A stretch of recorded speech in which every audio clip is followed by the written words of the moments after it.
No one going to force you to move, but it's going to be on your willpower. And also, I see some money changing, which I can see that some money and prosperities and some unexpected money also come from some places for you, which you never thought that is going to happen, but it will.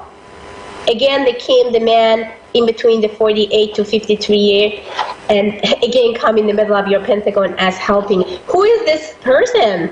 A man, middle age, 48 to 53. I have no idea. Wow. So then, oh my gosh, you have him all over the place on your pentagon right now. So around the date of 17, 18 of March, through actually the March 25th and 27th, expect the man, middle age, 47 through the 53, come around and be with you, helping you out from that problem or the things that you have right now and worried about. Any other questions, sweetie? Yeah, I'm having some issues with my, oh Lord, with one of my children. Okay. I don't know if you do, yeah, with my daughter, my 16-year-old. I mean, I just want to know if her attitude's gonna get better, because, you know, we're constantly arguing, and that's causing a lot of trouble at home too. Well, before I start my show, I just talk about the teenager girls, and also some email that I received from one of them that they became sensitive. They feel that they look ugly, they are not attractive, and they kind of became cocky and just having so much attitude around. And it's all normal, sweetheart. All I wanted you to do is just try and stop arguing with her, because they can't control their emotion. They can't really acting as they are normal, because as we know, there's a lot of hormones and things that just go up and down, and we actually went through all those period as well, but we forgot because it's now a couple of years of it. But I can understand your daughter, and I can understand your frustration and kind of your anxieties and sadness of all those things, and you want that she's gonna respect you, love you, and kind of listening to you. Well, of course, she will, but give her time. Stop arguing with her. So arguing, it's not going to get her anywhere. It's not going to give you any respect back, and she's going to get worse. So no argument. Try to have and build a very strong, nice banding connection as a friend. So be just her friend instead to be just the mother, okay? And make sure you validate her attitude. Sometimes they are doing something they want, so just get some validation from mother, from father, from parents, from brother, from sister, from the, anywhere. So that's why if you feel that she is trying to do crazy things to make you to feel nervous and also sad, it's not because she wants to make you sad. It's just she's screaming after attention. So give attention, but in a positive way that she's going to understand about, I want to give back, as positive as possible. And of course, 15 years, a lot of guys just look at her. She's starting to look at herself, in the mirror and see if she's beautiful or not, if my hair is good enough or not, or if I can compare myself with my friend, and am I good enough, or is the guy in my class actually like me better than Lisa or Linda or Jessica? So it's completely a normal behavior, and those kind of a low, or better say low self-esteem or low confidence is just coming home, and of course goes directly to mom, and mom can't tolerance either, and then it's going to create a lot of anxieties, fight, and other things. So instead of just telling him to stop doing it, or why you are talking to that guy and why you are doing this, try to create some friendship with her and limit all the argument and fights. Make sure that you understand her emotional feelings, which is based on hormones and other stuff, all the changes that is around us, around her. And what I can see it in the Pentagon psychically, what I feel about her, I'm not worried about her future. I'm not worried about she may actually in some places that could cause some danger, craziness in their future. So everything is good, no red flags. All you need to do is just be there, both as a mom and best friend, that she could just have some ability to come to you and tell you the truth about everything that's happening, in her school and wherever she's going. You got it, honey? Yes. Awesome. Okay.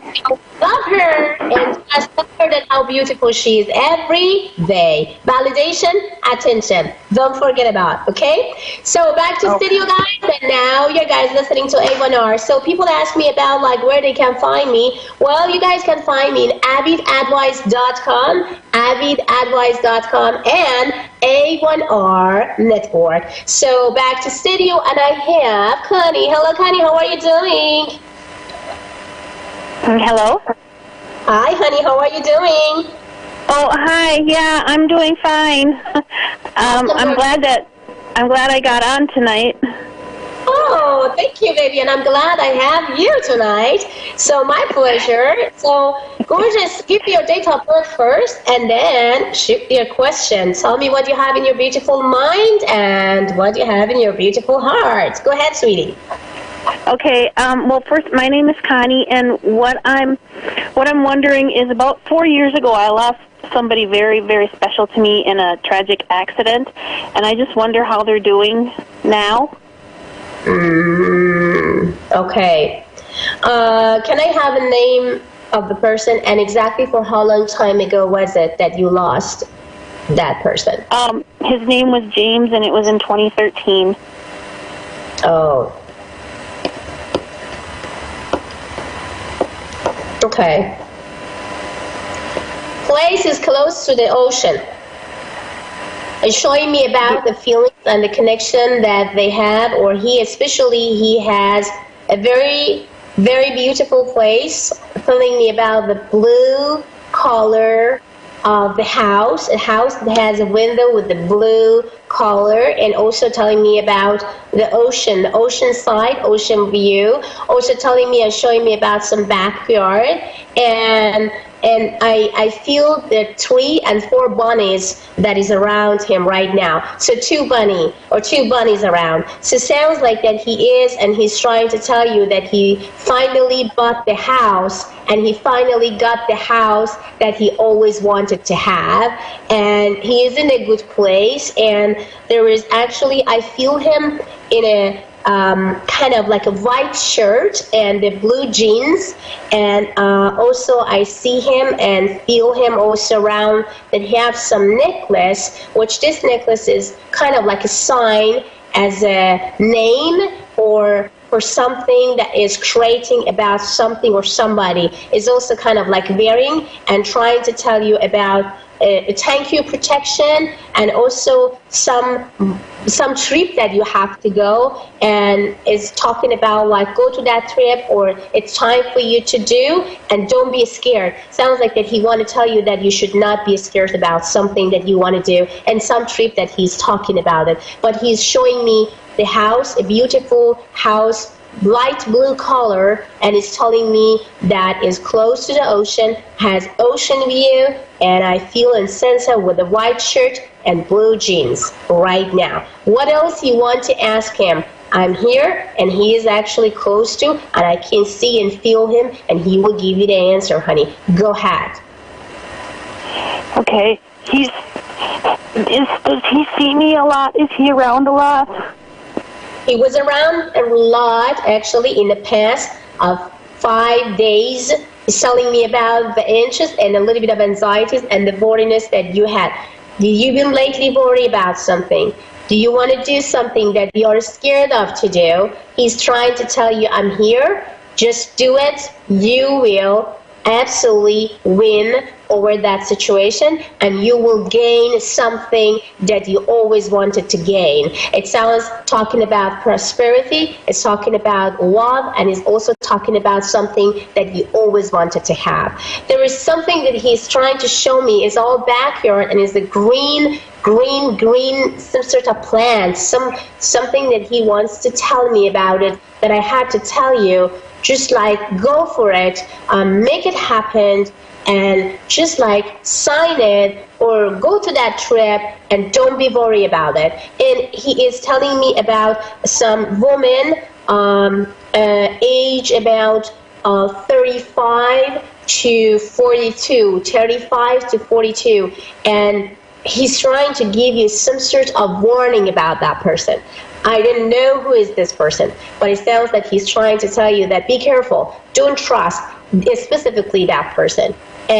But he is telling you, I was around you for a long time. Sounds like that he's not in pain. He's trying to tell you, just let go of all the feelings and the tense feelings that you may have about that, tragedy and whatever happened. He says that he's in a good place and he's calm and everything look good. So just let go of all the pins and kind of crazy feelings that come to you about that things, and try to stop thinking about how and kind of which way and why he passed away. It sounds to be that he wanted you to stop thinking about it and just fresh your memory, like a good memories about the past, and forget about what happened to him. That's what he wanted you to stop. Just like have it like a movie. It sounds like if you have it like a movie in your brain, it's just going back and forth directly. When you connect to him, you connect to the tragedy, you connect to the place and the way that you missed and lost him. So just don't do that. Just reconnect him with the very strong and sharp and awesome, gorgeous memories that you have about him, which has nothing to do with tragedy or the loss or the accident, okay? So that's what he wanted you to do from now on. It may because it caused you anxiety, it may cause you panic attack, it may cause you that you feel nervous and bad and unhappy. So that's why he wanted you to stop and thinking about it, okay? So other than that, he's very happy. He's handsome. He's great looking right now. And he says about like that, I'm watching all over and I'm listening. So, and he's telling me about the kitchen, the place as a kitchen, the kitchen table, and also left side of the kitchen or left side of the chair in that kitchen that is telling me that he is always there and he's listening, or kind of like is the famous place for him, so he's listening. So, or maybe if you sit there and you kind of like, it's your famous place, I don't know, but he's talking about the kitchen chair. Okay. Okay, and then he's there with you all the time.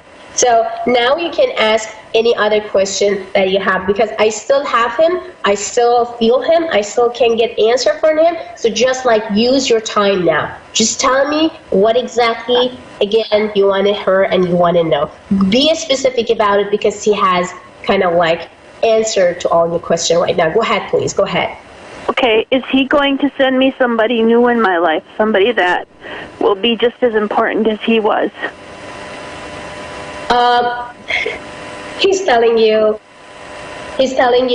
that's why he actually even mentioned about a couple minutes ago that yes, if someone come to you, ask you or want to take you out or kind of like take you to some trip, okay? And if this person is going to come around you anytime soon, and if you have to do it, just do it. Don't wait. He wanted you to find someone, and he says that my spirit will help you to find the right person. And yes, he really and absolutely wanted you to be happy. And he gave you all the permission to do what to do and what you want to do to be happy with anyone and whom you are. But he's telling you that I am helping you to find a right one. So yes, and sometimes Spirit actually sends us a lot of energies and connection, and that's why I feel good about it, because now he knows exactly what you want, and that's why he wants to help you out. Don't feel lonely. He says, don't feel lonely. I'm all around you right now. I'm protecting you, and I'm listening to you. You are not alone. I'm here for you. He's telling me again and again and again. He's happy for you because he feels you find yourself finally after he passed. He says that I'm happy and proud that you could wrap yourself, and I will be around you and wrap you with all protection and love as I can send because I have permission to send from other sites. So okay, tell him that I loved him so much. He's still so important to me. He loves you back to the moon, and he's telling you that I always gonna love you, I'm always gonna waiting for you. I am proud of you, and please next time when you remind about me, you are not reminding about anything that has to do with our tragedy or my tragedy or the way that I passed. Please just remind about the good, awesome, beautiful timing that we had together. So he wanted you also to go to the nice restaurant, some places that you guys used to, and he's telling that I'm going to be there, the place that me and you used to go. So just go there and feel and stop bugging yourself. So he loves you to the moon, the same way as you do. And he's all over love. Yeah, okay. It's still hard, but thank you very much. You are very welcome, gorgeous. I'm very happy that I could just connect with him, so I do not have too much time, so thank you so much, love. I will send all my prayers and energies to your man and the man that you lost. I know that he's in a good place.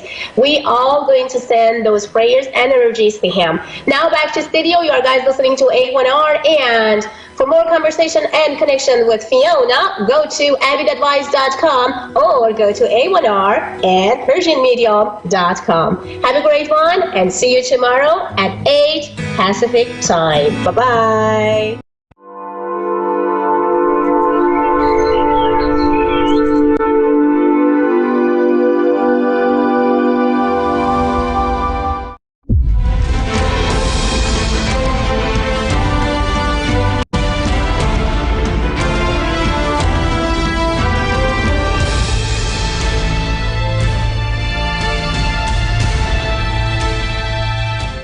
Hi, I'm Asiya, and thanks for watching Moonstruck. And now, back to A1R on the air.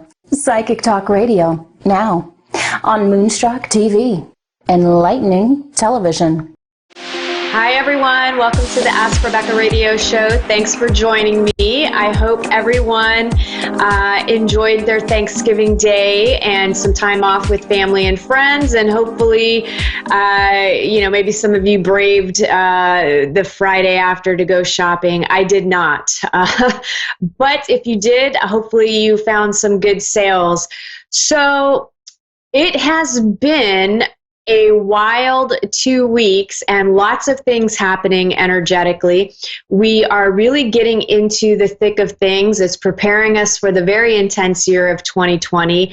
And some of the things that you may have experienced these last 2 weeks are things like electronic issues, Wi-Fi issues, petty arguments, maybe some ego flare-ups, friends and lovers not getting along, stomach issues, headaches, vertigo and dizziness, maybe some family fighting, diagnosis of disease or illness, bad colds and flu, some skin issues, insecurity, and probably plenty of other things that I didn't mention that might fall a little more on the negative spectrum. However, there was also a lot of positive things that were happening. You know, people were getting together with family and friends, and everybody was getting along. There was a lot of love. There was a lot of feel-good energy around. Maybe you hung out with some friends. I had a friend come into town from San Francisco, so that was a good time to catch up with her. So there's been a lot of positive things that have happened as well.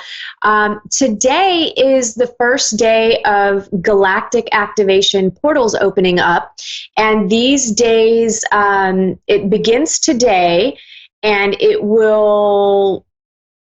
you'll basically have a galactic portal opening every single day up until December 14th.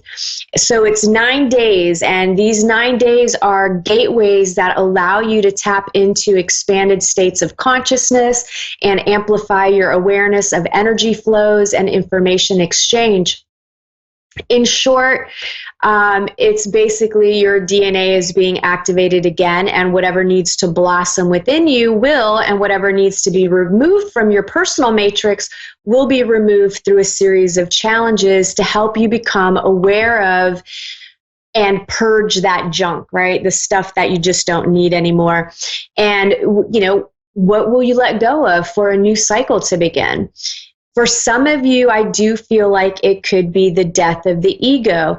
And that could be challenging. It can be quite challenging to let go of that because it resides deep within fear and is a master of deception. And unfortunately, we put our egos in charge instead of our hearts, right? So the ego is just meant to be a tool to assist us with our lives, but not actually run our lives. And right now, a lot of us allow the ego to basically run the show.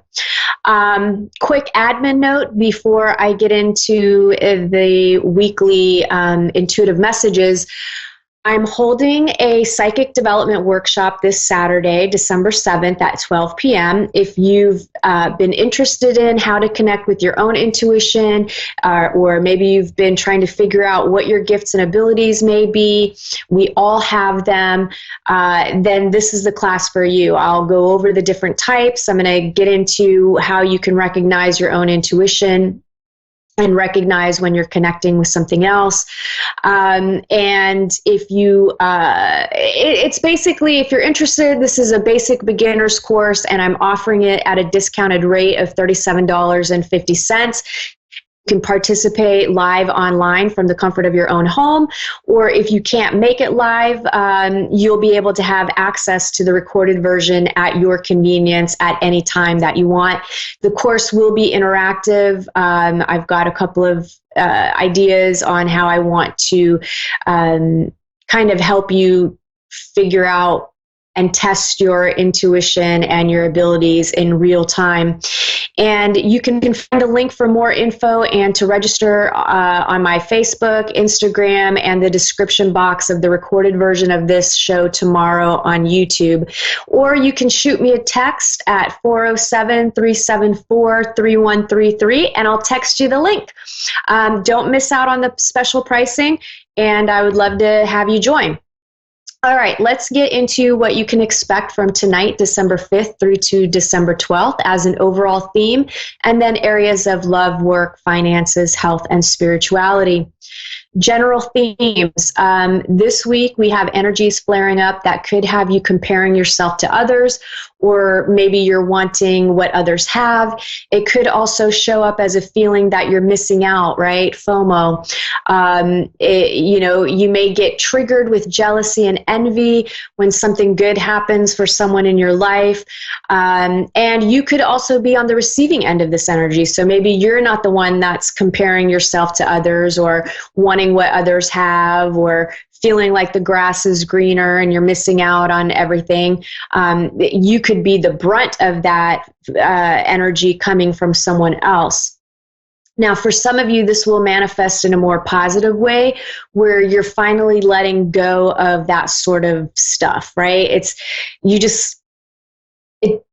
doesn't phase you anymore in your life. You don't need to, you're not worried about what other people have. You're focused on yourself and you're confident in who you are. And because you're transitioning really well into this side of yourself, you end up taking a leap of faith to something great for yourself, which I think, there's some opportunities I feel coming your way. Many of you will be overcoming fears this week. Granted, I do feel like this may first show up as a feeling where you're feeling fearful about something, or maybe you're feeling afraid to make a decision, or feel,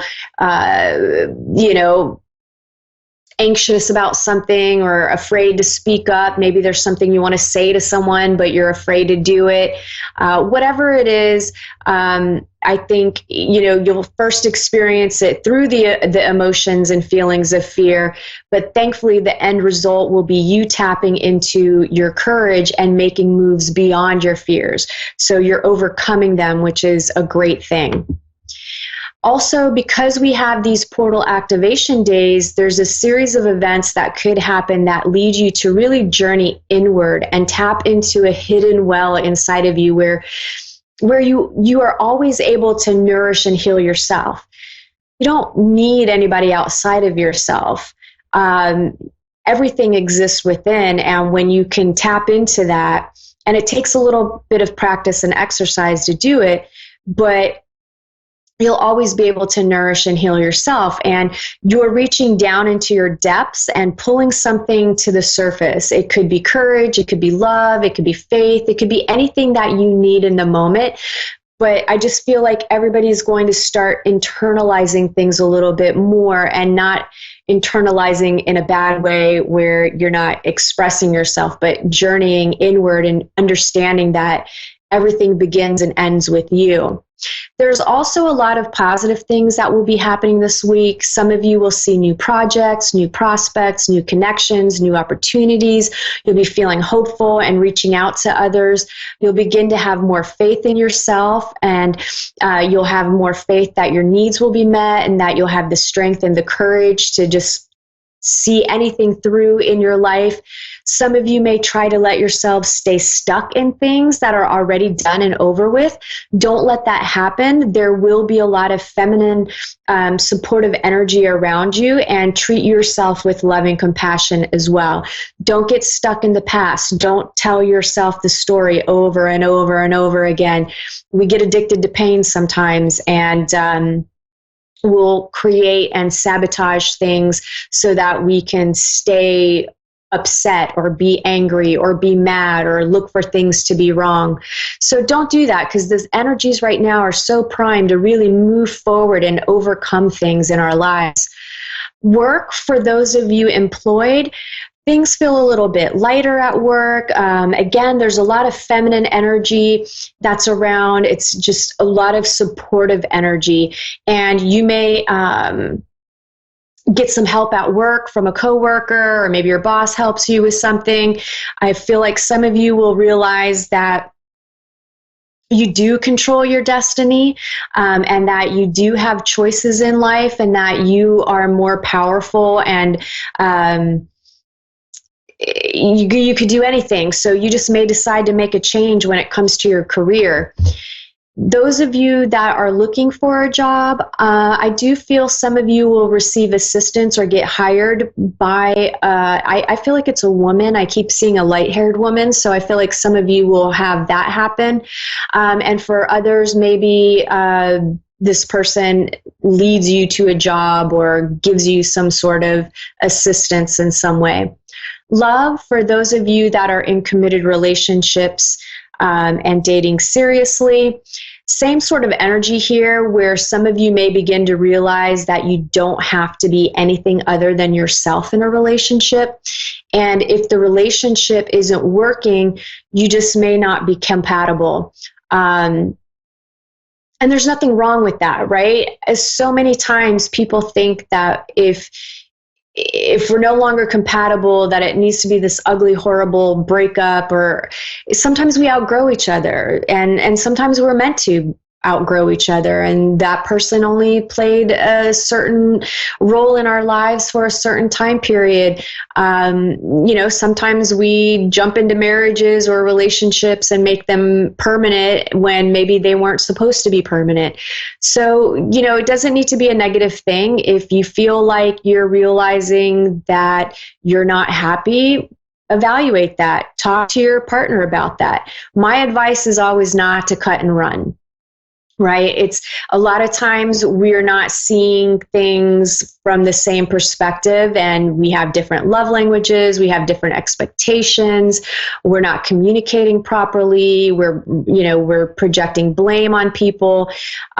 So those are things that you want to change, and instead of just cutting and running out of a relationship, because if you do that, more than likely you're going to end up in another relationship having to work out the same baggage that you didn't work out in the previous one. So why not openly communicate? Why not express yourself? Why not share what your needs and wants and desires are? See if you guys can get on the same page and be compatible with that and make the relationship work. Or you realize, you know what, no, that's not really going to work for me, and that's not going to work for the partner, so we decide to move on, right?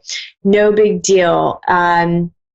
Those of you that are in happy relationships, I feel like you will continue to be happy this week. It'll be a good thing. Those of you looking for love, the energies are so on point for love coming into your lives that I hope you get out there and date your butts off, right? Like, just have fun. It's only a matter of time, but you have to actively participate, and you actually have to be open to receiving love. So put yourself out there. This month, I just feel like it's going to be prime time. So if you've got Christmas parties that you're getting invited to or other social gatherings, go, go, go, go, go. Finances overall are stable. The more, this is going to sound really silly, but the more that you become yourself, the more confident you will feel that you can provide for yourself. And it helps cultivate your self-esteem, which in turn then creates more confidence to put yourself out there in different ways and ask for what you need and ask for what you want. And right now, I feel like for this week, look for creative ideas that have to do with feminine energy and women. I feel like there's businesses out there that need to be created, and you could be one of those people that has an innovative idea that may seem silly, or how would I make money off of that? But if you just took some steps, you might actually be able to do that. Health. Some of you are just stuck is the best way that I can say it. I just feel like you're stuck in not being able to get over what someone did to you or something that happened to you in the past. And it's just stuff from the past, right? Things that you're just not wanting to let go of. And all those things are literally haunting you every day. And you're recreating the past in the now and for the future. So you've got to get over it. Let go. It's hurting you by dwelling on the pain. It's an addiction. Set yourself free by forgiving whoever you need to forgive. Forgive yourself. Forgive all of everything, and just really move forward and let go. And you will see that if you do that, your life will become better, and you'll start manifesting things that you actually want. If you don't, you're going to end up manifesting some physical stuff in your body. Spirituality, you could have some clairvoyant and psychic experiences this week. Again, the portals and energies are primed for expansion of consciousness, and some of you are ready for a fresh start. So that wraps up this week's intuitive messages. I have tonight's caller. I have Amanda in Lake City, Florida. Hi, how are you? Good. How are you? I'm doing all right. I'm in Orlando. Where's Lake City? Do you know how far that is from here? That's like about 3 hours. I live by Gainesville, Florida, like an hour from Gainesville. Oh, okay. Gotcha. Okay. So Amanda, how can I help you tonight? Are you like a medium? Yes, I do have mediumship abilities. Oh, okay.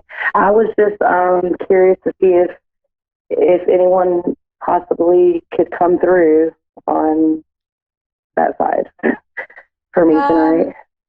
Sure. So, the way that I like to do it, I don't like to just kind of open myself up and let a bunch of different energies come in.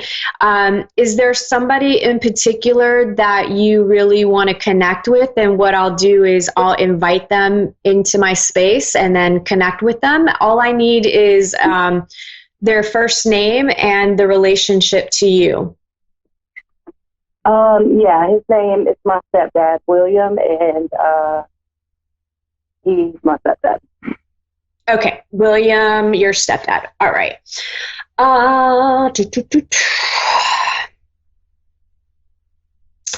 Was he, I feel like I would consider him tall. I feel like he's like right around 6 foot. Does that sound like him? Yeah, he was about Okay. 5'9". Okay, he feels a little bit taller. Maybe he just has a strong,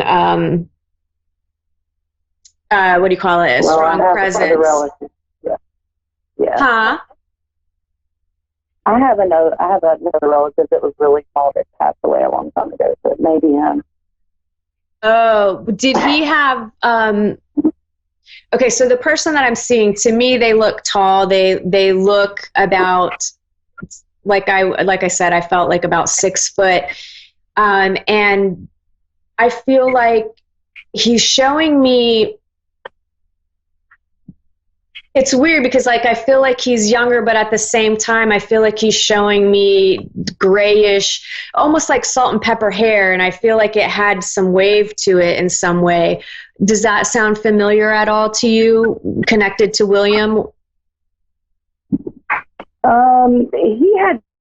He was 58, so it wasn't too white, but it was in between. Yeah, it was like salt and pepper, right? Like there was gray with brownish colors in it. Yeah.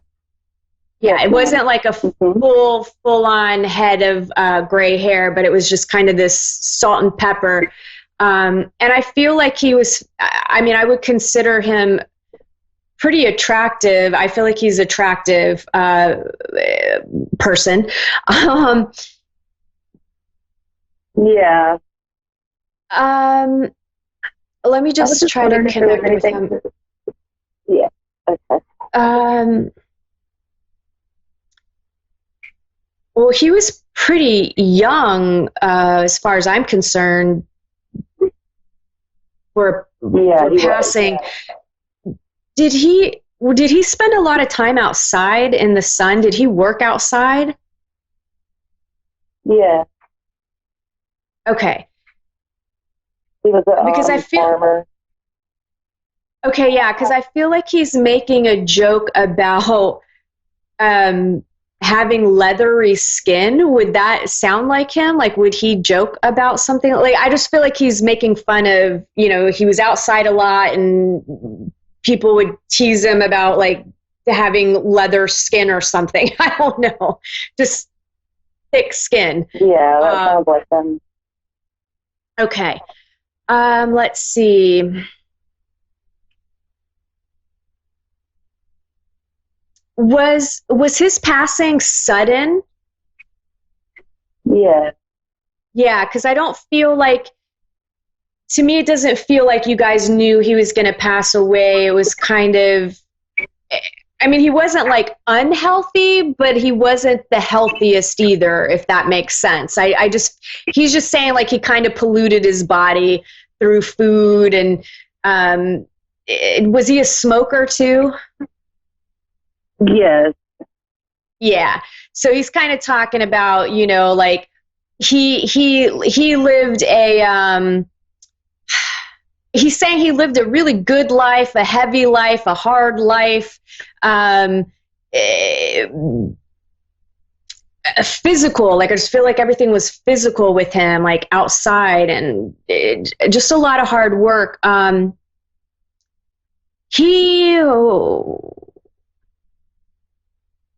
So did he adopt you guys? Like, I feel like because he's claiming do you have siblings as well, or it's his kids? But I feel like he's claiming everybody as his own. Like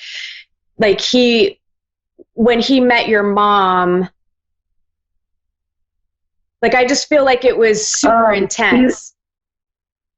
He had 2 children, and then my sister and me. Okay. And then him and my mom, later down the road had a baby. So he has an 18-year-old, or 19 now. Okay. Yeah, he just loves you guys so much. Like, he just, in his mind, you weren't step anything. Yeah. Like, he was very family oriented. And he had a lot of love for you guys, but he was a little, I feel like he was a disciplinarian, though. I feel like he had rules, right? Like a lot of, like, I feel like he had a lot of rules of, like, I just keep seeing, like, did you guys get yelled at for, like, making sure to take your shoes off in the house, and, like, I just feel like he was always making rules and stuff for you, and I feel like there were times where he really like drove you guys crazy because, you know, he was, the best way that I could describe it is he was no BS. Yeah. Like no excuses. I don't want to hear your pity party or anything like that. But he was a very, very good man, and I think that he really was in love with your mom. He was. That was, a touchy situation before his passing. Is there? Did you guys have like a tractor or something?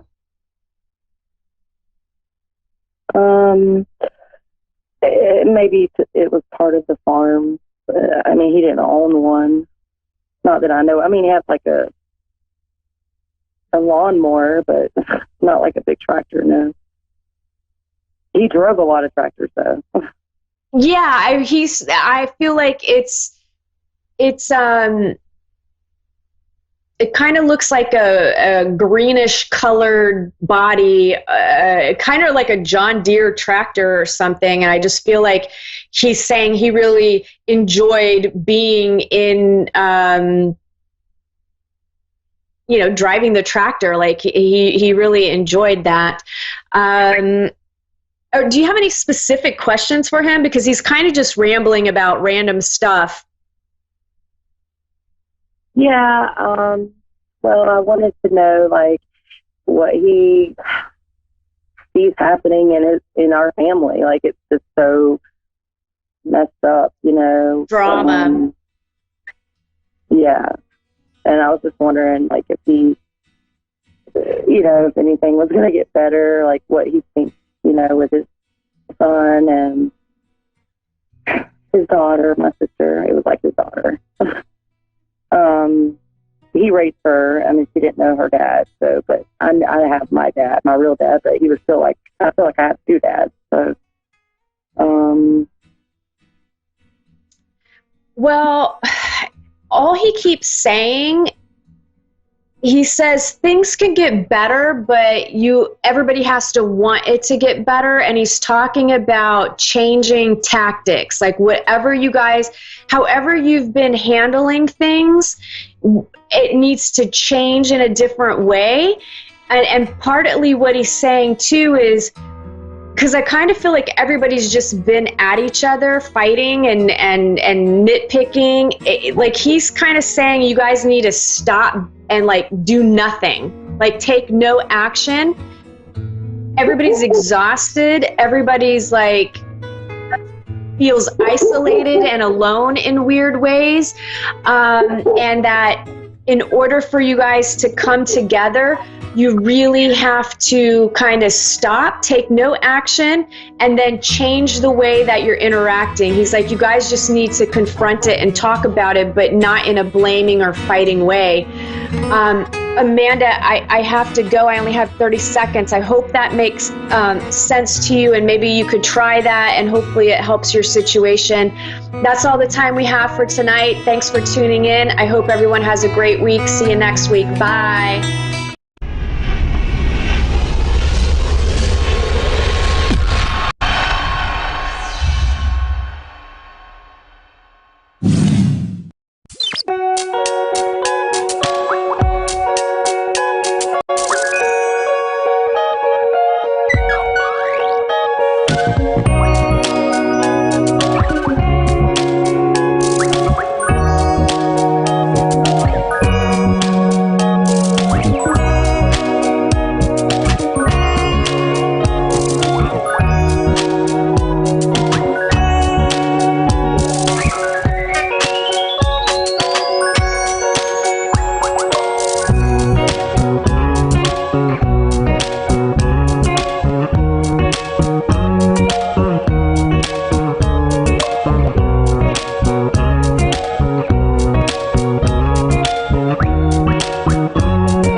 to the High Frequency Channel. This is Rebecca Urich, and you are listening to A1R Psychic Radio and Moonstruck TV.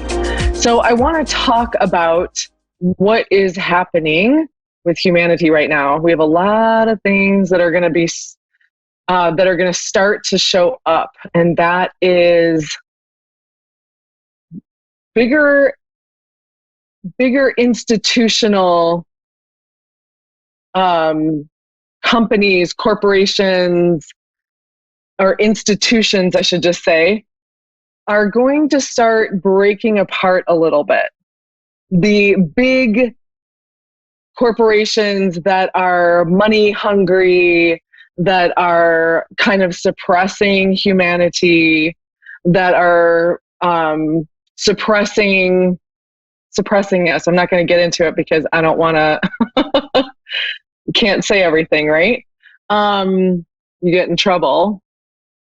What I'm saying is that love is exploding on the planet, and all the old stuff that is not in the frequency of where we are now is going to start breaking apart and being dismantled so that the new can come in, so that the loving, supportive, human, loving, new,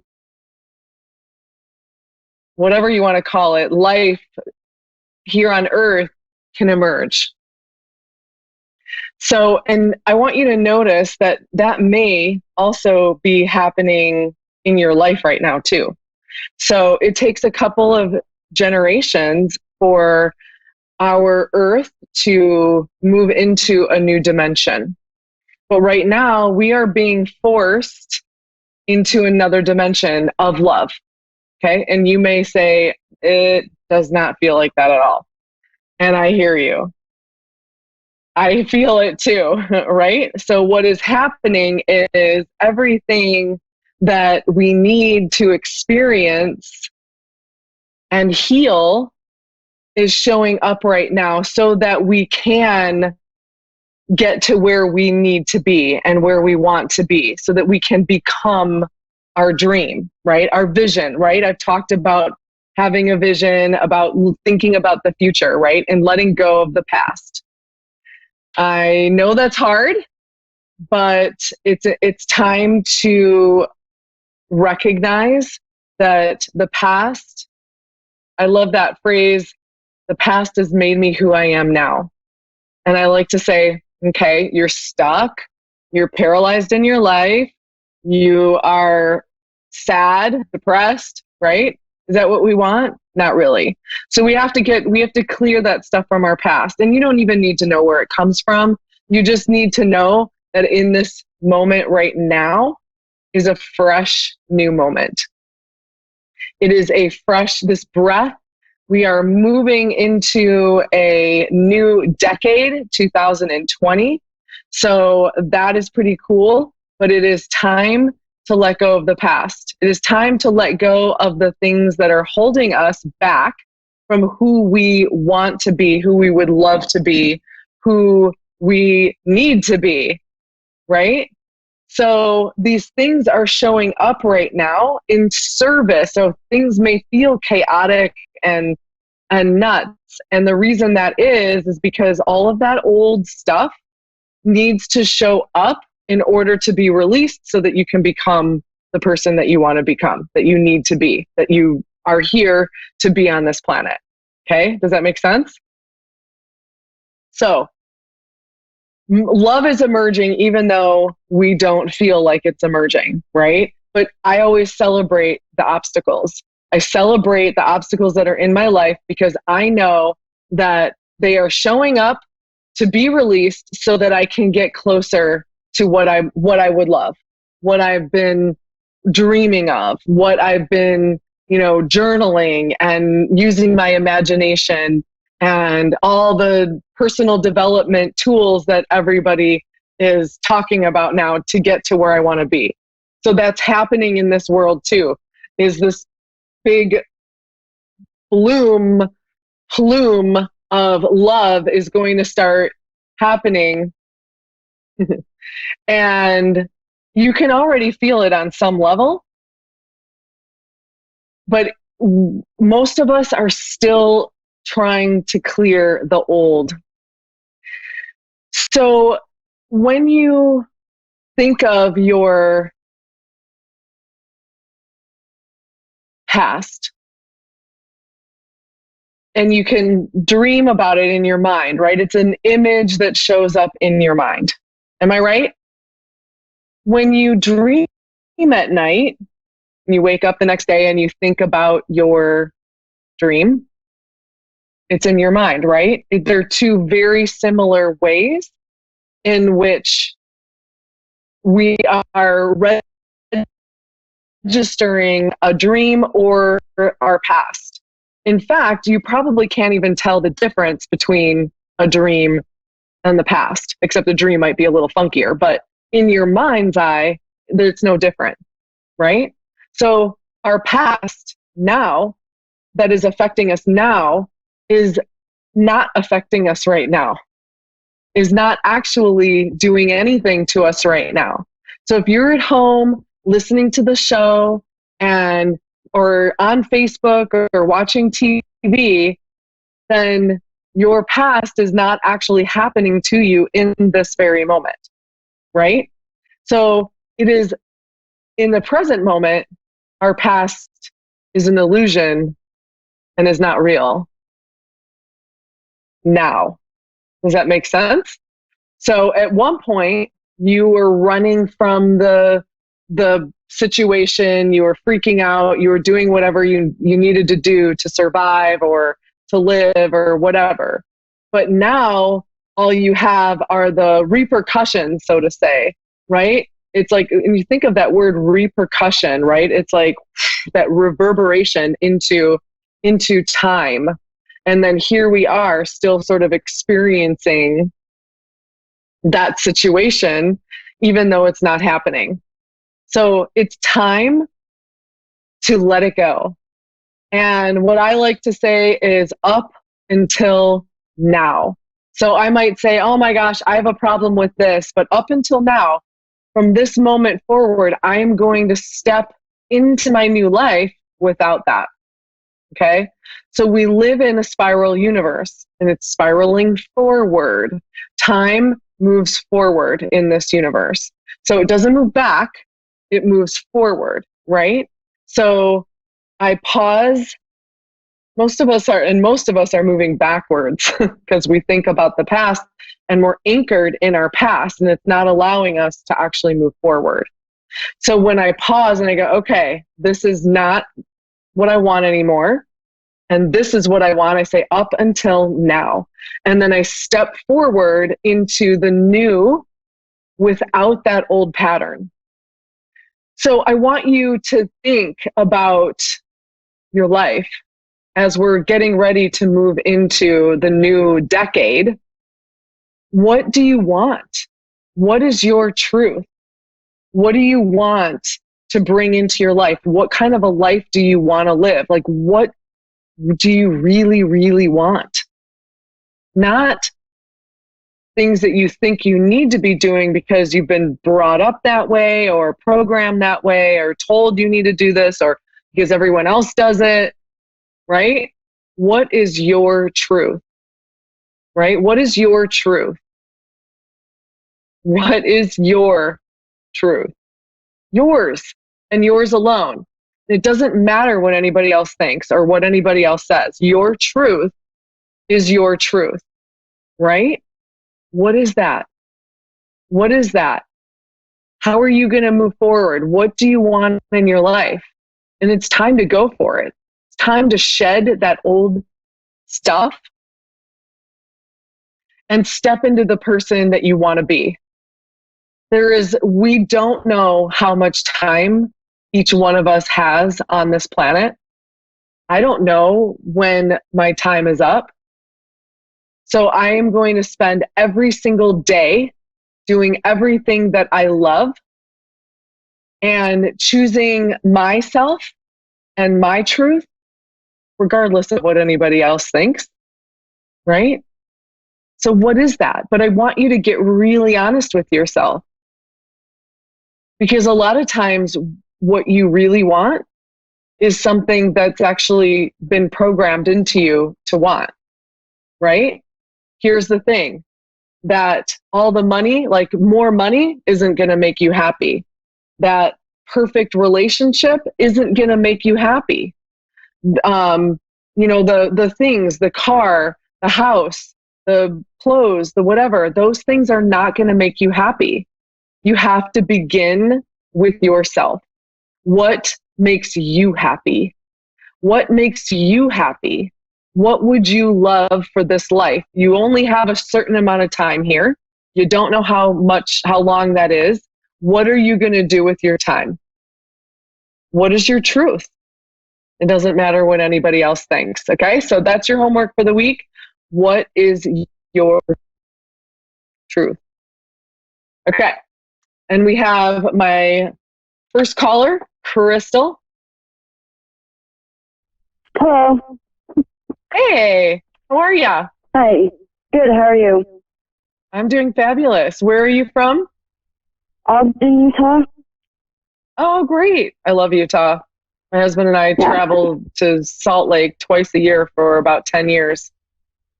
Love it. It's nice out here. It's beautiful. It's beautiful out there. So I channel source. I use Oracle cards. I'm also a dream builder life coach and a life mastery consultant. So I sort of blend all of those together. How can I help you today? You say you do tarot. Can you just pull some cards? Yeah, I do. Yeah, I can absolutely pull some cards. You just want like a general reading and we see where it goes? Yeah, that'll work. Okay, so I'm going to just shuffle the cards a little bit. Whoa, they just all went all over the place. Hang on a second.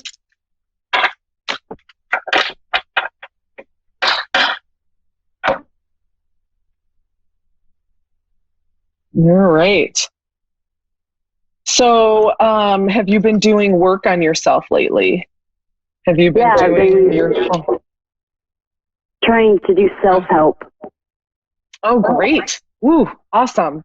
Well, it's working. It's working. So tell me what you're doing. Just trying to figure out like who I am. Love it. Did you figure it out? No, I'm still working on that. Yeah, I know. I think we're always sort of working on that, so don't feel bad about it. It'll be a never-ending process. Yes, it's a lifelong experience, right? Yeah. Just when we think we figure it out, it changes. Exactly. So you're good. So, well, anyway, all of the good work that you're doing, it's opening the doors for you. So you have support, more support, and solutions. So whatever you're looking to do, they should be dropping in if they haven't already. They will soon. Those ideas, the guidance. So when we do self-care, we connect more deeply, obviously, with ourselves, right? And we kind of clear out the negative and make room for messages. And I have a program where I teach people how to become a channel. So what happens is when you start doing the self-help and taking care of yourself is like I said, you start clearing stuff out, which allows the universe to begin a relationship with you and to begin to download information that you'll need in the form of ideas, or you might hear a song and the lyrics are have a message for you. It can be in a dream. It can just be like a sudden thought that comes into your mind. It can be anything, but you're going to start to notice that as you clear out your brain a little bit more through caring for yourself, right? By letting go of that old stuff, that you're going to be more connected to your intuition. Are you feeling that? A little bit. Okay. So I'm getting that there's still some stress reduction to do. So some de-stressing still? Yeah. Yeah. Now, would you say it's anxiety, depression? A little both. Okay. So tell me about your self-care regimen. What are you doing?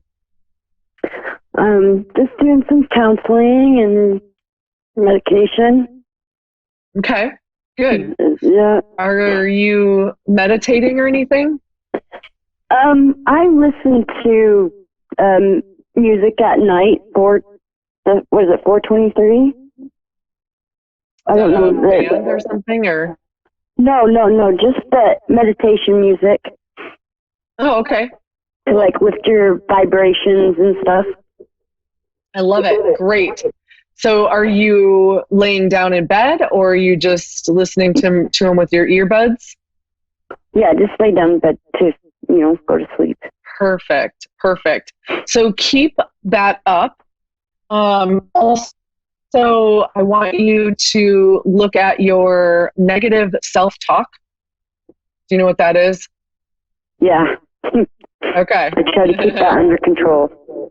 Yeah. Well, and let's just become aware of it. The more you become aware of it, the more you will be able to shift your mind onto something else. So we want to be really gentle with ourselves. So that includes like being kind to ourselves. So when you find yourself negative talking to yourself, you don't want to continue to be negative by being like, oh, why are you, getting mad at yourself because you're negative self-talking. Do you get what I'm saying? Yeah. So it's important for you to, I teach my clients that everyone has an internal pause button within themselves. Mm-hmm. And throughout the day, you can just pause. Sorry. Oh, you have a little one. Yeah, my daughter just had a baby. Oh, so cute. How old? She's she'll be 2 months on the 15th. Oh my gosh, she's little. Oh, I love it. Well, taking care of an infant is also good self-care as well, just connecting with that energy, because you have to be calm and relaxed and, so that's actually, that's actually like a great way. And two, like rocking them is also really good for you.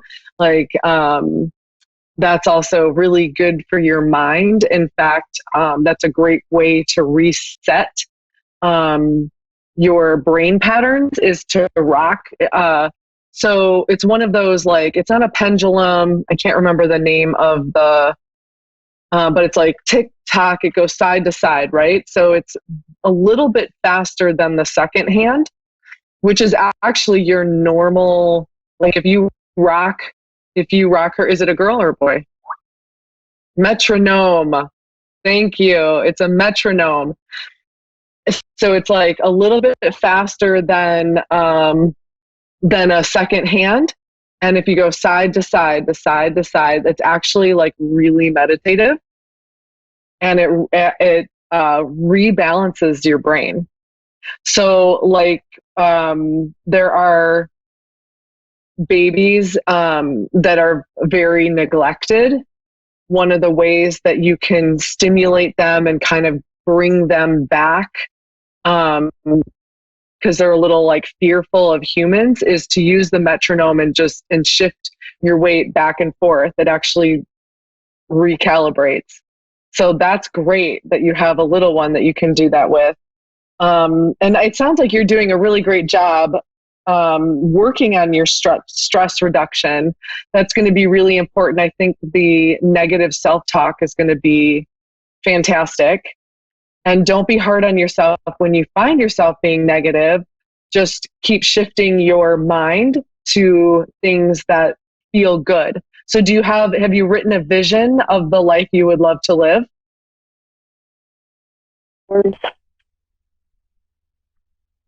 Do you have maybe spend some time journaling what you would love in your life.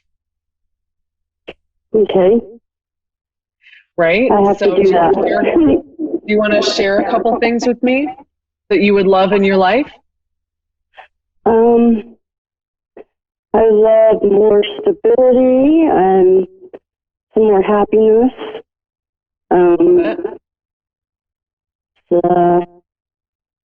Better health.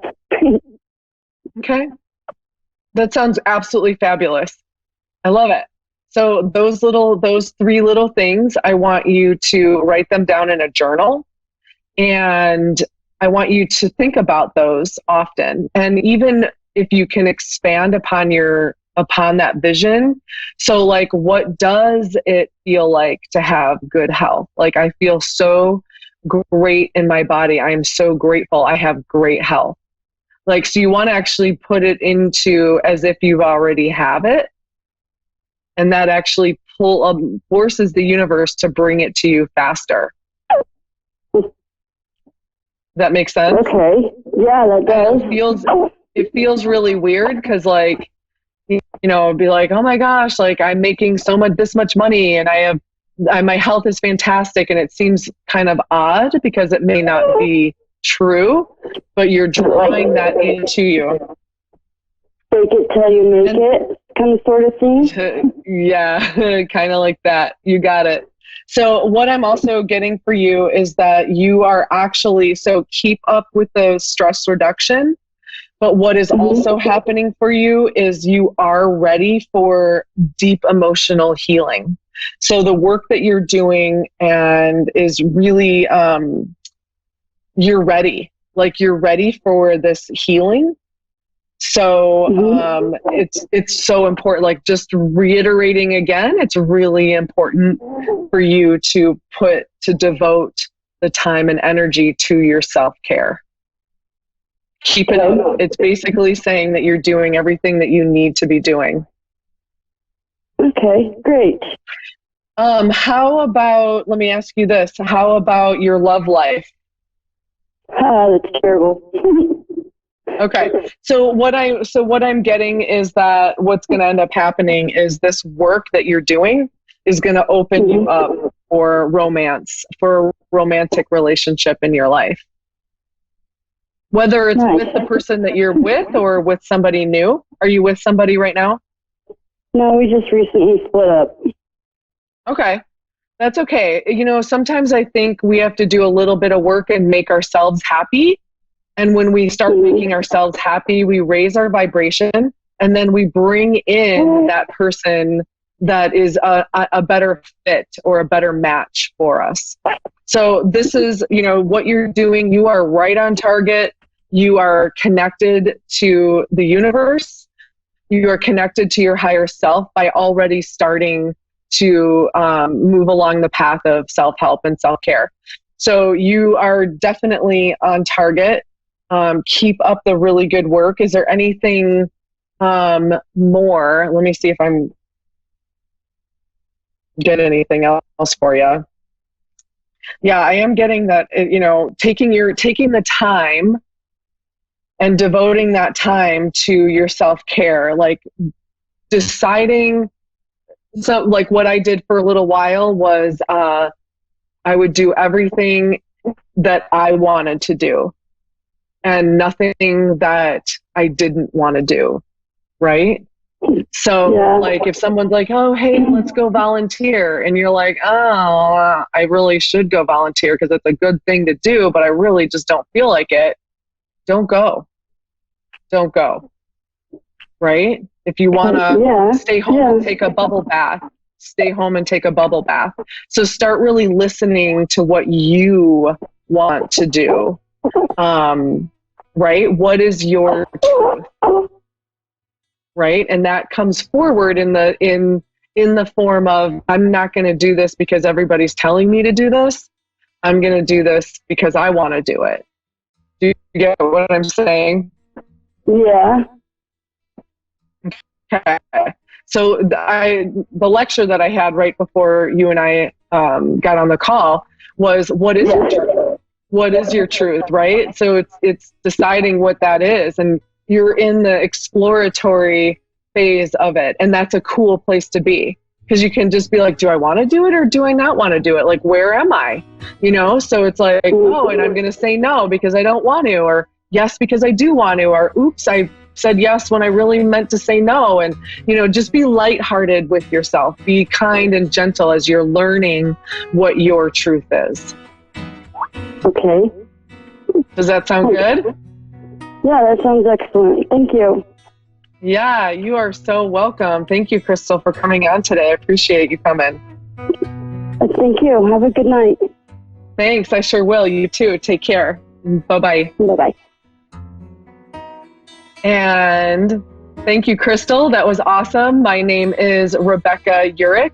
This is the High Frequency Channel. I am still offering free financial education. I'm a financial coach as well. And I also offer free breakthrough calls for people. So if you're interested, please let me know. Message me, like my Facebook page, the High Frequency Channel.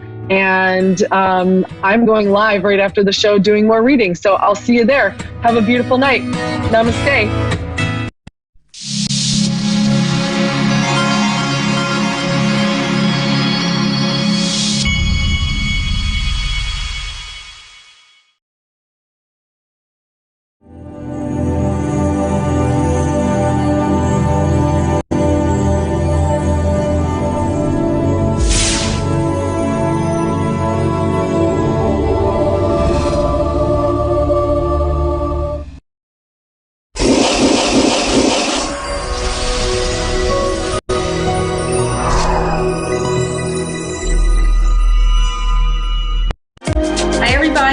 Welcome to my show, Angel Guidance by Lisa.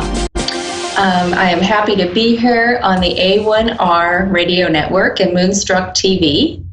If you have never met me before, I am Lisa. I am based out of Kansas City in the middle of the United States. Right now it's about 12 degrees, so it's a little bit chilly here, but pretty typical for the Midwest. No snow today, so I'm grateful for that. I am a healer, I am a psychic, I am a medium, and I love to teach about all things spirit. So let me just talk to you a little bit today about something that I do every single day that helps me to get through my day without any stress, without any anxiety. And when I do this, I know things are going to flow. And that's really important, getting into the flow of life. So the first thing I do when I wake up in the morning is I set my intentions. And what I mean by that is I get to decide how my day is going to go. And when I decide that, that means all of the universe is going to support me in that decision. And I decide something like this. My day flows in divine harmony and all is well. Isn't that a lovely intention to set for yourself? It is for me. I love to set intentions. Some people wake up in the morning and think about everything that can go wrong, think about all the people they're going to have to deal with that day, and maybe think about how hard those people are to get along with. You really want to shift your thinking there and decide how your day is going to get to go for you, because you know what? You have that power. Start claiming it. So I set my intentions. Second, when I get out of bed, I step into an imaginary bubble. And this imaginary bubble is surrounding me from the bottoms of my feet all the way up to over my head. And I visualize it. And you can even draw it like I just did in the air. If you have a hard time imagining, draw that imaginary bubble and fill it with white light. And intend, like you just did earlier, intend that this bubble is going to protect you from other people's energy. And it's going to bounce, their energy is going to bounce off of it and not going to be able to penetrate. You'll be able to hear them. You'll be able to have compassion for them and hear and listen with your feelings as well. But you're going to be protected because people's energy just kind of pushes out of them and goes in different directions. And if you're all open and not protected, guess what? you're going to absorb that energy, and it's going to just sort of sink into you, and you're going to start feeling some things, maybe some of their anxiety, maybe some of their stress.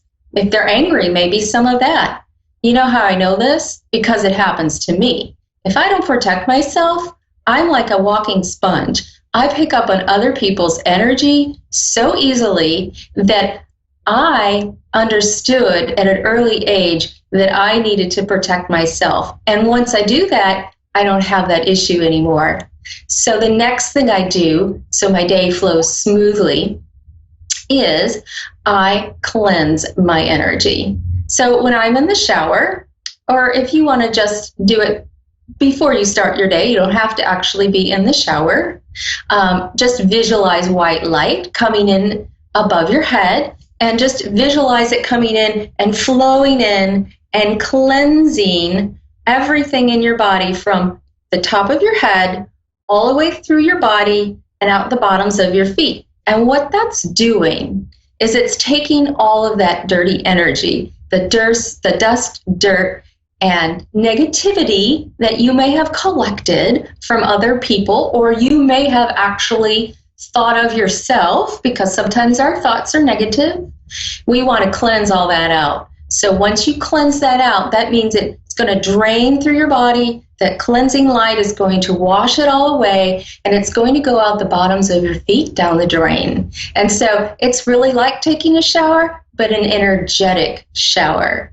Okay, so those are the first three things. The other thing I do every single day, no matter what, is I ground myself.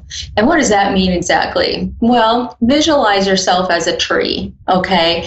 And if you can visualize yourself as your head sort of up here where the branches are, and your feet and legs are going to be down where the roots are. So visualize your feet or legs as being the roots. And you need to really balance yourself every single day. If you're in your head a lot, if you think about things over and over and over again, you're going to be sort of unbalanced. And there's a way to do a counterbalance, a way to root yourself. And let me tell you, there's a couple ways. First way is you can just take a walk. Just go outside, get some exercise, allow nature to remove any of that excess energy and naturally ground you with the earth. If you can walk barefoot on the grass, even better. It's the other way you can do it, and there are many, but this is the other way I do. If it's raining or cold, like today, it's really cold, you could sit in a chair, visualize energy growing from the base of your spine all the way down through your legs and out the bottom of your feet, deep into the earth. And you want to visualize that energy connecting you to the center of the earth. And when you visualize those roots growing through the bottoms of your feet, you're going to see them grow all the way down into the very core of the earth and anchor there. And you know what an anchor does? It holds that boat in place. The boat may move around a little bit, but you're still going to be secured, meaning you're not going to float off into the ethers and not have a grounded sort of base for yourself. So those are the four things I do every single day to help myself get through my day in a very natural, easy way, connected to spirit and allowing flow. First thing, just to review, I set my intentions, how my day gets to go. Second thing, I protect myself, step into my protective bubble of light. Third thing, I cleanse myself in my white light shower, taking all the negativity out through my body, out the bottoms of my feet, down the drain. And the fourth thing I do is ground myself, either in a chair, seated, or taking a walk. Now, these things I suggested do not have to take hours and hours, okay? Everything I suggest can take 10 or 20 seconds, literally.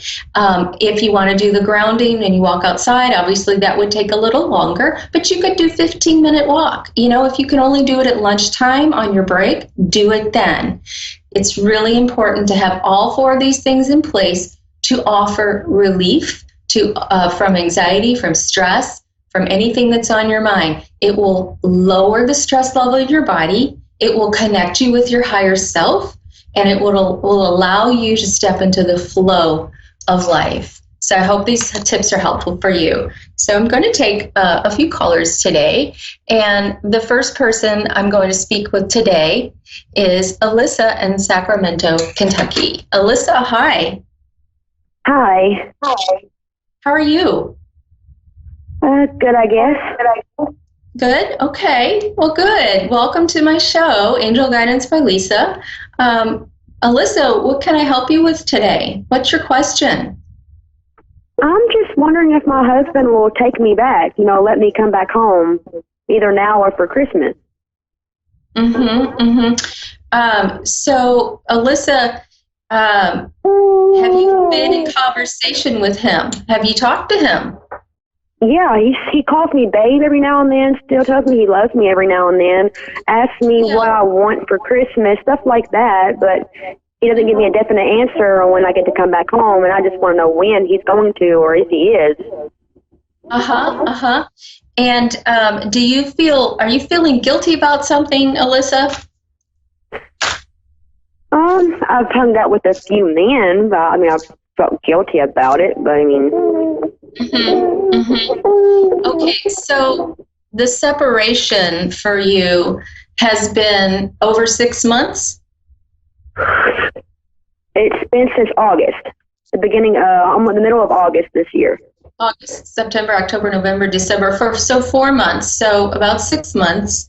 And okay, so what I need you to do, Alyssa, is you need to decide right now that if this is what you want to do, you get to do it, okay? And you're putting all your power and all of your decision-making into the hands of somebody else, okay?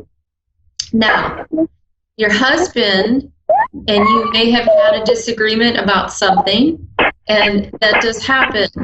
However, you are married, right? This is a marriage. Yes. So this marriage means you have, need to have balance in your relationship, which means you need to talk about what you are feeling, okay, and where you want to be. Have you told him you want to be back home? Yes, many times. Okay, many times. Okay, good. And his response is sort of iffy to you, like he says, yes. No, okay. So what I need you to do then is set a date where you're going to know either way if you're going to go back home or not. So have you set a date where you said to him, I need to be back home by December 25th, for example, Christmas? Have you said that to him? No, I had not said that to him because he doesn't do ultimatums. He would get very angry with me. Angry with you. Okay. Well, this anger to me feels like there's something unresolved between the two of you, and that's not discussed, that hasn't been talked about, that needs to be brought up. It also sounds like you could actually use someone like a third party, like someone who's not someone you know, who might be able to be objective about it, to sit down and talk to you too. It doesn't have to be a counselor, but it would be nice if you could have someone who you both respect sit down and sort of be a mediator between the two of you. Is that possible to find someone like that? It's possible, but my husband doesn't like to bring our relationship up to other people. So that's kind of out of the question most times. I see. So what I'm hearing you say is that he has all the control. Basically. And so with this, have you looked at this separation as an opportunity or as something that is negative? Negative. Negative, okay. So if it's negative and that's all you see it as, you're going to keep getting more negative things in your life from him. did you think, or have you thought about looking at it from a different view? Looking at it is, this is an opportunity for you to release what doesn't serve you. Right now, it looks like you'd be going back into an angry person's home who doesn't really support you and give you the love that you deserve. Does that sound right? Do you want to go back to an angry person's home? Why do you feel? I want it to be better. Well, yeah, you want it to be better. Do you feel like he's suddenly going to change overnight? I have no idea. I don't know. I don't know with him. Right. There's a lot of unpredictability with him, and because he's so unpredictable, he keeps you on the fence, and that's where he wants to keep you. It feels like he's not willing to allow you back into your home with him. If that's the case, if someone doesn't want you, do you really want to be with them? Ask yourself that hard question. I know it's not something that you really want to hear, but sometimes we have to really decide who to let into our life.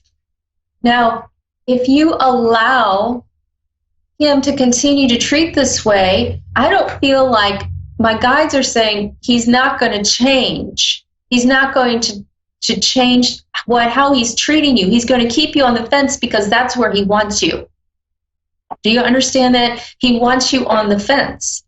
He's not going to let me back home, is he? It doesn't feel like that way to me. It feels like he wants to keep you on the fence. He wants to keep you under his control, but still not completely free you. Do you understand that? He doesn't want to completely let you go. And that is you letting him have power over you, okay? And maybe he did have power over you while you've been married, and maybe that's been the circumstance, but it doesn't have to be that way forever, okay? So you get to decide if you're going to change and go your own way, or you're going to continue this power struggle with him. Because honestly, Alyssa, I don't see it changing for him and how he treats you and allowing you back into your home. And I'm so sorry to tell you that, but it feels very, there's a lot of pushback from him. There's a lot of resistance from him. And you're not honoring yourself. Love yourself enough to recognize that you need to set a date when you're going to decide it's him or someone else, okay? It's him or you giving yourself the honor and the path out, okay? I'm so sorry to tell you that, but I really don't see this changing, okay? So Alyssa, if I go back home, he's still going to be the same. Yes, ma'am. Yes, do you see him even let me come back home at all? I feel like it would only be temporary. I don't feel like it would be a permanent situation. I feel like there's a possibility in the springtime that he would allow you back in, but I don't feel like it's going to go back to the same way you had before, which I know is sad because we don't like to let go of things that have been sort of comfortable. But sometimes we have to in order to grow, right? And sometimes we have to do that for the benefit of not just us, but our children, our family, etc. So I'm not seeing this happen, and I'm very sorry to tell you.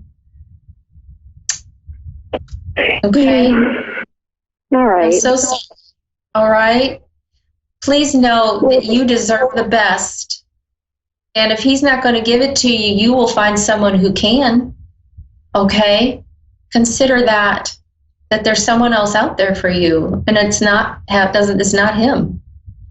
All right? Look at him as giving you an opportunity to find that person.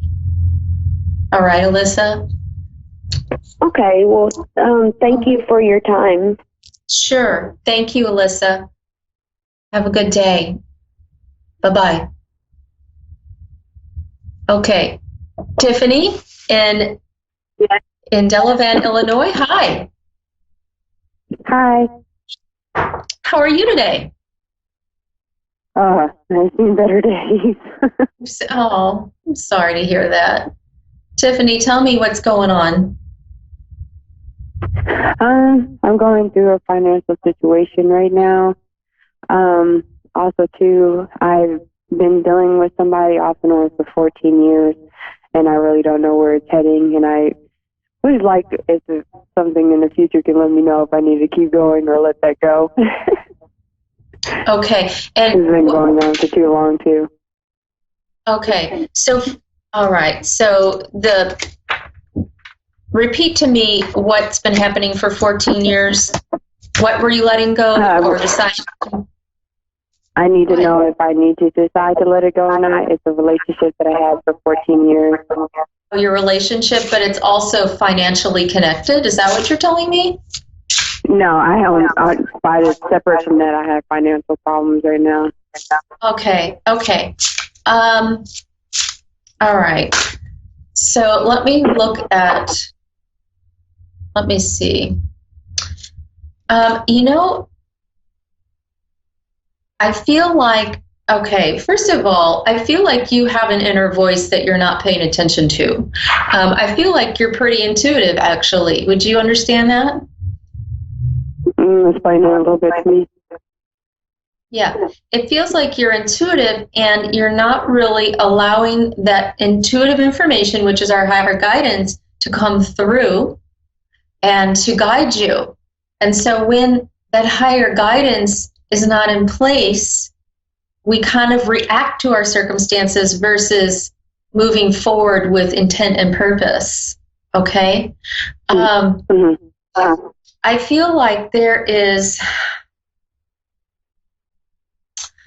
with your relationship, it feels like there's a large imbalance there.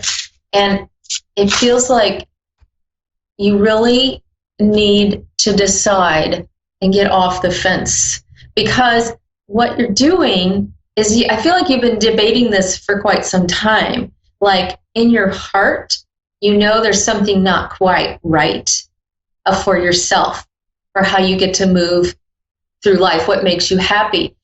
It feels like you've been debating this and been on this fence for a long time. I feel like when you reach 16 years, okay, and I know this is going out a couple years, but I feel like at 16 years, that's when it's going to be completed. That's what I feel. There will be completion in 16 years. Now, to me, that means there's going to be this decision you can make at that time where all of the energy, all of the power, everything you put into this will either just dissolve and you'll go your separate ways, or you will decide to put up with it and leave it and stay with it. All right? I don't know what's going on in 16 years total. That would be 2 more years from now. But I feel like at 16 years, that's where it's going to go away. It will be a point in your life where it's like we have these points in our life where there are milestones where we can, on our soul path, we can walk on our soul path, and like it's like a highway, and we get off at exits, okay, and take another turn. Or we can decide, because we have free will, to stay on that same highway and keep doing things the old way. In 2 more years, it's like I always feel like a rebound, and everything I wanted always was given to other females. Right. And it's like some things that he has taken from me that had made me feel less of a woman to myself. Yeah. You know what I think also in 2 more years from now, it's going to be so painful and it's going to be so apparent that you need to stop what you're doing. You need to change directions. And, I don't know how that's going to look at that time, but it's going to be very obvious to you that that's the direction you need to go to move on. Now, knowing this allows you to get your house in order, meaning decide, get your ducks in a row. If you were to leave in that at that time in 2 years, if you were to leave, then you could prepare and decide how to take care of yourself the best, financially, physically, emotionally, spiritually, in all those ways. Okay? So if you're going to decide that, you need to act on it. You need to see into the future how you want your life to look. All right? What's it going to look like for 2 years? My biggest thing is to move away from here. That's funny you said that. You need to definitely see how that will look. This is the thing. So many people feel like we don't have our own power, like we have no control over the circumstance or the situation, but we really do. It's a lot of times we are picking up on other people's energy and they kind of manipulate us. You know, they manipulate us into believing this and believing one way when you know in your heart it's really not. But you allow that. And it's not a bad thing, and it's not anything that you should beat yourself up over.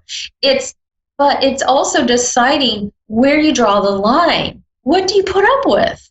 You know, where are you going to stop? Where are you going to stop for yourself? Where are you going to give yourself the love and support that you deserve? If you move on, I'm telling you there's someone else for you, and it's not doing you any favors to stay. All right? Decide, you're talking about moving away, decide how that's going to look. Visualize how you would see yourself in a year or 2 years. It may come faster if you work on it now. So understand that if you decide that you want to see yourself in a loving, mutually beneficial, supportive relationship, put it out there that that's how it's going to be for you. And start seeing yourself. And how do you feel when you're in that relationship? How does it look? How does it feel? Do the same thing for your finances. If you're feeling like your finances and your money situation and your job or however that's all connected is not supporting you, how does it get to be for you? Start setting intentions. Start deciding how it's going to get to go for you. You have more power than you realize. I feel like you sell yourself short. Does that sound right? Because start deciding how things are going to get to go for you, because my dear, you have the power. Okay? I really, really do wish you all the best. I'm sorry I don't have any more time right now, but I do want to let you know, if you have any questions, message me on my Facebook page at Pure Love Energy. I am going to be starting up a Facebook group in 2020 helping people with situations like this. Okay? Tiffany, thank you so much. I wish you all the best. You're welcome. Stay. Thank you. Bye-bye. Bye-bye. So we had a couple questions today about relationships, and you know what I heard is that I hear people who aren't claiming their power. And that's nothing to be ashamed about, and I'm not beating anyone up for it, because I've been there, I've done that, not claim my own power. But I will tell you this, you can do it, and I will teach you how, and I'm going to start doing that in 2020. So pay attention and listen for details surrounding that opportunity for everybody, okay? Thank you so much for joining me today on my show, Angel Guidance by Lisa. I hope everyone has a great day. Bye-bye.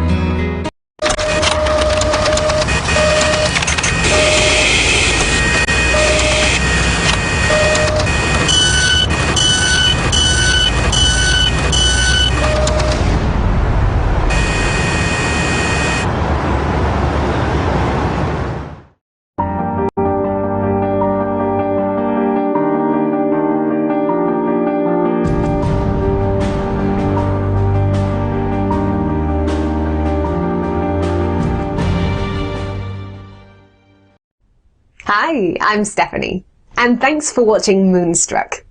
And now back to A1R on the air. Psychic Talk Radio now on Moonstruck TV. Enlightening television. Hi everyone.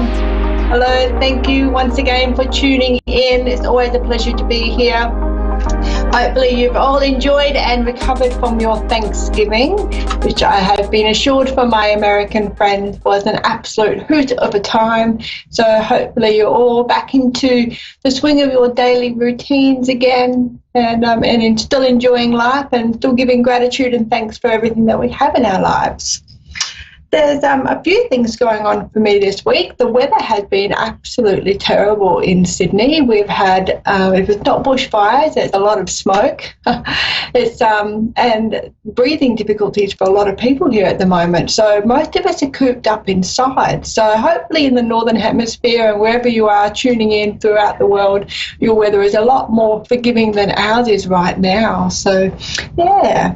I've got a few crystals with me today. I've got some cards out. I've got my cog chart, so we're ready to get into it and see what life brings about for us this time.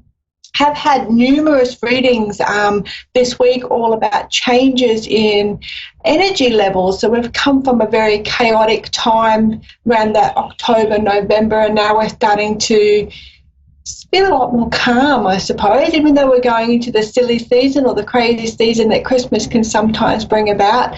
There's a sense of calmness around the energies. So it could be something to do with Jupiter going into Capricorn as far as transits are concerned. So that's quite a nice placement for a lot of people to have. It's certainly a lovely placement for me to have because it means that my luck will change in my career and what I'm doing in my life as far as 10th house or career and jobs and what we do for how we make a living has been looked upon favourably. So all my lights are lining up, all the stars are in alignment for me at the moment. So it's a really very pleasant time. So hopefully that you're all tapping into that lovely energy and enjoying the stars aligning for you as well. So so we're going to take some callers in a moment, which I'm looking forward to. It's fast becoming less nerve-wracking for me and much more exciting now. So I have had some listeners reach out during the week to me, so I'd like to have a big shout out to a lady called Leah. Thank you very much for your lovely, kind message. Hope you don't mind me shouting out to you, but I just... your lovely message was very nice. It was really nice to receive, so I thought I'd let you know that as well. So and of course Molly, who always tunes in, so thank you very much for doing that as well, Molly. So it's very nice to have a following all the way over in the States. So I'll have to put this on my roadshow places to visit. I think it's certainly growing. My roadshow is definitely growing. So far I've only got nationwide in Australia, looking to go to New Zealand, but obviously the States is a runner-up, really fast runner-up that I didn't see coming. So that's really, it's a lovely blessing. So thank you all very much for doing that and participating in that as well. So very cool, very cool. So last week I think I unveiled my black quartz. Still have her with me today. I've pulled her out quite a number of times this week to have a little play with her and see what she's capable of and what she's doing. It's actually a really nice energy. I loved her when I first met her, but I'm super head over heels in love with her now as well. So she's just, if you are into crystals or you like them or you're just not sure where to start, there's so much information online. There's some stuff on my website as well. I've got a workshop on crystals and how to tap into crystals. I'm not even going to pretend that I'm an encyclopedia of crystal information. Most of them are really pretty, and then I go, oh, that's so pretty, and then I work out what it is and what a healing properties are from there. But there's so much information out there. I would highly recommend that you choose your crystals intuitively rather than going out there and trying to find the crystal that you think is the right fit for you. It actually might be something better out there for you. So if you walk into a crystal store and pick up the one that resonates the most, the one that's the prettiest, the one that you find that you just don't want to put back down, that's the crystal for you. Then work out what the healing properties are. So all right, we have a caller. We're going to slip straight into it. Excellent. Love it. I'm so fast, and sometimes I have to slow things down, and I like going super fast. Got so much to say. So we're going to shoot across to Kelly in Somerville. Kelly, can you hear me? Yes, I can. Hello, how are you? I'm good. How are you? Good, thank you. What can I do for you?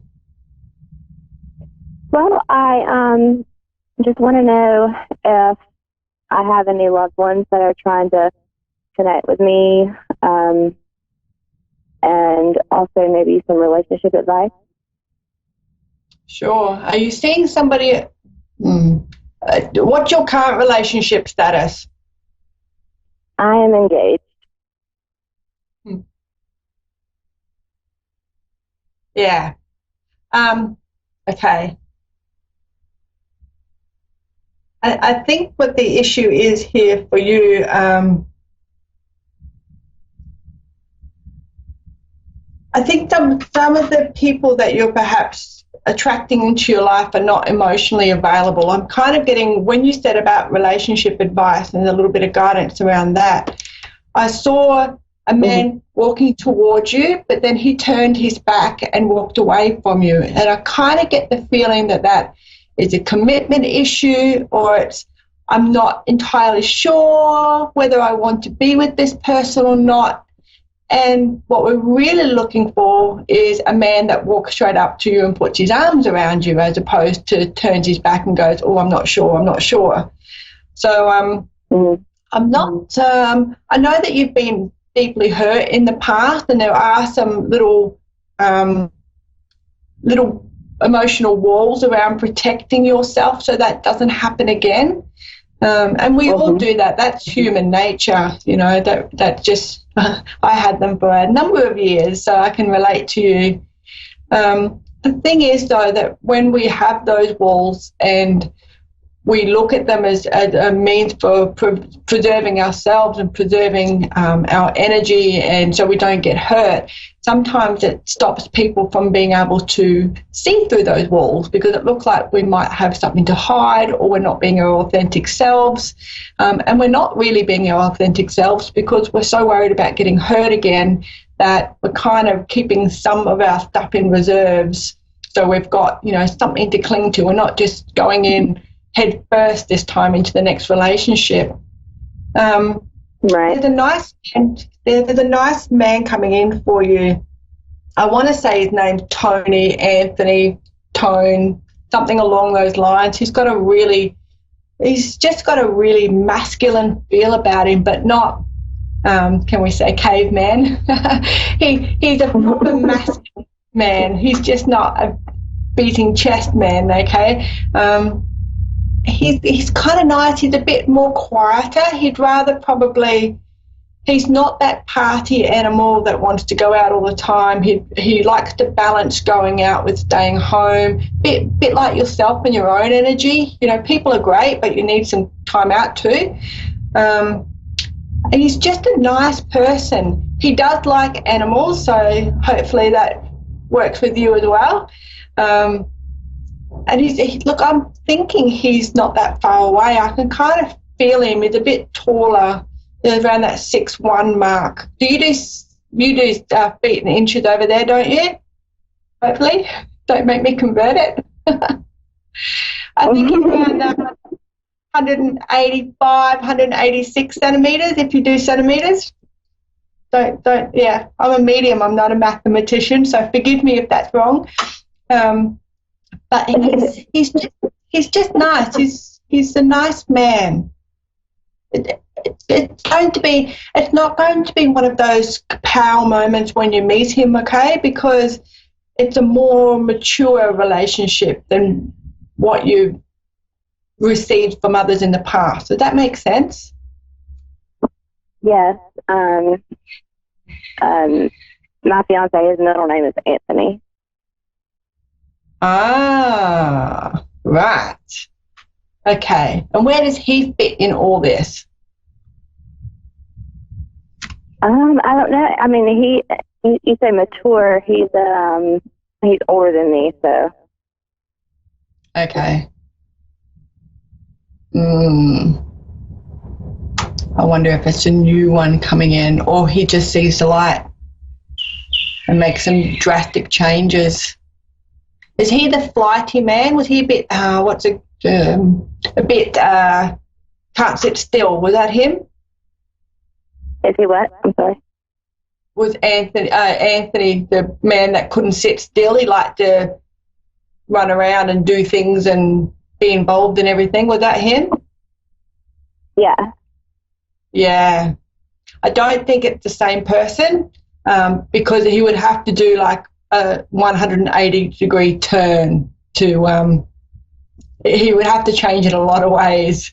And I just don't think that his path is in alignment with your path.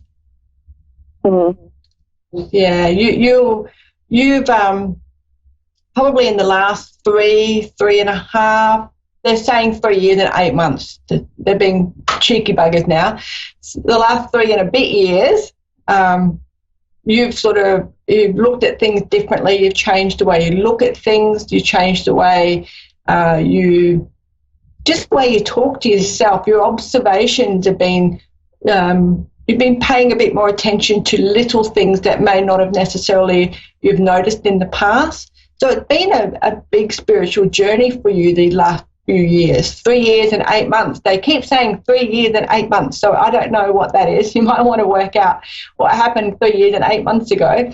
But it's for you, it's a nice, you're sort of coming out of attracting those style of people that are not in alignment with you. So it's really important for you now, and in your own mind as well, not just me chatting with you, but that you have that person that is working towards that common goal with you, and that's working towards that common journey, enjoying the path together, as opposed to being two very individual people and having a bit of a tug of war over which path is going to be followed. So it's really nice that you've reached that point in your life. It's just really cool. I like it. How are you feeling about that all?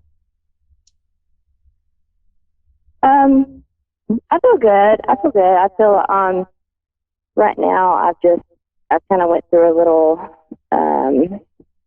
rough patch, but I feel like everything's kind of starting to come back up a little bit. Yeah.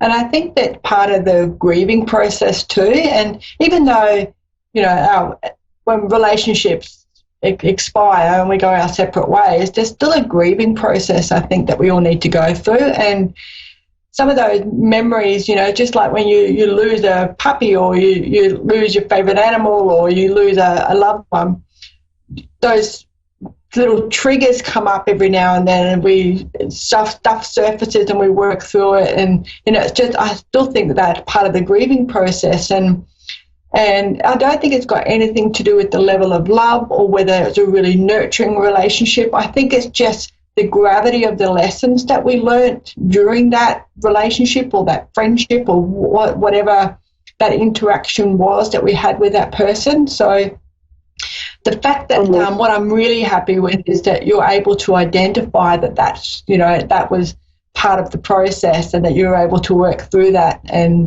come out the other side. So that's a huge testament to you being able to do your spiritual work on yourself and get yourself in that right place. Mm-hmm. Yeah. Yeah. A very, very nice place for you to be in. You can look forward to 2020 being less taxing on you, less draining on you, okay? It's just nicer things are about to come into play for you because you've done a lot of soul-searching, and that's about to pay dividends for you, okay? Oh, good. Lovely. Excellent. Thank you so much for your call, Kelly. You take care. Thank you. You too. See you later. All right. Thank you. What a lovely lady. It's so cool when we do this sort of work that we're able to see people and tune into their frequency of where they've come from and how many things they've worked through and their layers to get where they are right now. And because I'm so in love with our self-growth and the whole evolution of ourselves, that when I see it like that as clearly as I just did with Kelly, it's such a buzz for me, because the ultimate best gift you can give yourself is nurturing and self-development and growth, and it's just amazing. One day I will I'll tell you my story on Moonstruck, and then you can see why I'm so passionate about really being our favourite subjects and learning about ourselves as much as possible, so we can uncover and take all those layers away and look for, our higher self and do things towards our highest good. It's really cool. It's very, very cool. I love it. So if you haven't already noticed, okay, let's have a look. We've got a lady called Chantel from Baytown in Texas. Hello, can you hear me? Yes, ma'am. Hello, how are you? I'm fine. How are you? Good, thank you. I have to say that each person that I speak to in the States have got such a different accent. It's really kind of cool to hear so many different accents, all from what you perceive as a one country. It's amazing. Very cool. Yes, ma'am. Actually, I'm from Alabama. I'm just here in Texas. Ah, okay. So that's different again, isn't it? It's a different accent again. Yes, ma'am. Oh, wow. Wow. I think us Aussies all speak the same. I'm not convinced that we're quite as different as the Americans, that's for sure. What can I do for you? I have been experienced, I don't know if you deal with my situation, but I have been dealing with spirits in my home, and I just, how do I explain it? I don't know if it's a good energy or a bad energy or what's going on. My daughter, I have a 2-year-old daughter, I'm sorry. Sometimes she's scared of it, and sometimes she plays with it. My son, he plays with it. My stepson, he's here off and on, and he's scared of it. And one night he was like, Mommy, he calls me Mommy. He's like, Mommy, she scared me. And I asked who. He pointed in my guest room, which, nothing was there. And I let him sleep with me, and he was like, Mommy, she wants you. And he was pointing to something, and I couldn't see it, but I'm a very spiritual person, and I could feel something there, but I can't, I think my children can see it. Yeah. But I'm just trying to see, That's the thing with kids, isn't it? They're so receptive to, they don't have all those environmental changes, and it's not, they're not talked out of, anything that they might, or it's not dismissed as in children. Like, they come through seeing things so clearly, and you're definitely seeing something. There's actually 2 spirits there, okay? So there's one that's a little bit cheekier, which is the one that can be a little bit intimidating. The other one, though, is quite a friendly sort of soul. They're both human-based entities, okay? So there's nothing too weird going on aside from dead people in your house. They actually passed away not that far away from you, okay? And I'm going to say that one of them is a little child. I kind of feel that it's a female energy that is the smaller child, okay? That's the friendlier one. The other one gets a little bit stroppy every now and then, but I think it's just because frustration more than a meaning of intimidating or frightening or anything like that. I think it's more frustration that they're not getting heard. Has stuff been moved around your house yet? Like if you come home and you put your car keys somewhere and then the car keys are not there when you go to get them shortly after? Has that sort of stuff started happening yet? No, not yet. Okay, all right. We'll give that a little bit of time. When did you move into the house? Actually, I've been living here a year now.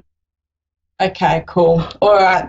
So if they're not moving your stuff yet, give it a little bit more time because they do want to talk to you. You're clairsentient, okay? So that means that you can clearly feel them, which is what you said before, but I can confirm you're definitely clairsentient. You're empathic as well, and you've passed on those beautiful qualities to your children, which is why they can see and hear these people so clearly. You can put boundaries in place with them, okay, by saying that they're not allowed to come in the bedrooms at night time when your children are trying to sleep. You can do other things like, you need to find somewhere else to hang out after 5 p.m. at night time. This is my family time. You can do things like that. You are in charge. I know that some people think that that's just crazy, but I have a lot of spirit dropping into our home, and I always have boundaries with them. They're not allowed to come with me to the toilet, for example, because that's my time. And they do listen to those boundaries, okay?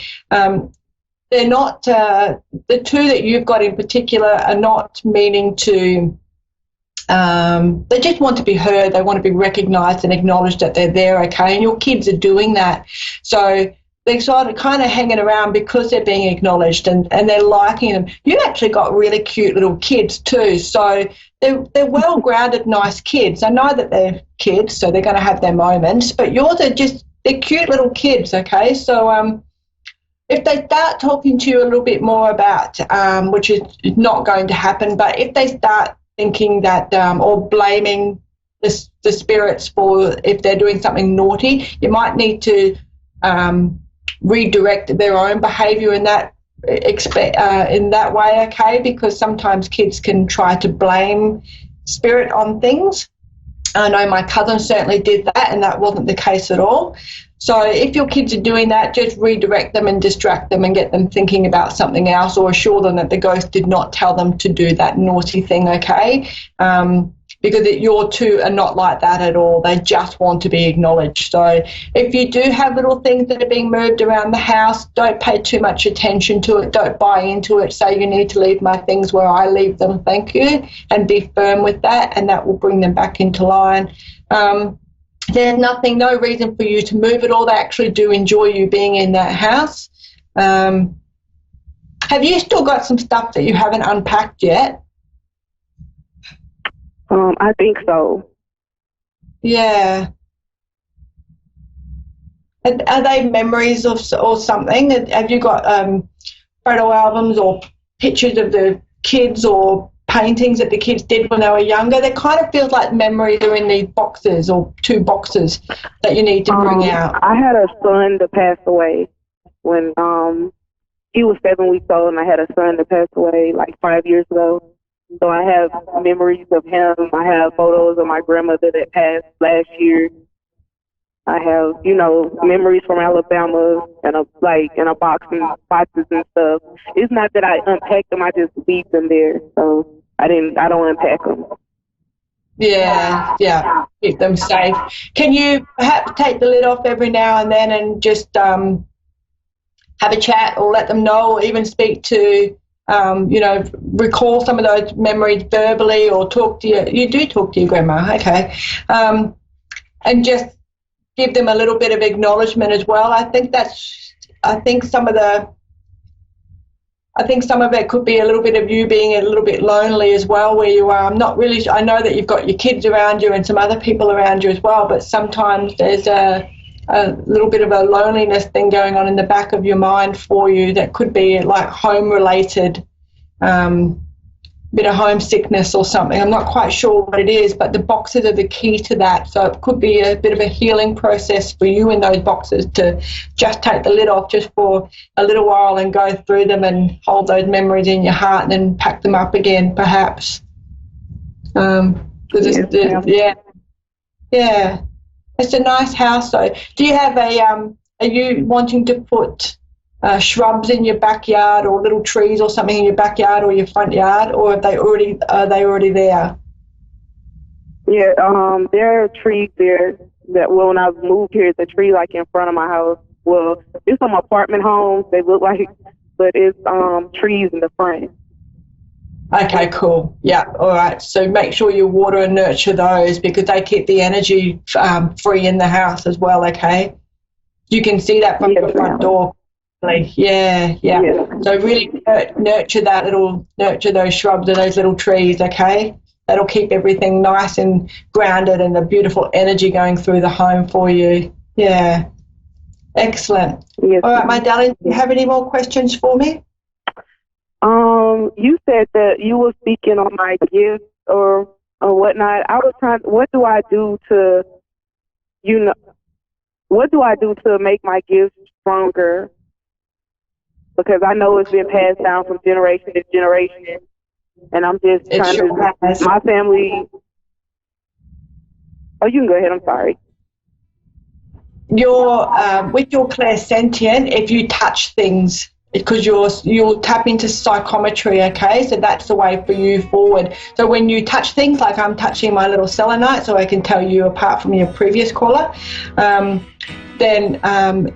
you touch things and then you'll be able to tap into your clairsentient. So you'll use psychometry, okay? So look that up or drop me a line through my website and I'll be able to give you a hand with that. But that's how you do it. There'll be a touchy-feely thing for you to engage it. Yes, ma'am. Yeah. All right. I've been given the hurry up, my darling. Yes, ma'am. Thank you. It? All right, darling. You take care of yourself. Thank you very much for calling in. Thank you. Bye-bye. Bye-bye. And that's it for Moonstruck at A1R Radio for another week. It goes so fast. This is an absolute joy bringing this to you. Thank you very much. If you'd like to book in for a private channel reading with me, please do on www.insightbyjanita.com. I'm on Facebook as well. I have lots of lives and giveaways and all sorts of things. And of course, if you are a Moonstruck caller, you get a discount on 30 minutes reading, and I will give you an hour instead. All the details are on my website. Please do find me there. And I will see you same time next week in the same beautiful location. I look forward to your time and your energy. Thank you very much.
Welcome to A1R. I'm Anna Olson, your host tonight. Insights into Consciousness, my show every Thursday night at 6:30 Pacific Standard Time here in California. I'm in San Luis Obispo, and then we also have that at 9:30 Eastern Standard Time. So everybody can listen all across the United States and the world, and I'm really, really excited to tell everybody tonight about Feng Shui. And I know that everybody now has basically heard about Feng Shui for the most part, but I really want to go into Feng Shui and how it's also an intuitive practice, and how us practitioners, I do Feng Shui, how we go about doing Feng Shui where it's uniquely catered to the person who needs it done or needs a little bit of help with it, because it is a practice that it actually originated in China. It's been around for over 6,000 years. Why would something be around for 6,000 years if it didn't work? Especially from China. Now we know a lot of Chinese healing. It works very well. It's kind of developed around those same concepts of qi and energy and how things work on an energetic level. And these are a lot of things that we know exist, but we can't really show it as well with pictures or with evidence. But if you think of it like radio frequencies, we know that we have cell phone and radio waves that go through the air. Just because we don't see them does not mean that they don't exist. So this energy that we work with, this qi energy, this qigong, or the qi that they traditionally call energy, spirit, intention, consciousness, there's so many different words and terms for this energy. And really, in the English language, I'm at a loss a little bit here, because in our language, we don't have a specific word for what they call qi. So that makes it a little bit harder for me to translate exactly what it is. as an intuitive, usually we say this is what it feels like. So I can tell you what it feels like, but I don't know an exact word to label chi as for English. The best way I can describe it is that it is an active energy that we can feel, that we can put out, that originates a lot of the time in thought. It's a way we create with our thoughts and with our intention. And this is why I think so many American families, Australian families need to hear about this.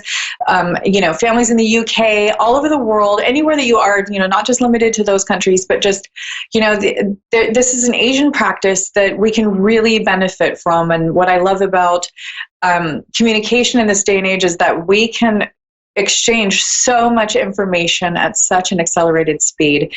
And it makes for a better world because we're not just tied to our own beliefs and our own ways of growing up and doing things. It's extended to the way that the rest of the world does things, and that really gives us more things in our basket to work with, more tools in our basket to work with, more ways to accept the highest and greater good and universal consciousness. So Feng Shui is spelled FENGSHUI.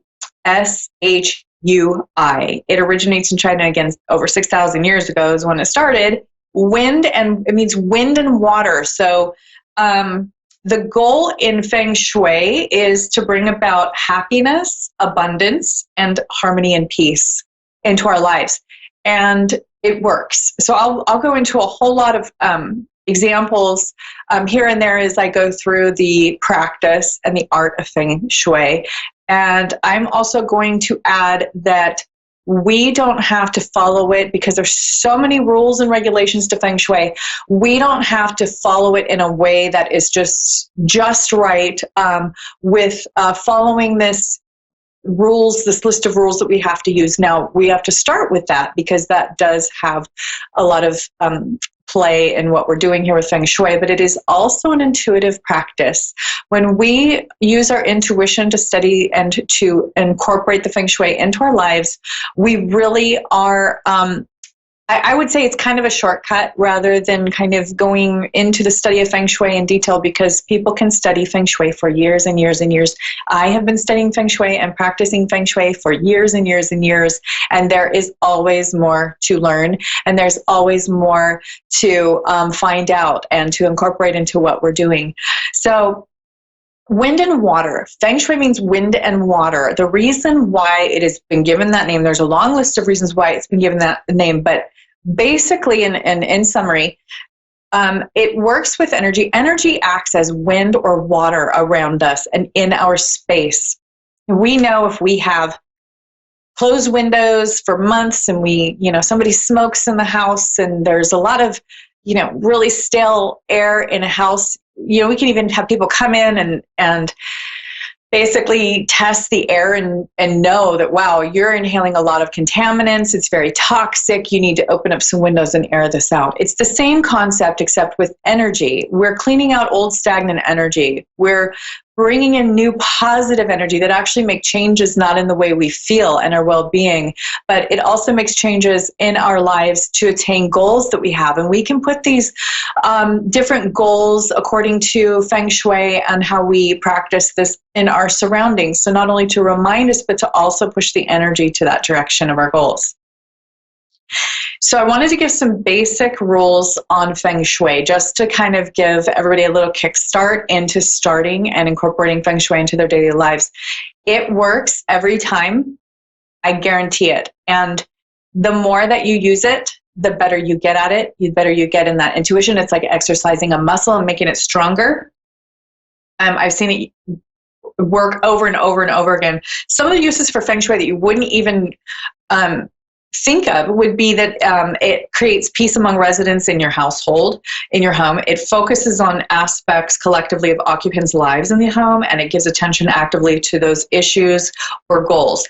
It works, and it works every time. So just as an example, when my kids were younger and we were living in a little cottage, it was probably like an 85-year-old cottage that I just absolutely loved and adored. And we had a game room that I left all of their toys in and stuff just to play with, even like video games and all that. It was the place where they would go as a reward, or just somewhere where that they could, you know, kind of get messy and just be kids. So I decided that I was going to try out Feng Shui on this room. And that's the first time I really tried this out to see if it worked. And I moved everything around. I studied the guides. I used my intuition. I positioned the bed just right. I, you know, put the TV in the right place. And before, when I had this room for the kids to play in, they never went in there. They didn't want to go in there. Their friends didn't want to go in there. I never wanted to go in there. It wasn't particularly messy. It was a typical kids' room, but nobody went in there. When we Feng Shuied it, everybody wanted to be in this room. Everybody was attracted to this room. The kids played in the room more often. They were more peaceful. They got along better. And when I looked at the Bagua, I'll go over that in a minute, I noticed that it stimulated a part of my life in the financial realm, and my finances got better. So that's what Feng Shui does. That's the purpose behind it. And you may, I mean, if you're like me, you may start to think, yeah, right, okay, so I put some furniture in the right place and suddenly my wealth increases. Yeah, that's what I'm saying. That is exactly what I'm saying. And people have been doing it because it works for over 6,000 years all over the world. And all of the wealthy people, and I know that, you know, basically exist, they Feng Shui they have people come in and Feng Shui their buildings before they're built. They have people come in and Feng Shui it after they're built. People who have a sustainable wealth do incorporate Feng Shui because it works. It's a little known secret. They don't want to sound crazy, neither do I, but it works. So I always think this is science-based. For work, it can also help you reach your goals. You can start it in the garden and the yard, and then you can flow it into the home. And size, like let's say you have a tiny apartment in New York. If you're living, you know, in a very small space, that's not the most important aspect of it. Since we're all starting somewhere, what matters is what is done with the space that you have now. So that's really important to remember, that you can't make any excuses and say, well, I only have a little tiny room that I'm living in right now. No, it'll still work for everyone every time in any space. So the first thing, though, is that you want to work with good intention and decluttering. So that's the first part. This is like the 101. This is Feng Shui 101 for the people who have never done this and they're just totally new to this. And I really hope that I can go over a few things for people who are basically doing Feng Shui 101, but they want to add some things. So first of all, you look around right now in your room or the yard or wherever it is that you are now. Look around where you are. I'm going to ask you, do you see a lot of clutter? Meaning, is there a corner or a piece of furniture with stuff just piled on it? Clothes, papers, newspapers, magazines, whatever it is. Is there anything, boxes stacked somewhere that you were meaning to go through, and you know that there's some things that you need to throw away in there? Anything like that? You want to sit and kind of think about that. Clutter is the first thing you want to get rid of in Feng Shui. Feng Shui is, the principle is that if air or water were coming in and flowing into your room, let's say your house, through the windows and the door, would it be able to flow around everything clearly and cleanly, or would it kind of like smack into it and it's just pretty much like the stagnant energy barrier? That's what we want to look at. We want to see how it flows around things. If water or air were to, like a big gust of wind, were to come into the house and or the business. This is for offices, businesses, retail spaces. This is for yards. This is for parks. Any space can benefit from Feng Shui. The next thing you want to ask is the room pleasing to the eye? Does it feel good to be in the room? When you walk in, does it feel clear and clean, or is there some weird, like, oh, I can't open the door all the way and it's hitting something? We want to prevent anything from not being repaired. We want it to all be in good condition. We want, furniture and doors to be in good working condition. Anything that needs to be repaired should. And in addition, you want to ask yourself, is the room boring? Is it lacking in interest, or is it lacking in intention? Is it lacking in color? There has to be a lot of creativity and intention in a room, so you don't want it to be too boring either.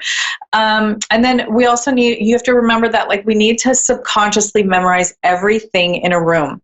When we walk into a room and you look around, your subconscious mind is so intelligent and all-encompassing that it's memorizing every item, every single little thing in that room. That is exhausting if, let's say you have a ton of stuff stacked in the corner, like I said, and that is a big stagnant energy block for Feng Shui. You don't want any stuck energy in a corner or on any object, or even under the bed. Even under the bed, that's an issue. Even closets, you need things to be pretty clear and free-flowing. Don't let this overwhelm you, though, when you start out, because there's always the start small scale, and then you can work your way up. And that is what this is about. Our environment is a reflection of our mind. Our mind is also feeding off of what is around us in our environment. It is an exchange. If we start even small scale in our environment and then work our way up from there, there's always the baby steps, and nothing is too small to start with. You're still doing good work if you start out small. So I want to reiterate that again, that you can do it with a small space. You can do it at little baby steps. How do you eat an entire watermelon? One bite at a time. Okay. So we need to subconsciously memorize automatically every object in a room or space. Remember that. So remember that our thoughts and our minds are very powerful, and intention is key in our lives for goal setting, action, and results. So you look at the aspect of clutter. This is always the first step. Clutter is indicative of a stagnant energy around that subject topic in our lives for that area of the room. And this is where I go into the grid. We have a bagua and a grid that we would put over our house. So if you were to look like an aerial view over the building, the office space, the house, wherever you're feng shuiing, you're looking down on it from above, like let's say Google Earth. Okay, you're looking down on it. You're going to first of all locate the front entrance. Now, sometimes that's the front door of the building, retail space or house or whatever, or even the front gate to a garden. We're looking at where the entrance is, where you enter the area most often. Some people park in their garage and they go in through their garage door. That will be your entry space to start your Feng Shui bagua. And that front door will go directly in the front of the bagua. And I have a grid here that I love because it has these really great little pictures, and they make it very, very simple. This is a great grid from a website that I was on. I just really like that they make it so simple, and I'll mention the name of it later, but this is our basic grid for Feng Shui.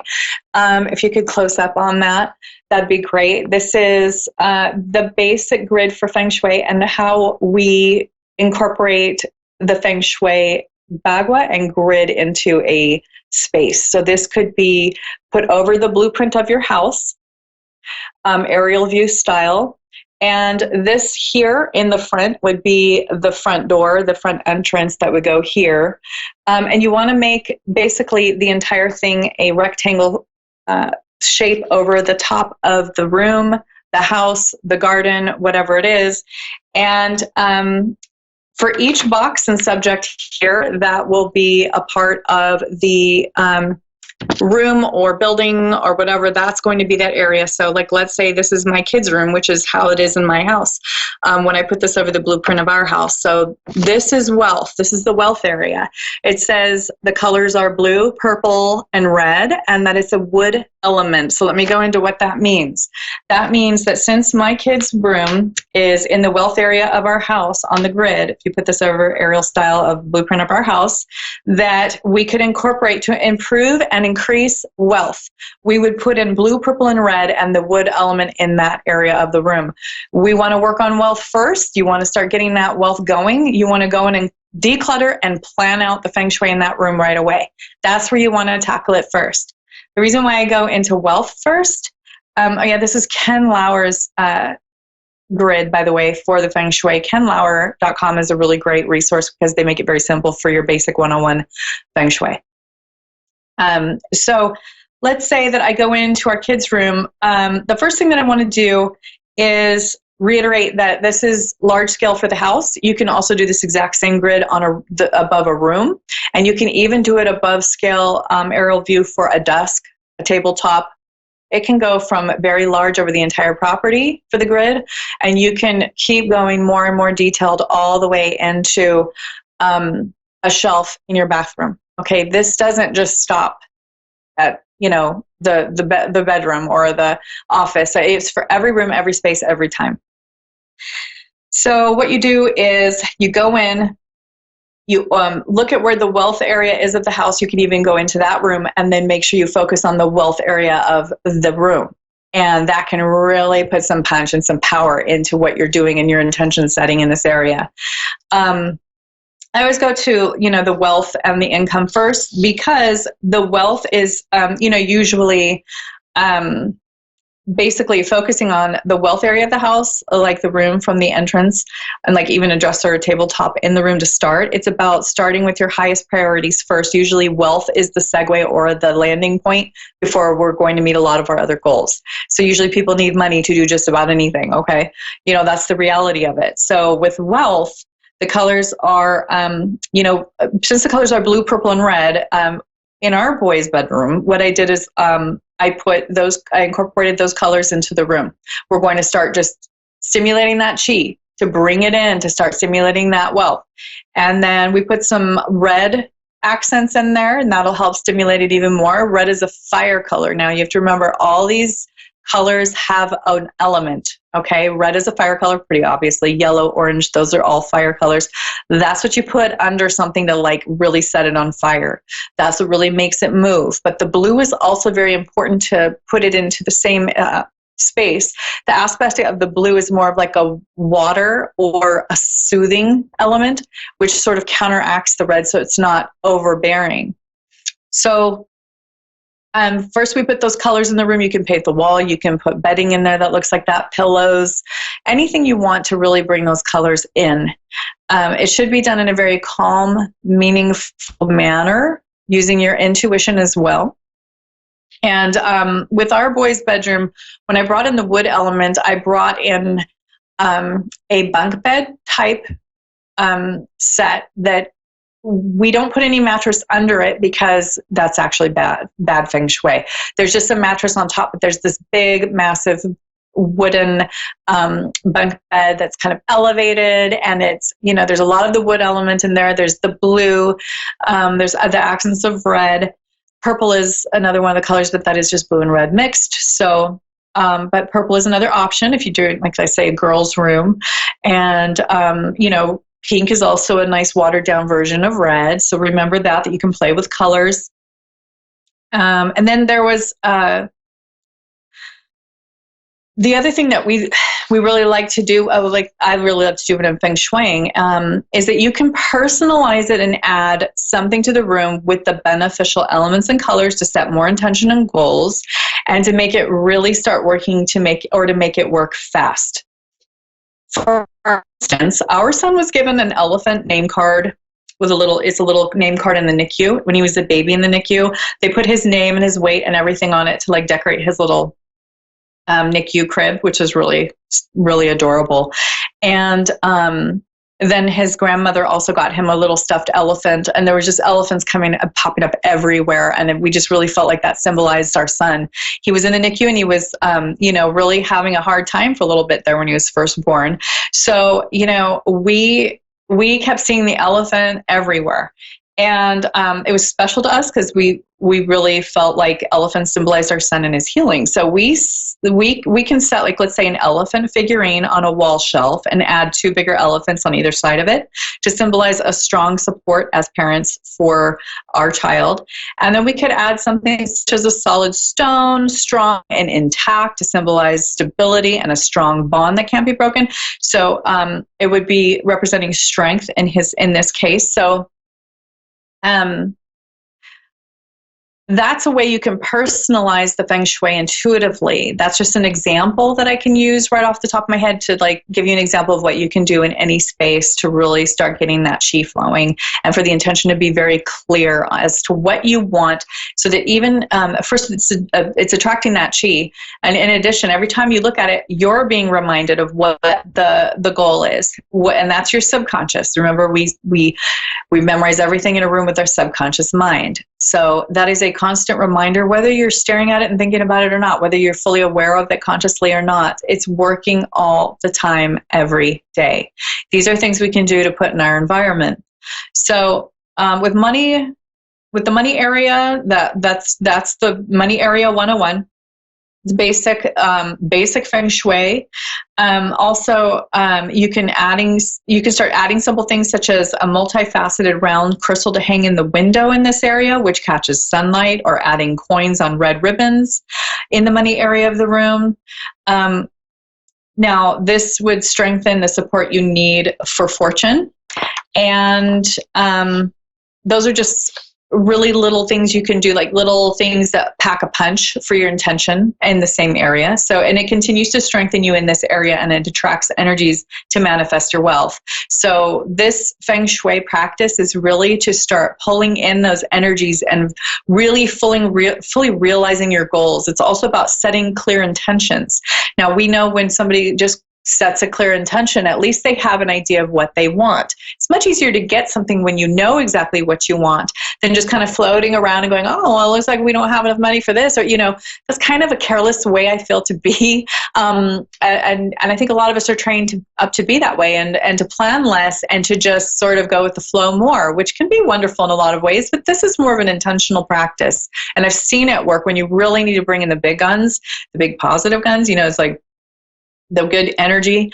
So I've noticed that the closer I get to completing the feng shui work in my own home, and especially when it's completed, it brings our family closer to a place where we can make a decision to move to a better, bigger home, or we can make a move financially. It just usually, it just causes things to move and grow quickly.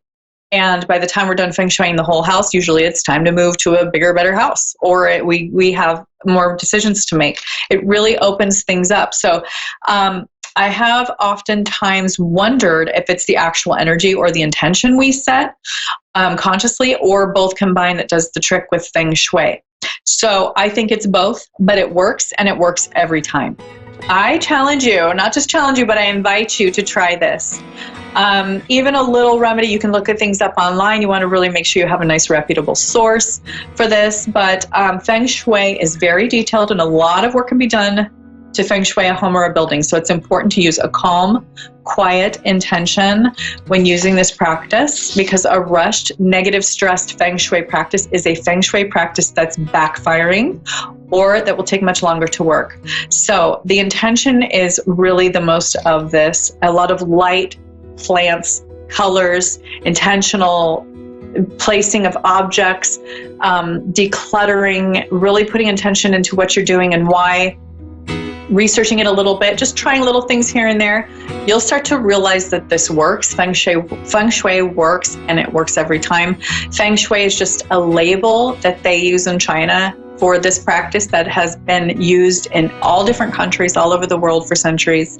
So I wanted to share this with you. If you want to do a feng shui consult with me, I do feng shui consults. If you want to leave it up to me, I can help you with it intuitively, and I can do that work, a lot of that work for you. When I've done these clearings and these intention settings in people's businesses and homes, it's cleared out bad energy and it's brought in a lot of good. And the only thing that we need to be careful of is bringing in too much business at once so that they're too crazy busy.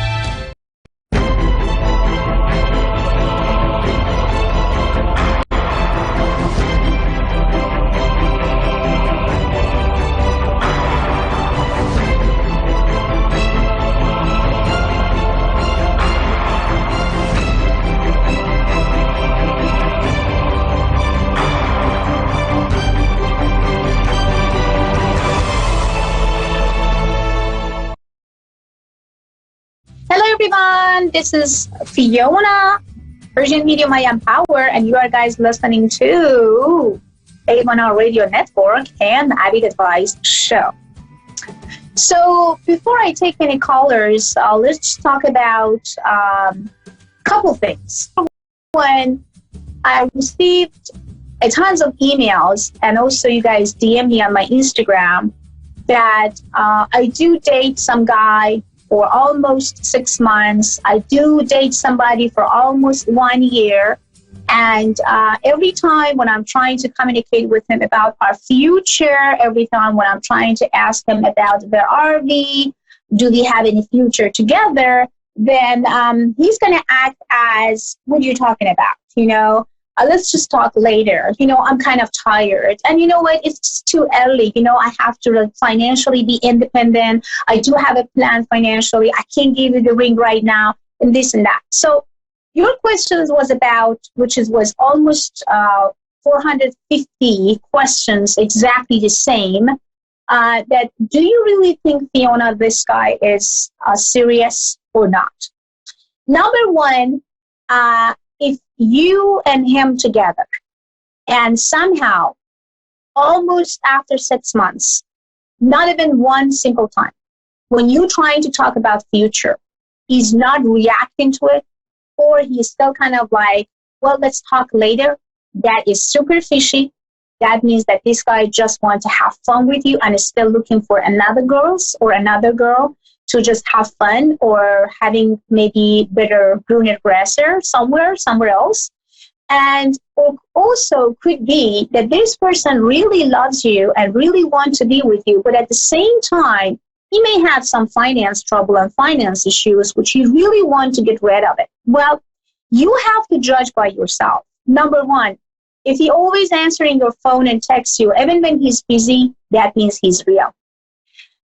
When he's around you and really want to help you, when you ask him for something and he's there and he kind of like calling you a couple times because you got cold, you had some bad day at your work, and then like you're texting him, he says, oh my God, my boss was this and that, and he kind of like texting you 3-4 times, even when he had a lot to do at his own work, that means that he's real. But if he just calling you when he wants, when he asks for, when he need you, or when he would love to have or take you to the dinner, or a movie, or how to, take you in bed or whatever, having sex with you, that means that this guy is definitely a user, would love to spend time with you because he feels lonely, and directly when he finds someone better, he will dump you like a hot potato and say, bye-bye, move on. You do not good for each other, and thank you so much. So this is the big warning for each of you. After 6 months, if the guy still says, I don't know what I want, and maybe I'm not ready for a relationship, means that this guy never been ready for a relationship and wants to just have fun. So don't dream and don't try to be in some sort of fake connection with your own soul and lie to yourself that everything is going to be all right. So basically, if this guy never spent time with you when you wanted him to do, and he never ever called you back when he saw the missed call from you, that means that this guy doesn't care about you as a person. He would love to be with you just because he wants to take you for the dinner, have somebody to sitting in front of him and eat dinner together with as well, go to a movie and not going alone, and at the same time, having fun in bed. So why not? We can actually meet each other 1 time or 2 times a week and have fun with each other. So this is super important for you guys to not fall into people who, or especially guys that are trying to just use, abuse, and then dump you and then say goodbye. So get out from the relationship right now. If you have any sort that he ignoring, he never cares about, and he always asks you for something, and if you are not giving something that he wants, then he will stop calling, communicating, texting, just because you are not listening to him, what he wants. So basically, life and relationship is all about give and receive. If you are giving and you are not receiving, then goodbye that relationship. And if you feel that, oh my God, I can't do it, Fiona, I'm so in love with him, stop it right away. You know why? there is no such thing as a love that you can get out. It's a neediness. You are super needy, and you have to find why you are needy at going after people who, especially staying in an abusive relationship, that you know that this guy would never take you anywhere. So my advice to all of you, get up, don't be needy, and just stop saying, I am in love. You are not in love. You're just needy. You're scared to be alone. You're scared to not finding any other guy or new guy. That's why you can't handle if this guy is going to go away. That's why you said yes to all things that he said. That's why he will absolutely use and abuse you in many situations to get what he wants. So remember that if someone loves you, will do everything to make you happy. If someone really loves you, will absolutely go to the moon and come back and give you anything and everything you desire for. If someone really loves you, will always make a time. If your boyfriend says, I don't have time, I can't do it this week, I don't have time, I have my mom to do, I have my dad to do, that are red flags, big, big, big, big red flags. So that means it's not good. So back to studio, I want to talk about also Consciousness Life Expo 2019 in LA. I'm representing Avid Advice. I heard that there's a lot of people coming. It's all about energy, metaphysical, quantum, spiritualities, mediumship, psychic. Oh my God, God knows. A to Z. So that's why for those who really want to come around those, object and subject in their life, like when it comes to spiritualities, stones, crystals, healings, Reiki, any type of things that is had to do with the unknown energies, then come to Consciousness Life Expo 2019. And we are there. Avid Advice is there. And I'm representing actually A1R radio network as well. So we're definitely going to have a show. I will show you guys exactly what's going on. I heard that every 1 hour and every 2 hours is almost 5 to 10,000 people coming and visiting, which is really fantastic.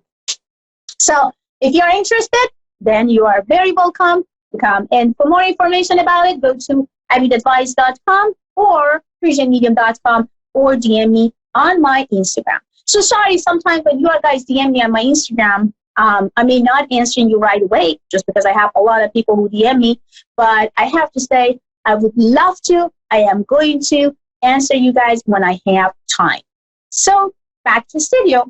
Let's see that if you have any callers. That sounds like still not. And let's just continue and talk about dating. Okay, let's see. I have a caller right now. 1 second.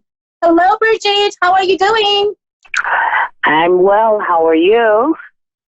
I am doing fantastic to hear your beautiful voice and hear exactly what's going on. So, Bridget, give me your date of birth first, sweetheart, and then tell me about what you have in your mind and what I can do for you. Go ahead, sweetie.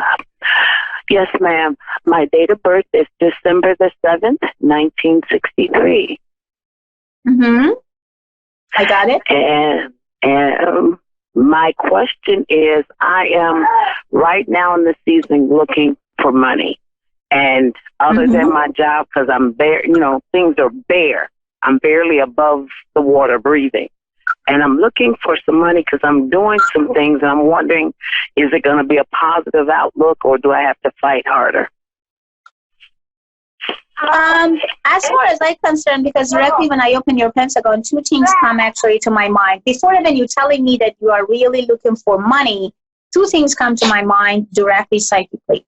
Number one, some good news coming around almost by the end of this month or the beginning of March. So basically, in between the 27th of February until the March 13 or March 17, you are going to receive a good news that will change your finance from A to Z.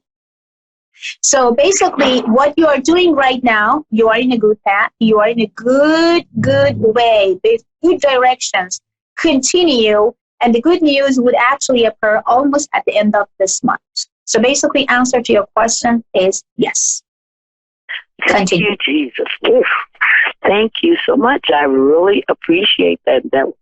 That made my day. I made my Yeah, and day. it's amazing. I love the way that you take a risk because normally you always be careful, and that's why you're getting tired to be careful.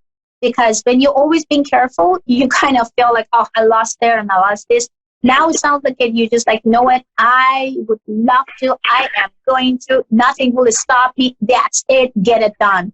And that's what I love about that type of attitude. And I wanted you to continue to have that attitude all the time and not just temporary. I appreciate that because that's No what I'm fighting fears, for. no fears, sweetheart. If something happened before in the past, who cares? A lot of things can happen in the past, and we know already about it as well. But what I really feel good, and I sense you, and I really hear you right now, you went through a lot of pain. You went through a lot of craziness, and you also feel betrayed. You also feel left over. You also feel lonely. But remember that is all temporary right now. So what you are doing right now, sweetheart, is super fantastic. I don't know what to say, but I'm super proud of you. I do. And I think that you are in a good path. You are in a good relationship with yourself, with your own feelings, that I wanted you to continue to be fantastic as you are today. And don't give up. Thank you so much. I appreciate it. I love you. Thank you. Thank you. It wasn't me to make you to feel cry, but sometimes crying is good because it makes us to release and get rid of all emotional feelings and feeling good about ourselves. So I'm happy that Fear's coming out, and I'm happy that you found yourself right now, about your own dignities, connections, and everything. I'm super blessed and super happy to have you today on my radio show, because I kind of feel that you really pray to God and you trying to attract good things to yourself because you're getting tired to be around people who lie to you all the time, who betrayed you, and they use you all the time. And now is your time to really lay back and relax and get what you want. So I'm super happy that you come to my radio show today. And for further information, Bridget, you can actually sign up on Avid Advice if you ever want to talk to me or if you have anything in your mind to share. So you can go to Avid Advice, sign up, and I'm there for you if you have any questions, anything that you would love. So I'm going to be there for you. So what else? If I'm going to ask you, Bridget, something that kind of, let's say that I'm God. I'm calming down right now. I'm not, but let's say that we pretended. If I'm going to ask you that I'm here to try to give you the best ever answer to one of your burning questions, what will be that question? What do you want to know? Is my husband faithful to me? Because I don't feel he's faithful. You don't feel that he's faithful, correct? You don't feel that he's cheating. You feel that he may cheating or he may have some fishy things behind, correct? Yeah, because of the way he treats me. Well, let me give you the good news, Bridget. He is not cheating on you, but he's super depressed. And he's the guy that never talk about his emotional feelings. He's the guy that always trying to hide his pain and even his happiness inside. And that's why you feel that when he's not happy, he withdraw himself so badly. And that's why you feel that you are not even count as a woman or wife anymore, which is not true. He's not cheating because I can't see any kind of touchy sexual connection or somehow picking up something that actually on the phone and trying to kind of like taking care of her, go there, pick up her, doing something with her, or kind of like having some secret lover. None of those vibes, thank God, is coming to me. The only vibes that I'm getting from him, he's lost, he's depressed, and he lost his dignity. I don't know why he lost his dignity. It may be because something had happened to his job, maybe to his body, maybe something that he actually not feeling the same way as he was before. So that's why he has nothing to offer. The reason that you're not feeling good, it's not because he's cheating. It's because he's lost, he's depressed, and he doesn't know how to get out from the situation, and he's not even talking or communicating with you and asking you questions like, honey, are you all right? Should we just talk to each other about things? And I think the miscommunication between you guys and not opening up towards each other that make all those misunderstandings come behind and behind. But he's not a cheater. He's just, sorry about my language, but he's just stupid to not opening up and telling you the truth about his own feelings. But he's not a cheater for sure.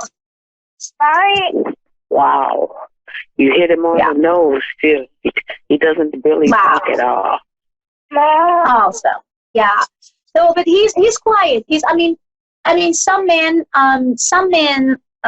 talking and communicating all the time when they do not feel good. Some men, they kind of get completely quiet, not communicating, shut the door completely, and just like, be and acting like nobody, like a zombie. So it depends that what type is he? And the type that I can see on your husband is about someone that always wants to withdraw himself when he's not feeling happy. When he's not feeling healthy, when he's not feeling satisfied with himself, he always backing off, get quiet, holding himself in, and trying to shut the door and not allowing anybody get close to him or knowing what's going on. Wow. Yes, that's true. So he's not a cheater. Wow. I think you almost described him to a T.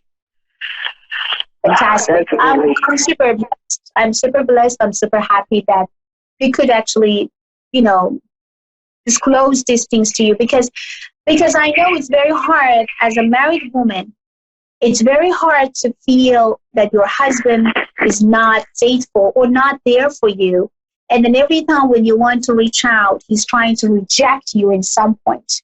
But would I feel his rejection towards you, it's not about to hate you or you're not attractive enough or you're not for me or this and that. It's about his own insecurities and limitation. It's about not having enough confidence. It's about the dignity being gone. It's about that he's acting like a zombie right now and he's not acting like a human anymore. So that's why you are not knowing the new him right now. It became worse because he just stopped talking to everyone and then now he became more lonely. What I want to suggest to you, babe, number one, remove and shake it and brush it off from your subconscious, from your mind, from your heart that this man is a cheater, which he's not. Number two, I wanted you to slowly, but very shortly, getting closer to him. Don't just jump in tomorrow or today and just like next week and, oh, my love, I feel that you're depressed. You need me. Don't do like that. Just like very slowly and shortly. Try to understand what he has as a problem. Talk to him. Communication is a key to understand why he's quiet. The first week, he may not going to open up to you at all. He's just going to act like, type of is not your business, I'm fine, don't bother. And the second week could be also the same way, that you feel also rejected. But if you really want to save your marriage and save your relationship, continue to the third week. And through the third week, I promise you, he will open up and he will talk to you about his own issues and his own problem. I know, Bridget, your guy is going to really rock and continue to have a relationship which is going to be based on health, wealth, and prosperity. I know that you've both been through a lot of pain and not so many months ago, and that's why everything is kind of fresh, and especially for you, because I know that you are very responsible and being very responsible, stay very responsible, and that's why all I wanted you to do is just stop it. I mean, say no. You have to kind of like teach as well to say no to people, and you should not always, sacrifice yourself just because of others, okay? So make sure that you came first as well. Make sure that you do love yourself first before anybody else. Thank you. Thank you. Very sound wisdom. I truly am grateful and blessed for the information you gave me. No, really, my love. I'm happy. I think that everything happened for some reason. Actually, you come to our radio show. And I'm so grateful and thankful for A1R because If A1R doesn't exist, you guys couldn't really find me, and I couldn't find you guys to having this beautiful, magical conversation that you could at least understand that all the feeling you thought you may actually had about your husband was not correct and he's not a cheater. And then also understand about like things that you are really, really put your energies and everything on will go exactly the way as you wish and desire for. And at the same time, you have everything under control. So I'm so blessed and I'm so happy. Thank you so much, A1R, to be you, to bring those beautiful angels to me and letting me to share my gift with them. I am so thankful. I'm so grateful for A1R. I've been with A1R, honey, for so many years. I would say that I would never, ever leave them because they're like my family. That's why, because they're working with their heart. And I'm super blessed and super happy that today you come to our channel, and I'm super blessed to tell you that everything for you in your life from now on will exactly be as you wish and desire for. I think all the pain is almost gone. All the dark situation that you've been and went through maybe about a couple months ago is almost gone. So now the light, the shine, the sun, the energies, the power, the light, and the love is absolutely on your way. So cheers to that, sweetie. And don't concern. Thank you so much. I just want to thank them as well because I'm the real thing. This is not made up, and everything that you told and shared with me was the 100% truth. I thank them for connecting because this weighed so heavy on me. I really appreciate them in the radio show. This is my first time ever.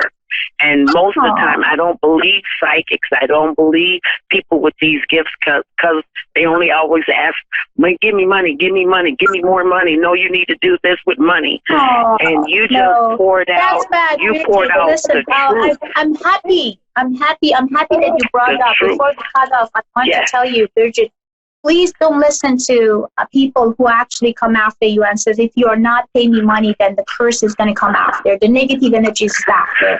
And you're not going to, please don't listen to those things. It's not real. None of things that has a black magic, doing kind of the black magic and stuff, if they are not real, it's not real. Negative energies is real. But if you're thinking about it, if you think negatively, the negative energies will come to you. It has nothing to do with black magic. It has nothing to do with all the BS that they're trying to tell people to go after their money and their account. Please don't even pay them. And please don't even listen to them. When I'm actually working with officers, when I'm working with lawyers, insurance companies, when I'm working with individual, actually private investigators to finding missing people, I can really tap into my gift. And I'm so grateful for that thank God that you gave me the gift that I can really sense people and feel and helping people and family to get some foreclosure for their problem.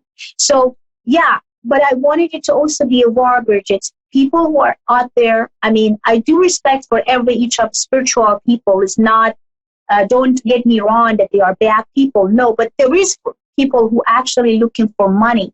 They do not have any spirituality. They do not have any abilities. If people sending you tons of free minutes and ask you to call me back, or you know what, come here, I see something, and come after you and drag you for money, that means that they are not real. They're just looking for your account. They're just looking for your money. But if you want to talk to that person by yourself, your energy is telling you that this person is the right things. The reason that me and you talking today on the radio show on A1R, because, and this is your first time, is just because I have to relieve and release you from something that holds you inside and making you to feel nuts. And that's why I have to really tell you something that is completely true, because I don't want you to be in a shadow. I don't want you to be in a negative and dark energies. Why? Because you are a wise woman. You are a fantastic woman. You have a golden heart.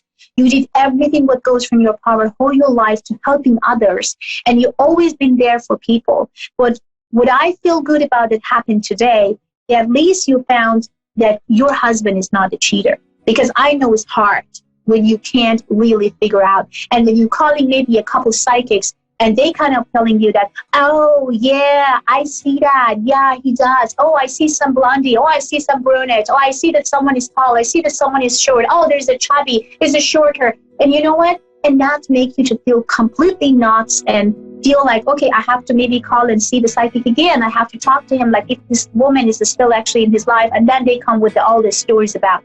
All I have to say to even my other psychics and my people, my colleagues, please telling the truth to people. Telling the truth to people. Don't try to lie and trying to hold them into lie to make them to pay you more. Because, I always say this way, Bridget, quality bring quantity.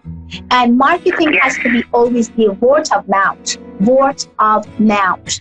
A real psychic, a real medium doesn't need any marketing. Doesn't need to scream about herself or himself. It's enough that be correct. It's enough that always be faithful and grateful and helping actually customers the way that they can with their own gift. So quality bring quantity, and also when the gift is real, the word of mouth would bring 1 million of people to your life. Yes. Thank you. Oh, I'm loving this. Guys, this is real. She is real. They put me with real. This is real. It's not phony. It's real. I love you so much. 100%. Thank you. Thank you, baby. I love you. And would be a very the honor that you sign up on Avid Advice. If you ever wanted me, just send me an email through Avid or send me an email through my Instagram. If you have Instagram, my Instagram is Persian Medium. And also you can go to and email me persianmedium@gmail.com. If anytime you need me, Bridget, I love your energies. I love your personalities. And I love how light and true and how awesome you are as a person.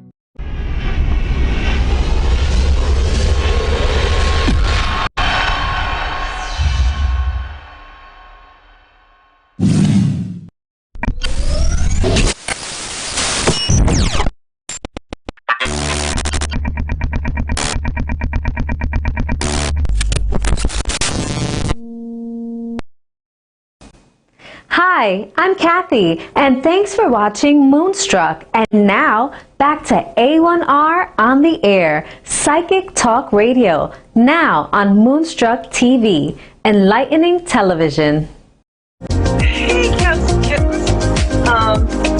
We're trying out this new comfy cozy blanket. We're trying that out today. So glad you're here. As we all know, sometimes there are little blips in our day. I had to go emergency babysit, and it's fine, a toddler, a male toddler today. So I got here about 5 minutes before the show, unusual for me. And then I reached into my purse, and here are my headphones. Somebody very charmingly did kind of a 1960s pop art site-specific arrangement with these. But what was also, and I think this is so sweet, he also gave me a lovely parting gift. And I'd like to share it. I think he thought I needed a makeover, so this would be, okay.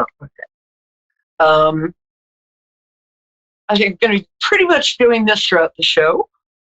And singing, I'm my own grandpa. Anyway, that was fun. So you'll be able to hear me a little better in a minute. I should have had an OCD friend come over and do this for me. Have you ever noticed that your friends are really like obsessive compulsive? If they will sit there and they'll take your headphones away from you and they will do this with them. I don't know why. So hi, welcome. Big astrological news, which is that Jupiter, that big, happy, benevolent, what do they call them? Big round things. Sumo wrestlers. Planets. Okay. That big, happy planet moved into Capricorn, or it's just about to. Now, when Jupiter moves into a sign, so when Jupiter, it makes that sign sort of doing things that are associated with that sign kind of happy and lucky. If you have that sign in your chart, it sort of lights that part up for you. Jupiter in Capricorn is going to be very good for Capricorns so it will make people perceive them as, and I mean this lovingly to all my Capricorn friends, less annoying and more kind of useful and attractive. I love Capricorns. It's the most misunderstood astrological sign because they come across sometimes they can come across very kind of reserved, status conscious, or have a need to be in control on the outside. Underneath, they are dancing around in plaid undershorts wearing like moose antlers in their head. I mean, in a metaphysical and interior way.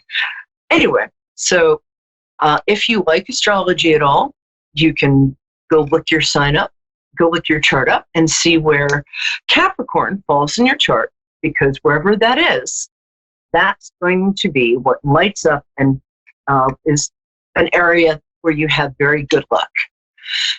And hopefully one that doesn't involve toddlers. The other thing that happened, we had a nice new moon recently.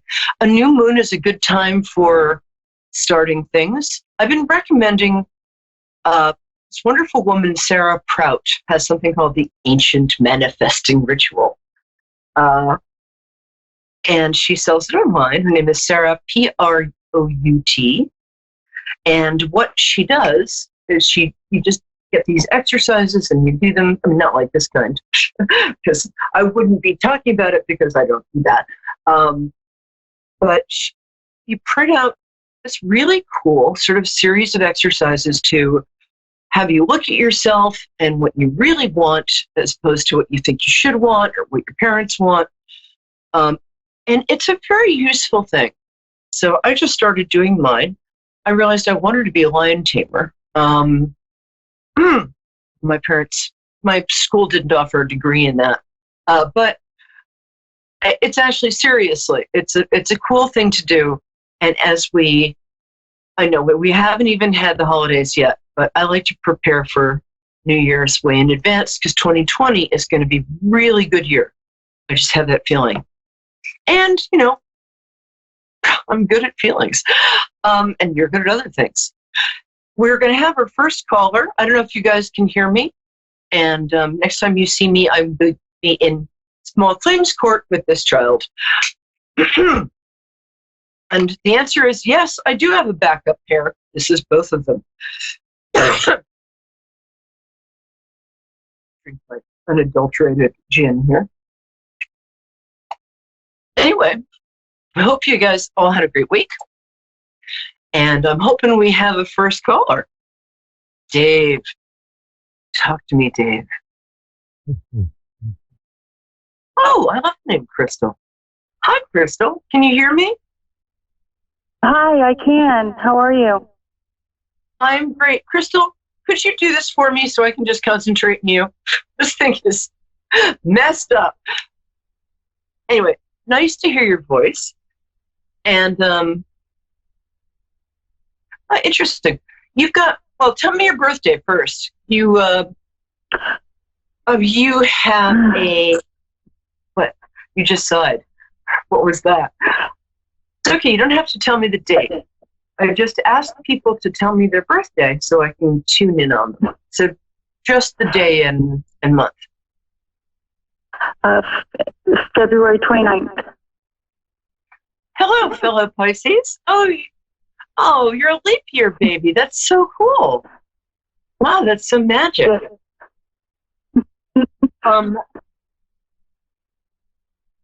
It's been very interesting all of my life. What's that? It's been very interesting for me all of my life. In what way? It must make you feel special. It's made me very empathic, I believe. That's certainly what I'm getting. The other thing I'm getting with you is that it also made you strong. So, because if you grew up and still are as empathic as you are, it makes you strong. Because you have to be, otherwise you'd crumble into dust. It feels to me, maybe I'm projecting, that a lot of my Pisces friends went through breakups in the last couple of weeks. that be what's going on with you? No, not at all. Not with relationships, but with like past problems. I've finally decided to let go of things and move forward. Yes, I think that's what you're probably sensing. I think I am, because that's exactly what I was writing about today, and thinking a lot about today, and working with clients. And I'd love to work with you because you're amazing in that you're willing to let stuff go. And I work with people and I'll say, would you rather be right in this situation, or would you rather be happy? And because people really identify with their problems and you don't. And the last couple of weeks, I've also been looking at old behaviors or old ways of being. And I think you're going through this exactly. And when that old behavior or way of being comes up, I can kind of sense it and say, you know what? I'm not going through door number 1 anymore. I'm choosing door number 2 here. Are you finding that out? Are you finding that you're not engaging with other people's toxic narratives, that you are making better choices for self-care? Are you? Right, that's exactly, yes, you're correct. And it's enlightened me quite definitely, and it's made a huge difference in my daily being and everything, and how I feel, everything. Well, you're very present wherever you are right now. I mean, at work, or if you're, doing something creative at home, you're not being taken hostage by woulda, shoulda, coulda. You're being before, if you were someplace, half of you wouldn't be there because your anxiety would have taken you out of the room, essentially. And there's a really beautiful thing about not letting anxiety yank you out of your being in the moment. It's a beautiful thing when you can just be at work pouring a cup of tea, and that's what you're doing. You're at work pouring a cup of tea. Or it also feels to me like you've discovered either a spiritual practice or a form of meditation that really works for you. Is that the case? That's very, very, very, very true. That's my question for you. Is I'm also discovering that I have some psychic abilities that I'm unsure about, and I kind of want to know where to go from here. All right. Let's see what kind of psychic ability you have. I've never done this in the show before. And this is not about me, although it's kind of fun. But off the top of your head, do not think without pausing. Tell me, say 3 words, tune into my energy, say 3 words about me or something that's going on in my life. Hit it. I'm seeing purple. Mm-hmm. I'm just seeing light and happy. That's very good. And thank you. That's very good. I work a lot with, aside from just sheer prayer, I like to work with some saints and ascended masters. I work a lot with Archangel Raphael, whose color is purple. And you're picking up, I do an angelic meditation before the show. So you're very good. Now, somebody who's, for me, I think you're a clairvoyant and an empath. And I also, there's a little bit of shamanism in there. I'm going to recommend a book right now. It's not actually about magic. It's sort of about, it's called what's it called? It's called Practical Magic. It's not a fiction book. It was way before that. And what it is just how to get into certain states that will, and then shield yourself, and then do a deep listening to yourself and to other people. That's the kind of, you're a psychic who, by shamanistic, I mean that you have a connection to the physical earth. By clairvoyant, I mean that you get information, you see information. An empath and clairsentient are sort of the same thing. You just feel stuff in your body. Those are good places to start. My name is Perry Lyons, Peri, and then Lyons, Lyons. Drop me a line on my Facebook page, and I'll recommend a couple of books and give you a couple minutes of direction. That's something you should start studying. Don't quit your day job yet, but when it's time, I think you'll be a part of the community, somebody in the community we really, really value. Does that work for you? Anything else?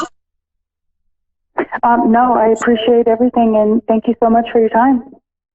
Oh, such a pleasure. And please do get in touch. You have a real gift. And if you've ever seen the show before, you know, I don't fib. Unless you ask me. Absolutely. No, I've been watching for a little bit. Oh, thank you. I'll send you a check. All right. Thanks, love. Okay, now we have, Take care. That was wonderful. What a great session. Now we have Jane from Kent in England. Are you in Canterbury? I love Kent. Darling, are you there? Jane? Hello? Hi. Hello there. Hello there. I used to date a lot of men from Kent, and it would just drive me crazy because they'd spend the first part of the date explaining the difference between a Kentish man or a man of Kent. And then I'd have to hit them. How are you today? I'm not sure. Good. I'm glad you called then. I feel really worried about something slightly physical that might be affecting your self-esteem. But first of all, tell me your birthday. What day is it? Sorry? I'm sorry. Oh, look. These are almost ready. Tell me what day your birthday is. That's how I connect with you and jump into you. Oh, 28th of August. I'm sorry, what? The what? I'm sorry, what is it, love? Sorry? 28th of August. 28th. Good to know. Have you, I'm very glad you called. Have you, and now we can use these. Woohoo! Oh, August 28th. God. You know, that's really interesting. Hold on 1 second. I'm just fixing the, stand by, folks. And look at my, what I just did was, hooray! These puppies are brand new. Okay. There. Can you hear me now? Yeah. Good thing, too. 28th of August. That's, people born in that day are so good, but sometimes they work so hard to make everybody else feel good and take care of everybody else that they lose track of who they are. Anyway, so what's your question, my angel? About my love life. Oh, God, me too. Do you go to any kind of class or, I mean, do you go to like a folk dancing class or some sort of thing where you're out and about with people? I'm not sure going down to the pub really counts. But do you do anything like that right now? No. Okay, I would start doing that. Any kind of class you take. Are you a good gardener? Or do you enjoy it? Gardening. If you want to take a garden, that's your job? I rock. Okay. Is this about somebody you have your eye on, or just you want to know if you're going to meet somebody? Well, I have had someone in my life, but I'm not sure if he's coming back or not. Mm. Yeah, I know that feeling. I think he is. I don't think he is until January or maybe late December. Did he kind of get a crush on somebody? Or did he just choose? Hmm? Him, I don't know.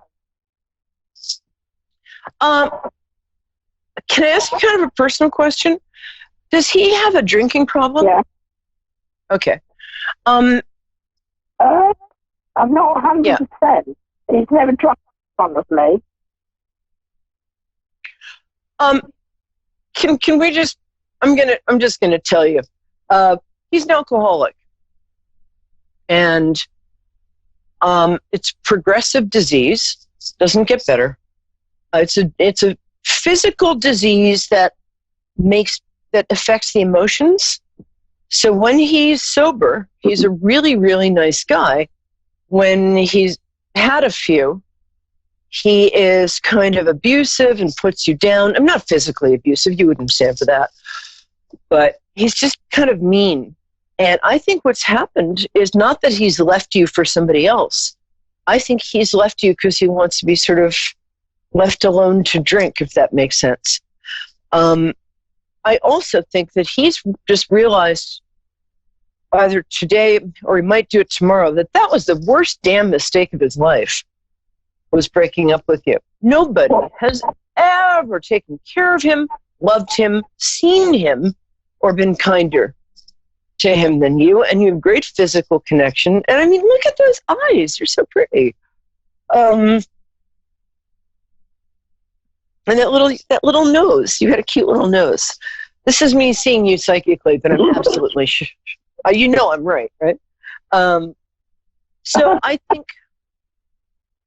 think you'll probably get very lonely around the holidays.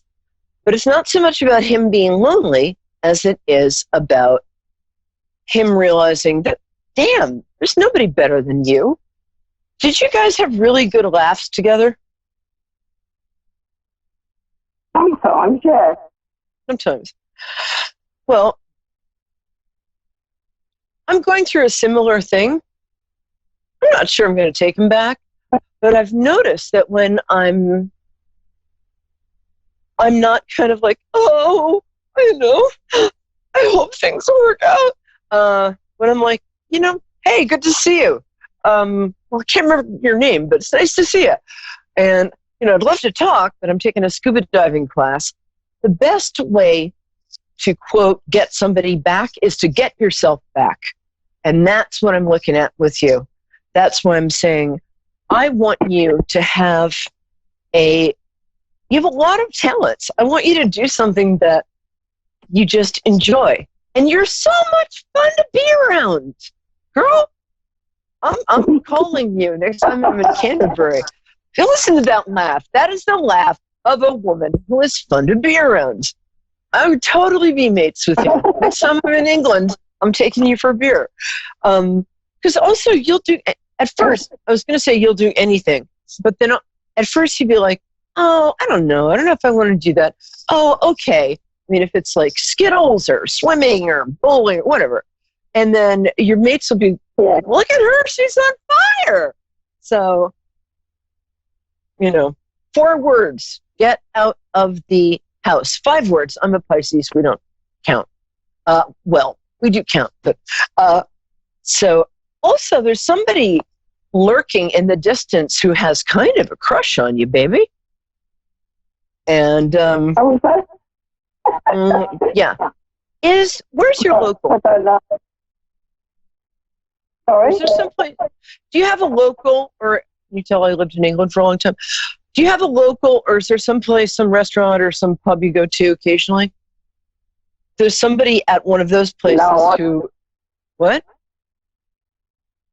No, I don't. I don't go out. I don't go out. Okay. What are we going to do after we hang up the phone today? We're going to go out. Okay, we're not going to go out because it's like 2 a.m. there, but I'm going to make you write me at Perry Lawn. I'm not kidding either, and tell me that you went out. The best thing I did after my breakup, which was my idea 2 weeks ago, was I was feeling really sorry for myself. Not that you do that, and I was like, oh, woe is me, And I'm like, oh, I'm going to put an end to it all. And then some inner voice in me said, no, you're not. You're going to go hit a piano bar. So I'm in Maryland right now. And when that voice that said, I can't go out, I'm too sad, I'm not thin enough, I'm not 23, nobody will like me. The other voice said, oh, shut up. And so I went out. I called a girlfriend and said, just come keep me company because God knows you can't sing. And but I paid for dinner. I just went and sat in and sang a couple songs. It's good to go outside. So I want you to either go out with your girlfriends and do something productive. I want you to take a class because I think you're going to meet somebody else. And when this guy comes around, as he will, January 15th at the latest, you're going to be like, yeah, I'll see you again. But I don't think exclusively because I'm having a good time. So the best way to get somebody back is to get yourself back. And Jane is my favorite name in the world. So how do you feel about that? Do you feel good? Yeah. Well, that's me out. Yeah. I think you've actually outgrown him. Really, I do. I think you've outgrown him. And, we miss them because they're fun to have. They have certain uses. Oh, you people have such dirty minds. I meant putting up shelves, people. But I think there's somebody coming along in 2020 who's really fun for you. And I think more your type. All right, my love. Thank you. Keep in touch. And if I thank you very much. Sure, and if I don't psychically sense that you're like taking a folk dance class or learning to scuba dive, I'm going to come to your house and knock on your door, okay? I love England. Any excuse to go there. All right? Thank you. All right, Jane. Huge hug. Talk to you soon. Come back. Have some kittens. Excuse me. We're here Wednesdays, 9 p.m. Eastern Standard Time. But what we also are is always here for you. So come back. I have a 97% accuracy rate. About you guys, about me, not so much. And just have a wonderful week.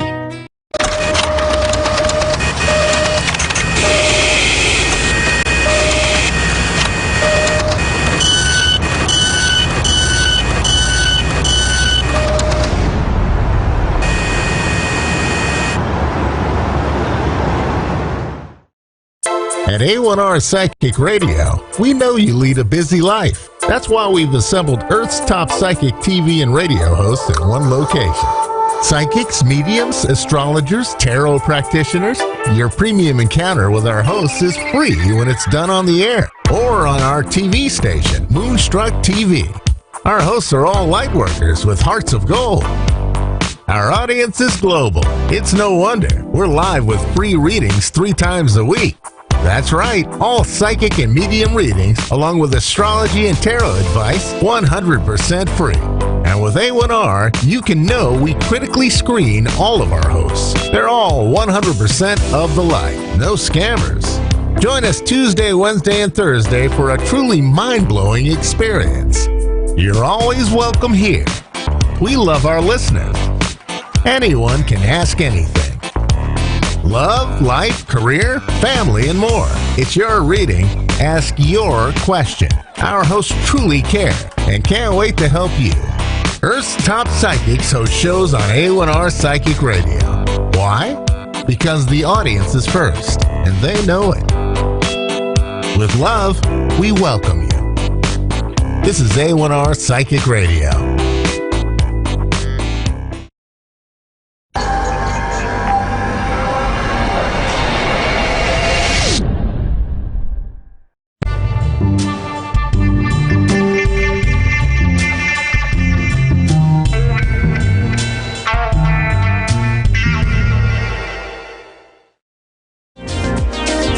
everyone. So welcome to Angelic Connections. I am your host for today, Carrie Bush, coming from the UK. I am a spiritual mentor, an angel card reader, and a published author. You can find me on Facebook at Carrie M. Bush, as well as Amazon at Carrie M. Bush.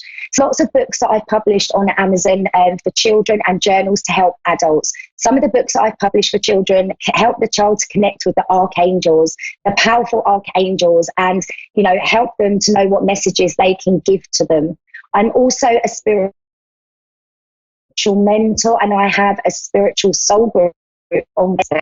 It would be great if you come and joined us and checked us out. If you feel like need some guidance in a certain area, then we can help you with this. There's so much love and support. I'm there every day. I'm doing daily messages, helping you with the energy of the day, helping you to know what to expect. There's weekly lives, there's pendulum calls, yes, no questions answered, lots of oracle cards. There's so much going on there. So if you just feel like you need that little bit more support, then come along, find us on Facebook at the Spiritual Soul Group. So just before I came on live, I have pulled 3 cards from the messages from your guides pack. Now, if you can choose the number that you're guided to, 1, 2, or 3, you'll get a special message after at the end of this show. So just go with the number you're drawn with. You know, the first one that comes into your mind, number 1, number 2, or number 3, and that will be the right message for you from the angels. So that will be revealed, like I say, at the end of the show. So our weekly guidance this week from the angels is embracing the future from the Gateway Oracle cards. Embracing the future. I step into the future with an open heart. So I love this card for us. This is trusting our path a little bit more, allowing ourselves to be guided, going with the flow, going with our heart space at the moment. We need to all be stepping away from our head space. This is a really powerful message from the angels. Step away from your head space. The head space puts you in that place of fear, anxiety, worry, thinking too far ahead, over questioning everything, basically just kind of driving yourself mad. So this card asks you to go with your heart space more. Your heart space is so much more reliable. It's connecting with your intuition. It's following the guidance from the angels. It's trusting the path that you are going on. And my goodness, are you going on a powerful path? So we've got magical times ahead, everybody. We're in a really, really magical phase. It is a very powerful month. It is the month of miracles and the month of magic. We are in December's energy. It's very, very powerful indeed. On Thursday, we have got the 12-12 portal opening up. This is the energy gateway that really leads us forward in a big way. It really allows us to put closure on the past, on things that have kept us stuck, on challenges that have kept us stuck and blocked from moving forward. That 12-12 portal is going to put the closure there. It's going to end this decade with a bang. In 2020, we are starting a whole new decade. So literally everything that we are doing now is preparing our next 10 years ahead. That is how powerful it is. So the angel's message for you this week is just be mindful of your thoughts and your feelings and your actions. As I say, we are the creators right now. We are creating our life for the next 10 years, for the next decade, from 2020 to 2030. This is the space and the energy that we're in now. So it's very important that we are thinking and talking about what we want to bring in around our life and not the things that we don't want to bring in, because the things we don't want to bring in can easily manifest under this energy. So I feel it's, you know, the strong message from the angels this week is just be mindful of your thoughts, be mindful of what you're talking about. Make sure that what you're talking about is what you want to bring in and you're not focusing on things that you don't want. This is all of us, you know, a strong message for us all to be careful, not to be complaining, not to be moaning about things, not to be keeping our focus on the things that we want to change that we're not happy about. Instead, we need to come from the space where, you know, we're talking about what we have as if we've already got it, as if we're already living it in our life. This is such an important message for us this week. So the 12-12 portal is on Thursday. it falls in with a full moon, the full moon in Gemini. So how powerful is this to have this 12/12 magical gateway opening on the same day as the full moon? The day after is the Friday the 13th. A lot of people are fearful of Friday the 13th, but there's no need to be. In actual fact, 13 as an angel number is a beautiful message. It's a strong message of change, of good luck, of good fortune. So, we need to celebrate Friday the 13th. It's a very powerful day. It's a very high connection day. So that comes in straight after the 12/12 and the full moon. And then after that, we go into the solstice, which is the 21st of December. And then we end the decade on with a bang with the new moon and the new moon energy around us on the 26th, which is the Boxing Day. So how magical is this month already? You may be feeling the energy quite strongly. We have a lot of ascension energy around. The reason being that we are being prepared for 2020 in a big way. As I say, this is a whole new decade opening up for us. And this is our chance to connect to our authentic self, to own our power in a big way, to go into 2020 connected, to feeling guided and, with freedom. I want to say the word freedom. That's coming up for me a lot this week from the angels. We're all going to be given freedom. So the ascension symptoms and the light codes that we are having activated right now are shaking people up a little bit. If you've got some bad patterns that you're still coming from, they will be highlighting and showing up of the month of December. You may also be experiencing some physical symptoms such as headaches, nausea, feeling tired, all of that kind of thing, because the energy is so, so strong. So remember, what you are doing now is creating your whole future. Please be mindful of your thoughts, your actions, and, what you're putting out there to the world. So we're going to take a caller now. We've got Riri from West Sussex, I believe, on the line. Hello, Riri. Are you there? I'm here. Hi, Kerry. Hello. How are you? I'm well, thank you. How about yourself? I'm really good, thank you. So how can I help you today, Riri? My question was really about my career. I really want to get into human resources, and I'm trying to take a few courses to see if I can actually get where I need to be. So I'm just wanting to see if there's anything in the cards for me. Really? Okay, let's pull your cards. I want to do the Gateway Oracle cards because I feel guided that these are the powerful ones to use. So I'm going to ask the angels for the cards for you and we'll see what guidance comes up for you, Riri. So about your career. Okay, so you get 2 cards come up here. Your first one is starting fresh. A wonderful new beginning is blossoming in your life. And the angels are giving me a big, strong yes in my ear as I'm pulling this card. It is new beginnings for you. It is time to create the life that you desire.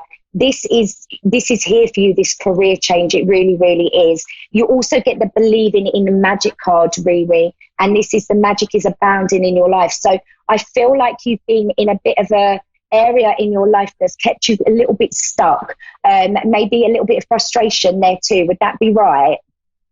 Yeah, very right. Okay, so this is changing, and this is the lovely thing. December is bringing the big change for you, the change that you've been praying for. I feel like the angels are saying to me that sometimes you've had a bit of frustration, like, hello, is anybody listening? I feel like you're putting out what you want. I feel like you're working well on manifesting. And I feel like there's been a bit of frustration because it hasn't showed up.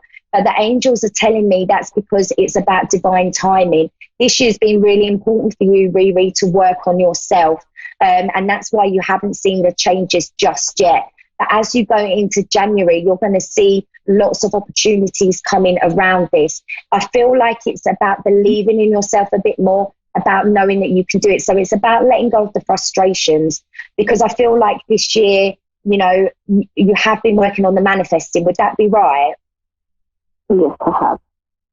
Okay, so just know that your prayers have been heard and answered. What this is coming down to, Riri, is about divine timing. It's about making sure that right opportunity and the time for you to move into the career of your dreams is there at just the right time. sometimes when things happen too early, when everything, you know, behind the scenes isn't quite there, isn't quite set up, it won't go in our favour as much as we'd like it to be.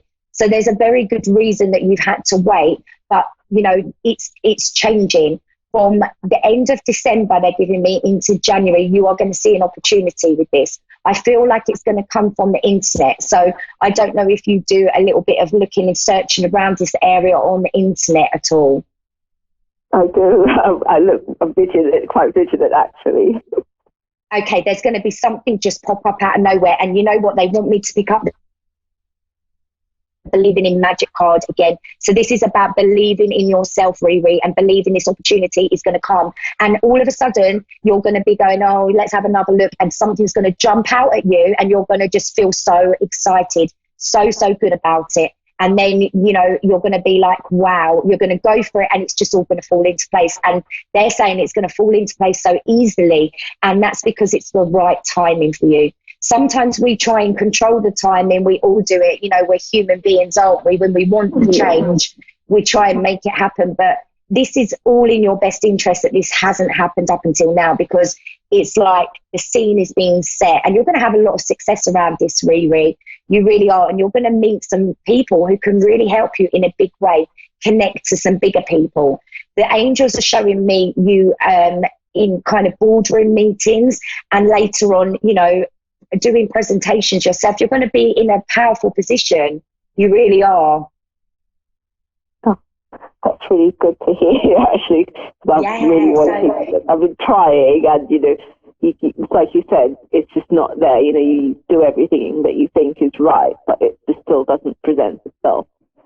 Yeah, and sometimes the best thing that we can do is just take the focus off of it, you know, get into the belief that it's going to happen. You're excited, you know that this dream job is coming your way, and then lose the focus of it. And you're just going to look at the internet, check it out one day, and you're going to be like, wow, there's a really lovely opportunity here. And go with that heart feeling, that excitement in your tummy. It's just going to connect to you, Riri, and you're just going to go for it. And you're going to be like, wow, I'm so glad I did, because the timing's there for you. 2020 is a really good year for you. You've got a lot of changes coming, and it starts off with this career, and then it kind of links into all different areas. You've got some changes coming in friendships. So there's definitely going to be some new people stepping into your life as a result from this job. So that's really lovely. It's just going to be touching lots of areas, and you've got more money coming in. So this job, I feel, is going to pay quite well, Riri. That would be good. We always appreciate that. Yeah, exactly. That's always a good point, isn't it? So I feel like you're going to feel more connected. I feel like this is like where your soul wants to be. And when you're in that job, it's just going to help in all other areas, just feel really connected and feel really happy. So I'm not saying the angels aren't giving me this has been a terrible year for you, but I just feel it's been a little bit hard work at times and a little bit of frustration creeping in, but that is ending for you. So this full moon on Thursday is going to be really powerful for you for releasing and letting go, because you are starting a whole new chapter.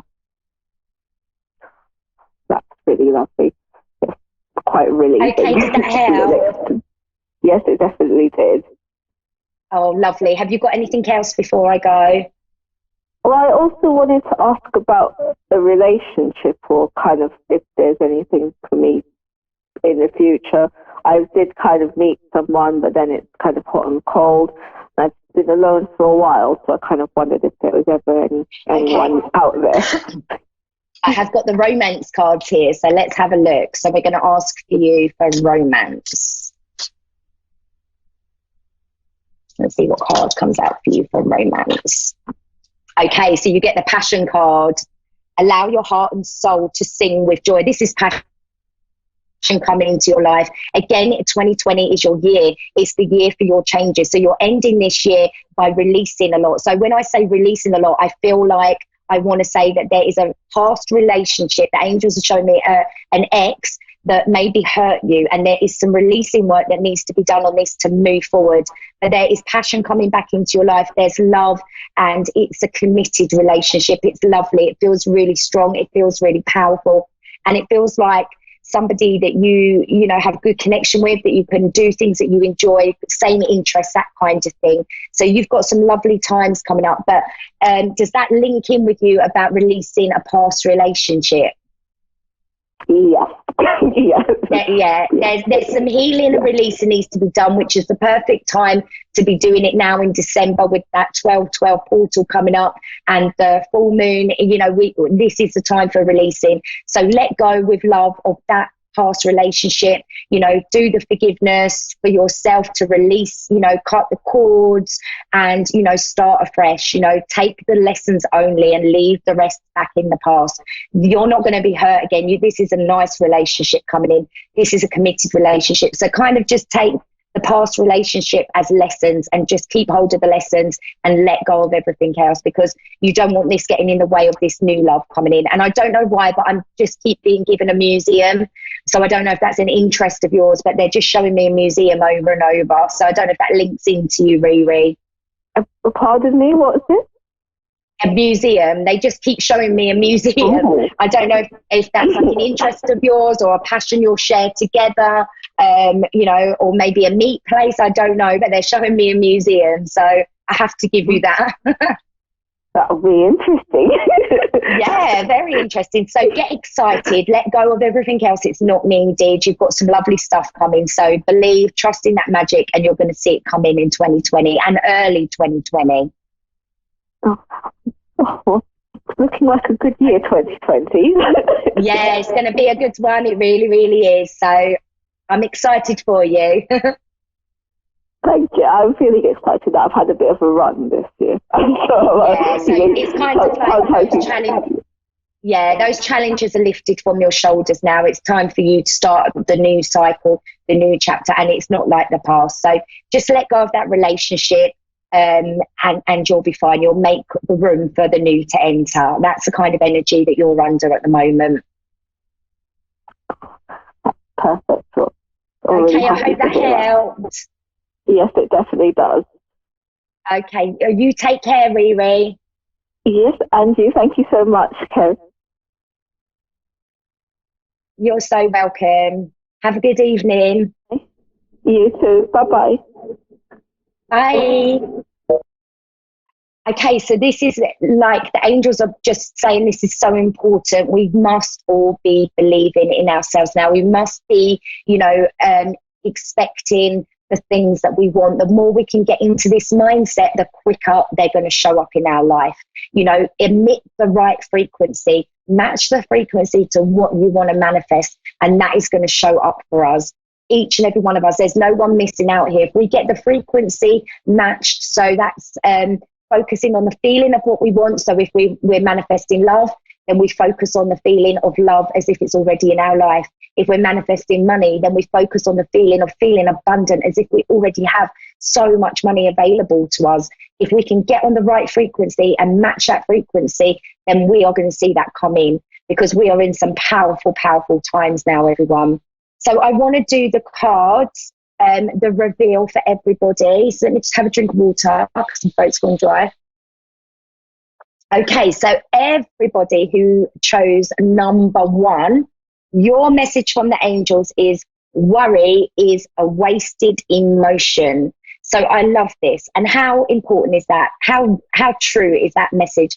How many times have we all worried about something to then 6 months later look back and think that was just so unnecessary? You know, I drove myself mad. I wish I hadn't worried. You know, it's all growth and it's all lessons, but it really is wasted energy. When you worry, you are attracting more to worry about in your life. It's as simple as that. The powerful law of attraction is always in motion, even if we don't realize it. So if we're putting worry energy in, we're going to have more to worry about. We're going to drive ourselves mad. We're going to take ourselves straight out of alignment. You know, we're going to cause ourselves to have stress and to have fear, and we just don't need that energy around us. So let go of the worries. Give the worries to the angels. They're saying, give it to us. Take it off of your shoulders. You know, that's such a powerful thing to do, and it's such a releasing thing to do. Just give the worry to the angels and focus on something that makes you happy. It could be a past memory. It could be your children. It could be a friend. It could be a lover, a partner. Focus on what makes you happy, and that will take you away from the worry energy. So what I do, I give it straight to the angels. I ask them to come in and help me. I ask them to lift the worry from my shoulders, and then I'll connect to a past memory that makes me happy, and I'll focus on that, and I get my vibration lifted, and I'm back connected again. So remember that worry is a wasted emotion. Focus your emotion. Your emotion is what keeps you on the right frequency, and your emotion is what manifests things into your life. So that's a good reminder. For everybody who chose number 2, for everybody guided to number 2, your message from the angels is patience is a virtue. Yes, it is. It can be frustrating. Of course it can. We want things to come straight away, but patience really is a virtue. You know, divine timing is everything. Sometimes we have to just trust in the bigger picture that we can't see. The angels have got our backs. The universe has our back. Everything is happening. Just because we can't see it physically doesn't mean it's not all coming together.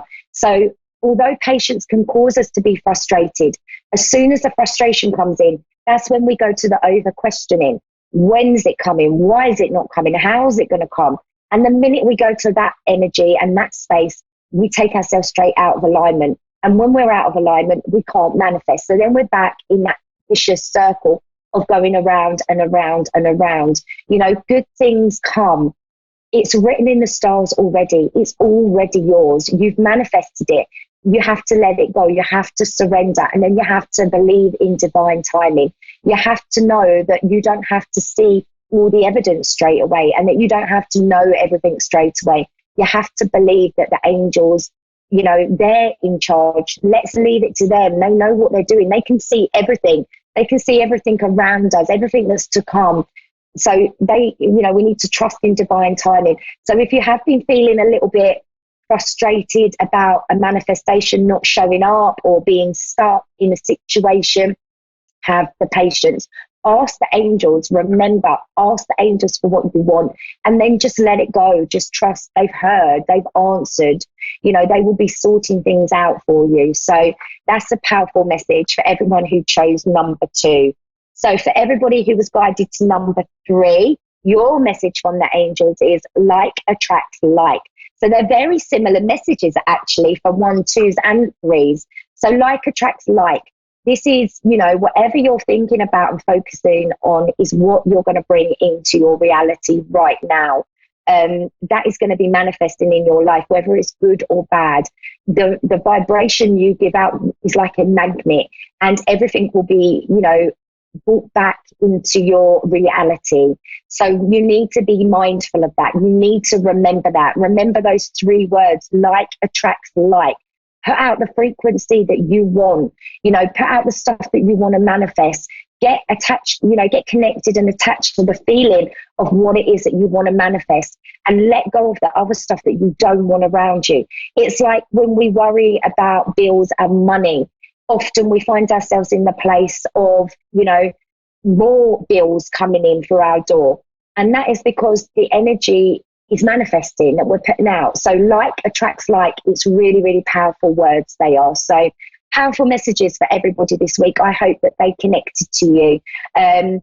So I want to kind of leave you all with something. What can we do at the moment to help us move into 2020 in a powerful way? Owning our power, you know, living our dream life, manifesting our dreams and actually living them. The best things that you can do at the moment is stay in the present moment. Get yourself into alignment. Go with the flow. Surrender to the universe. You know, surrender it all. Let it go. They've heard what you want. Don't stay too focused on it, because then that's telling the universe, I don't actually trust it because I'm still questioning it. While we're talking about questioning, don't over question everything. You'll drive yourself mad. That's taking you out of the present moment where your power is. That's taking you too much into the future. And that will then cause you to question the hows and whens and whys and when's it going to happen. And that then, you know, will take you straight out of alignment. Get as much rest as possible. It's high energy. Listen to your bodies. You know, your body is your best friend. Your body is your guide. If you feel like, you know, you need that rest, then if possible, take a nap. A power nap at the moment is going to be the best thing that you can do. Eat well, look after yourself, and meditate regular. ground your energy. You know, if the weather's okay, get outside, get your feet into the soil. If the weather's not great, maybe just go and touch a tree. The energy of a tree can really ground us instantly. Or a grounding meditation would be just as good. Love yourself, believe in yourself. We have to have self-love. We really, really do. We have to, know our own self-worth. We really do. That's really important. Divine timing. Divine timing is everything. It really, really is. Believe in divine timing. Trust your angels. This is my best advice at the moment. Oh, and the other one that the angels keep bringing up for me, drink as much water as possible under this energy. Filtered water, drink. It's strong energy. We are aligning to a whole different vibration. Light codes are being activated. So much is happening. That's why a lot of us are feeling off balance. So chakra work, water, that is going to really, really help you. So I just want to say thank you to everybody for, being here with me for this show tonight and, helping me link into you all and spread the light and love. It's been a wonderful show.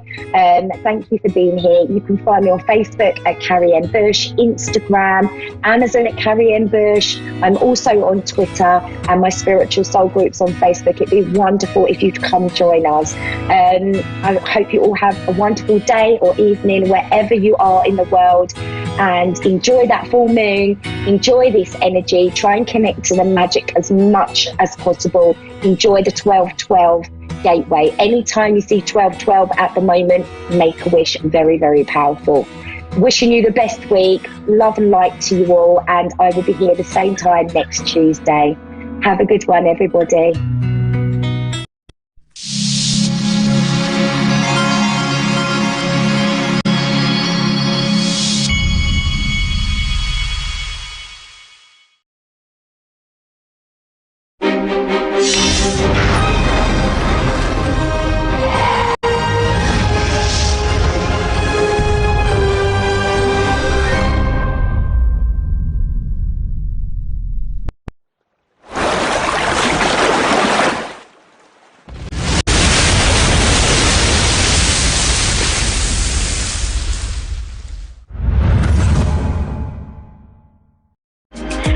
Everybody, I'm Amber Price from Sapphire Souls here on Moonstruck TV and A1R Radio. I'm so happy to be back this week and ready to go. I hope everybody had a refreshing week full of mindfulness and maybe time to reset.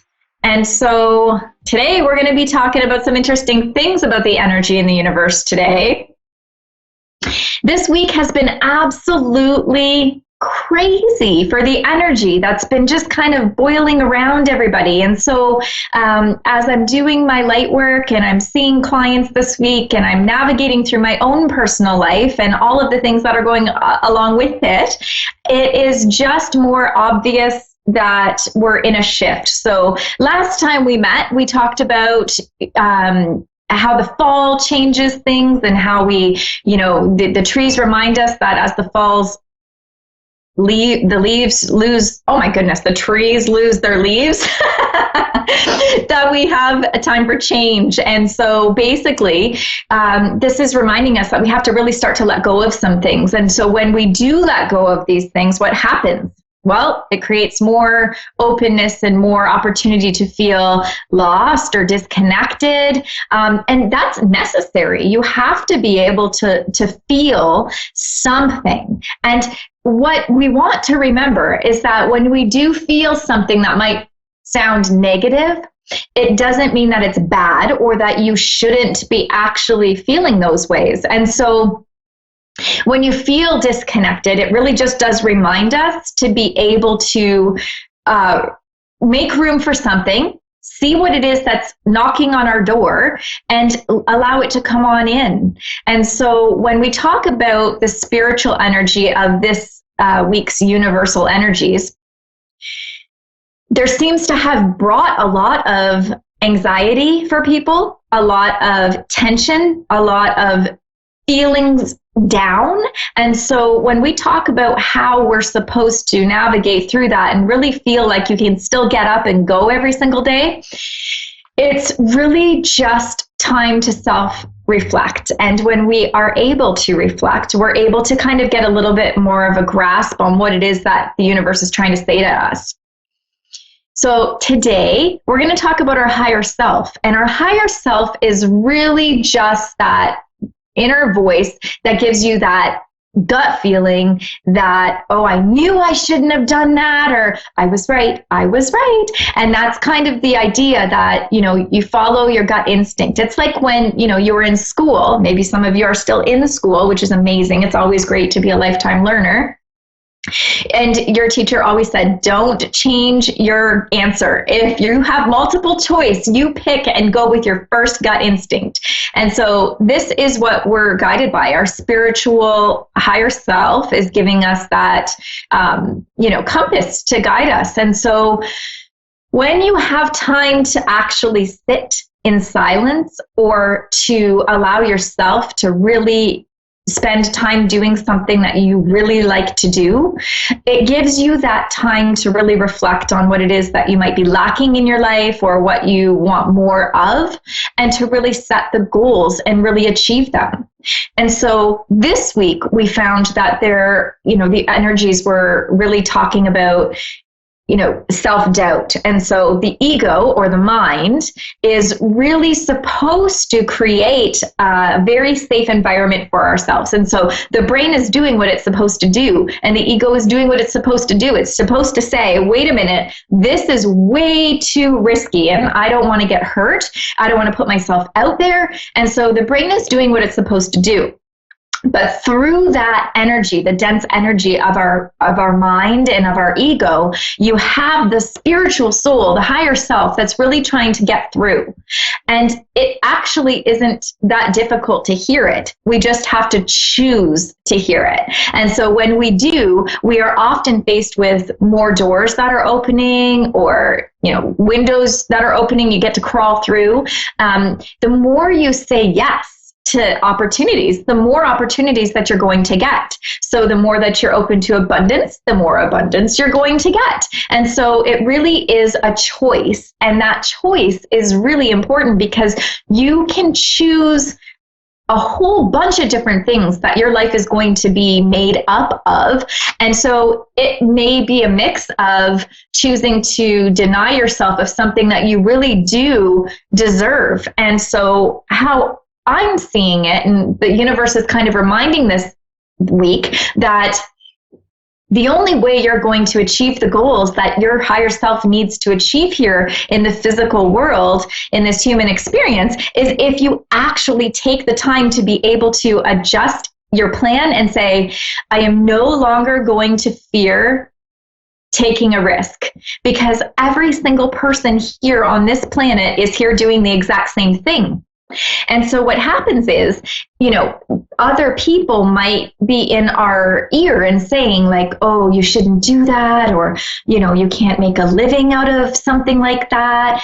I was speaking to a few people this week in my life coaching, and it's an often said thing to people that, oh, you can't make a living being an artist. You can't do photography. Oh my goodness, what are you thinking? You can't switch your career halfway through your work life.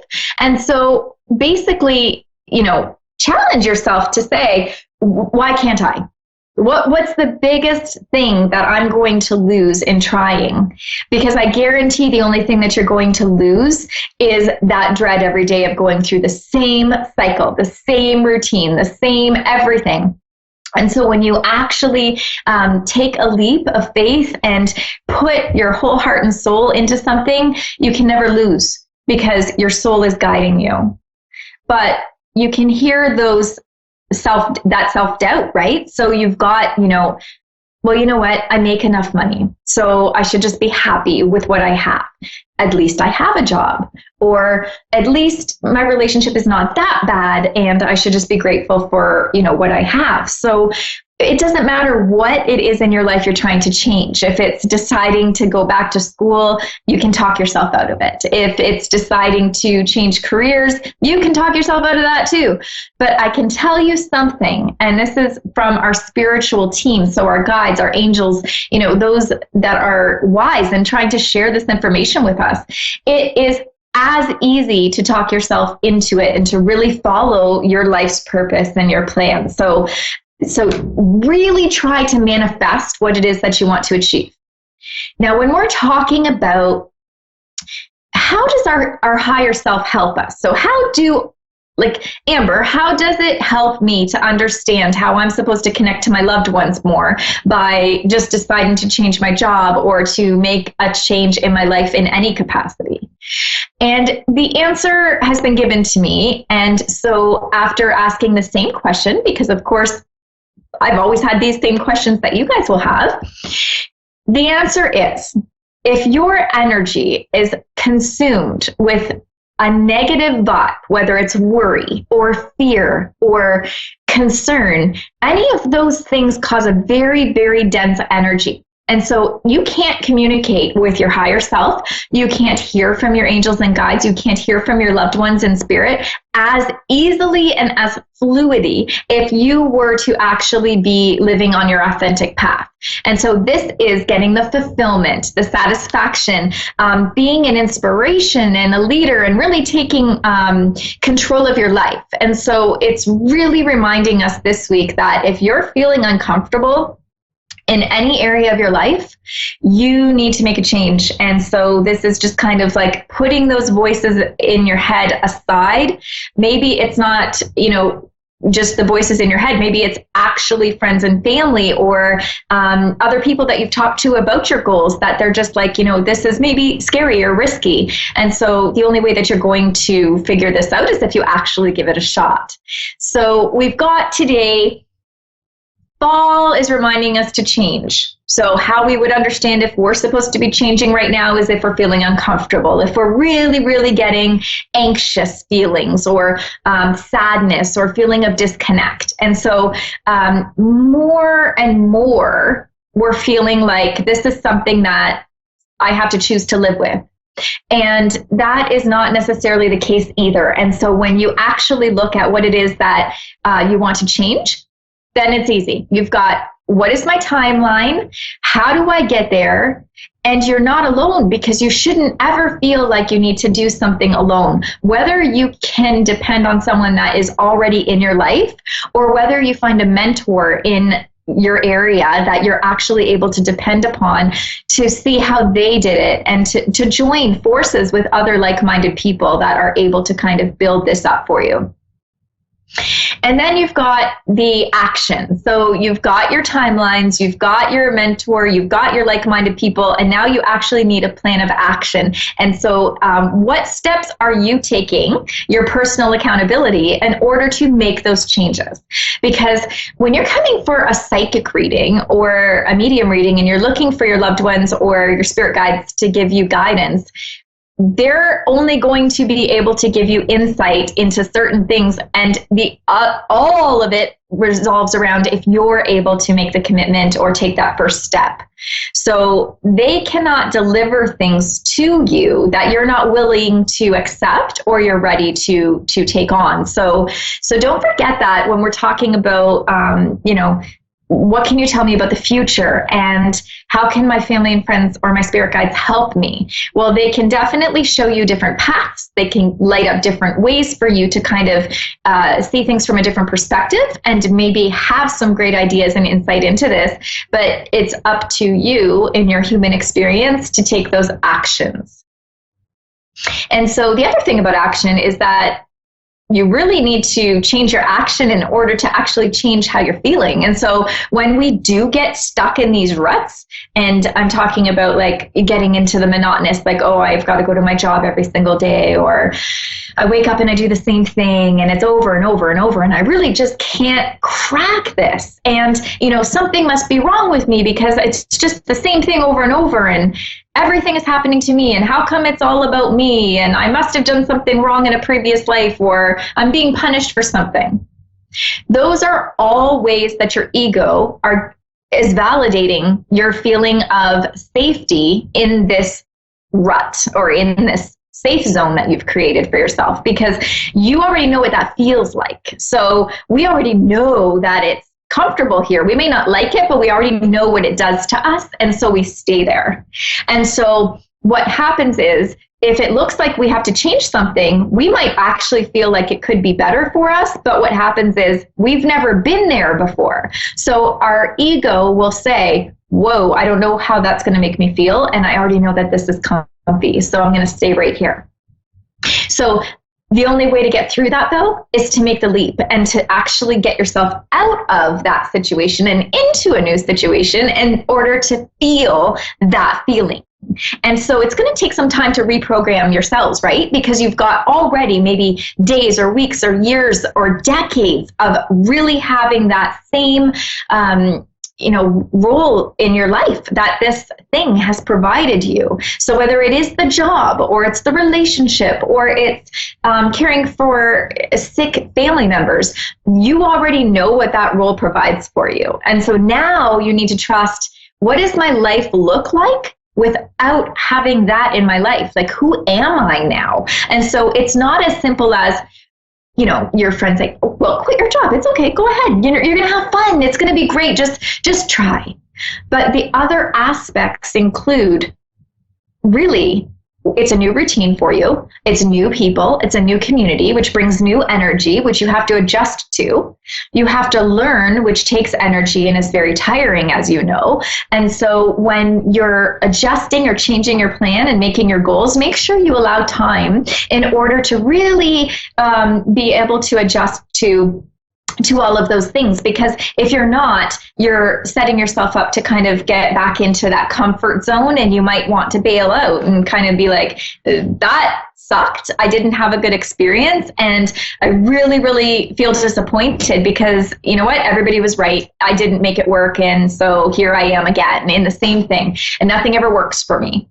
And so your spirit guides and your angels and your whole spiritual team are here today to remind you that this week in particular in the universe, it is really, really challenging you to take that leap into something new, or at least to start making the decisions that and you're self-aware of what is it that you're actually benefiting from in your current life, and what could you be doing to benefit even more. And so you could have everything already sorted out. You have already taken all these leaps and you're really into it. And you're like, Amber, I've had my goals. I've set my timelines. I've got my action. I'm in it. I'm doing it. I love it. But I don't know what now, because I've been doing this. And now I'm like, I feel like something's lacking still. And so that's how you're ascending, because you can't stay in one thing for too long.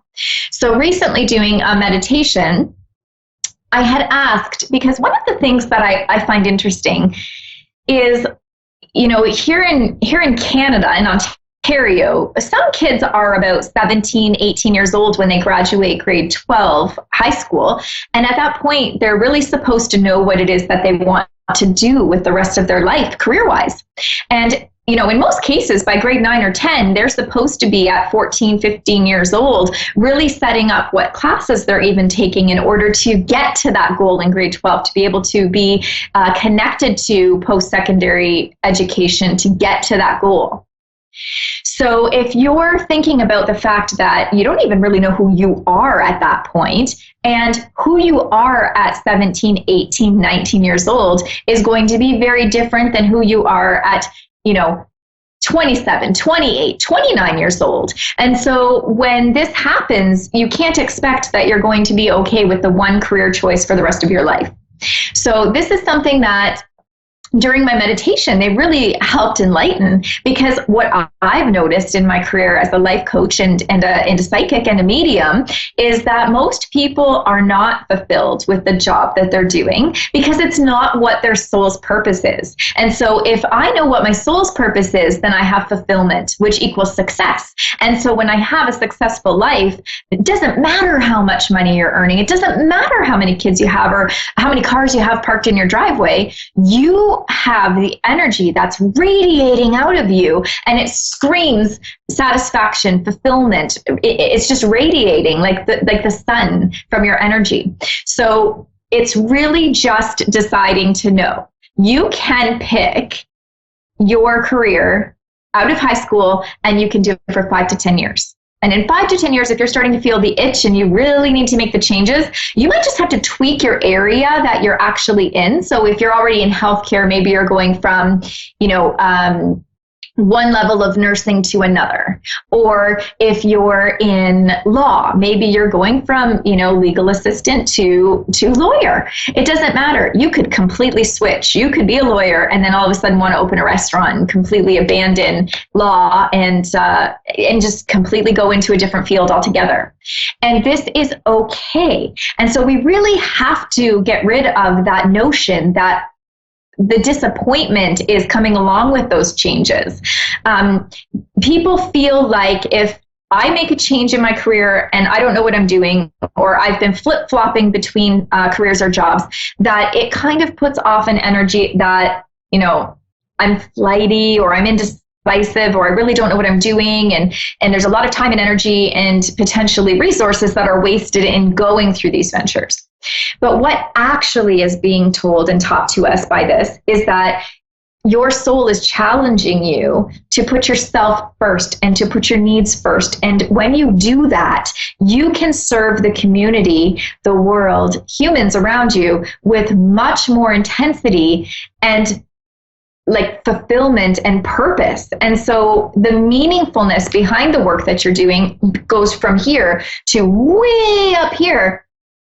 And so when that happens, you become successful, because if you can get your role in life and really have the passion behind it, that's what gets you success. That's what gets you fulfillment. And so from there, that's when you get to navigate the map of your next part of your life, and it takes you in whatever direction that you want.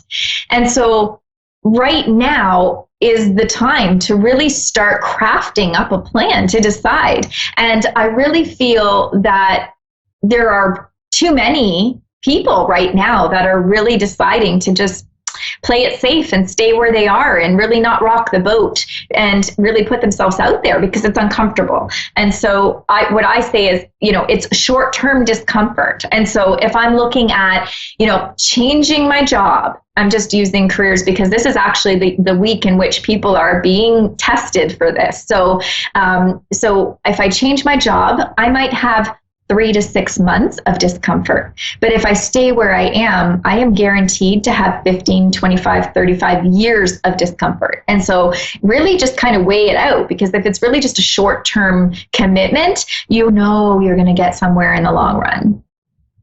The other thing is that when you want to communicate to figure out what it is that your life purpose is, you don't just have one. Like, people think that it's just one life purpose that you're here to achieve. And sometimes that is true for some souls, and sometimes it's not. Sometimes you might have multiple purposes.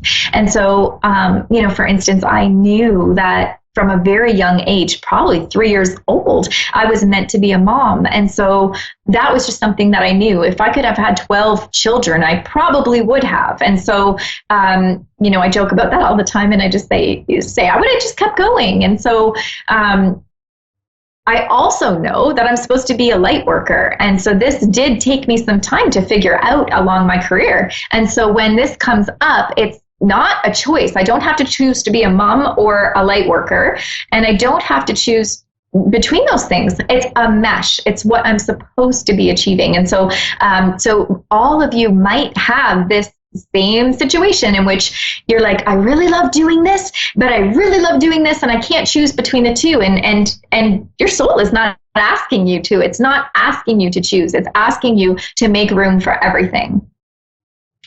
So, how do you know what your life's purpose is? How do you hear it? How do you get to the point where you feel like you even know that what you're doing, even if you have passion for it, is true? And so this is a few pointers. If you can actually reflect on what makes you happy when you're not being paid, That's your number one purpose in life. So if you absolutely love to garden and you get joy and fulfillment out of it, and you're like, I could work outside every single day of my life. Maybe you're really meant to be in horticulture, landscaping, design, architecture. And so this is something that you kind of have to decide. It might not be the traditional sense of it. You might not be able to think that, maybe I physically can't handle doing this job every single day. Well, why are you thinking it has to be the same as what you're doing? All you have to get to is that industry, to that passion that you have, and create what makes you sing and what makes your soul sing. And so a lot of times the most successful people are the ones that are really taking something they enjoy doing or are very intuitively drawn to do to help other people, and they just started doing it, and it became their career, it became their passion and their life's purpose. And so you don't have to stick with tradition, is what I'm saying. You don't have to be a teacher, a lawyer, a veterinarian, a doctor, a financial advisor. All of those ones are the ones that, even when you do career counseling, those are the ones that keep popping up. There's not usually things outside of that. And when they are, there's a big gap between what it is. You've got the high professional levels of education, and then you might go right down to the very technical levels or lower. And so what we're missing is what's in between all of that, and what can I do to change the way that people see how work in the community is valuable. And so that's a lot of times where people have worked their whole entire life, and they've decided that all of a sudden, what actually makes me proud and fulfilled is by helping others in a very not profitable way. And so sometimes people will dedicate the rest of their retired life to volunteering, fundraising, and working with not-for-profits. And so this is what makes them sing, and they take that and they run with it, and they become very successful for that cause. Okay, so you've got to look at what it is that you enjoy doing when you're not being paid. Number one. Number two, give yourself time. There's no rush. You've already been doing this for X number of days, weeks, years, months. And so there's no rush to get moving in order to jump off a cliff that you don't know there's a net at the bottom. So you always should have a plan. And by saying this, you don't just make quick decisions. You have a plan, you make a choice, you do the thing and execute it successfully. And so when you're looking at this and you're making the plan and you're taking the time to do it, you also need the time to understand what it incorporates. And so you might have to do meditation, going for walks, quieting your brain. Some people love doing dishes or, having a bath. And those things will actually allow you to really successfully hear your higher self. Because when you're talking, you're not listening. And when you're not listening, you're missing cues that are extremely important. They might be giving you information like, okay, don't take this job, even though you're being offered it doesn't feel right. And the panic sets in. Oh man, I need any job, so I'm just going to take this, even though you knew right away your soul was saying this does not feel good to me. So number three, feel what you feel. Trust your instincts, trust your gut, go back to that, listen to yourself, listen to your higher self, because it knows exactly where you're supposed to be. And then you might have those feelings of deja vu. So all of a sudden you're sitting in this job you absolutely love and you took it and you're so happy, and you're maybe in a board meeting or something and you're like, whoa, I've had this happen before. This is deja vu. This is your soul's way of saying, you did it, you're on the right path, you got here, you did it. But not at all does it mean that in 6 months, you're actually not going to change this, that this is something that you're stuck in. You're always evolving, you're always changing, you're always moving. And you can attest to that because technology is always changing and moving and grooving, and we're always keeping up with technology. So trust yourself, trust the plan, really just think of yourself as, what is my higher self doing? Is it programmed like, a computer technology piece? And so every so often we need to update this, and we need to really just kind of allow a download and an update. And so when you're doing all of these things, I want you just to trust in the process.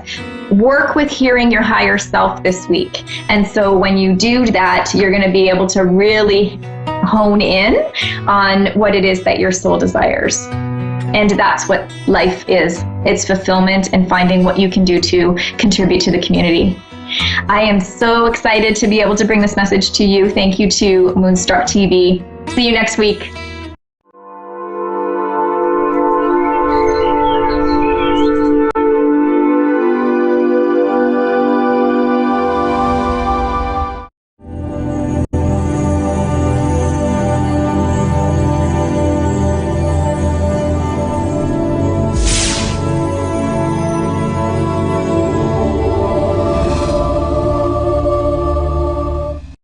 Hi, I'm Asia, and thanks for watching Moonstruck.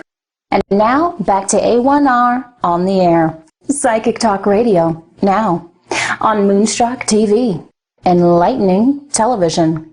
Hi, welcome to the High Frequency Channel. This is Rebecca Urich, and you are listening to A1R Psychic Radio and Moonstruck TV. So I want to talk about what is happening with humanity right now. We have a lot of things that are going to be that are going to start to show up, and that is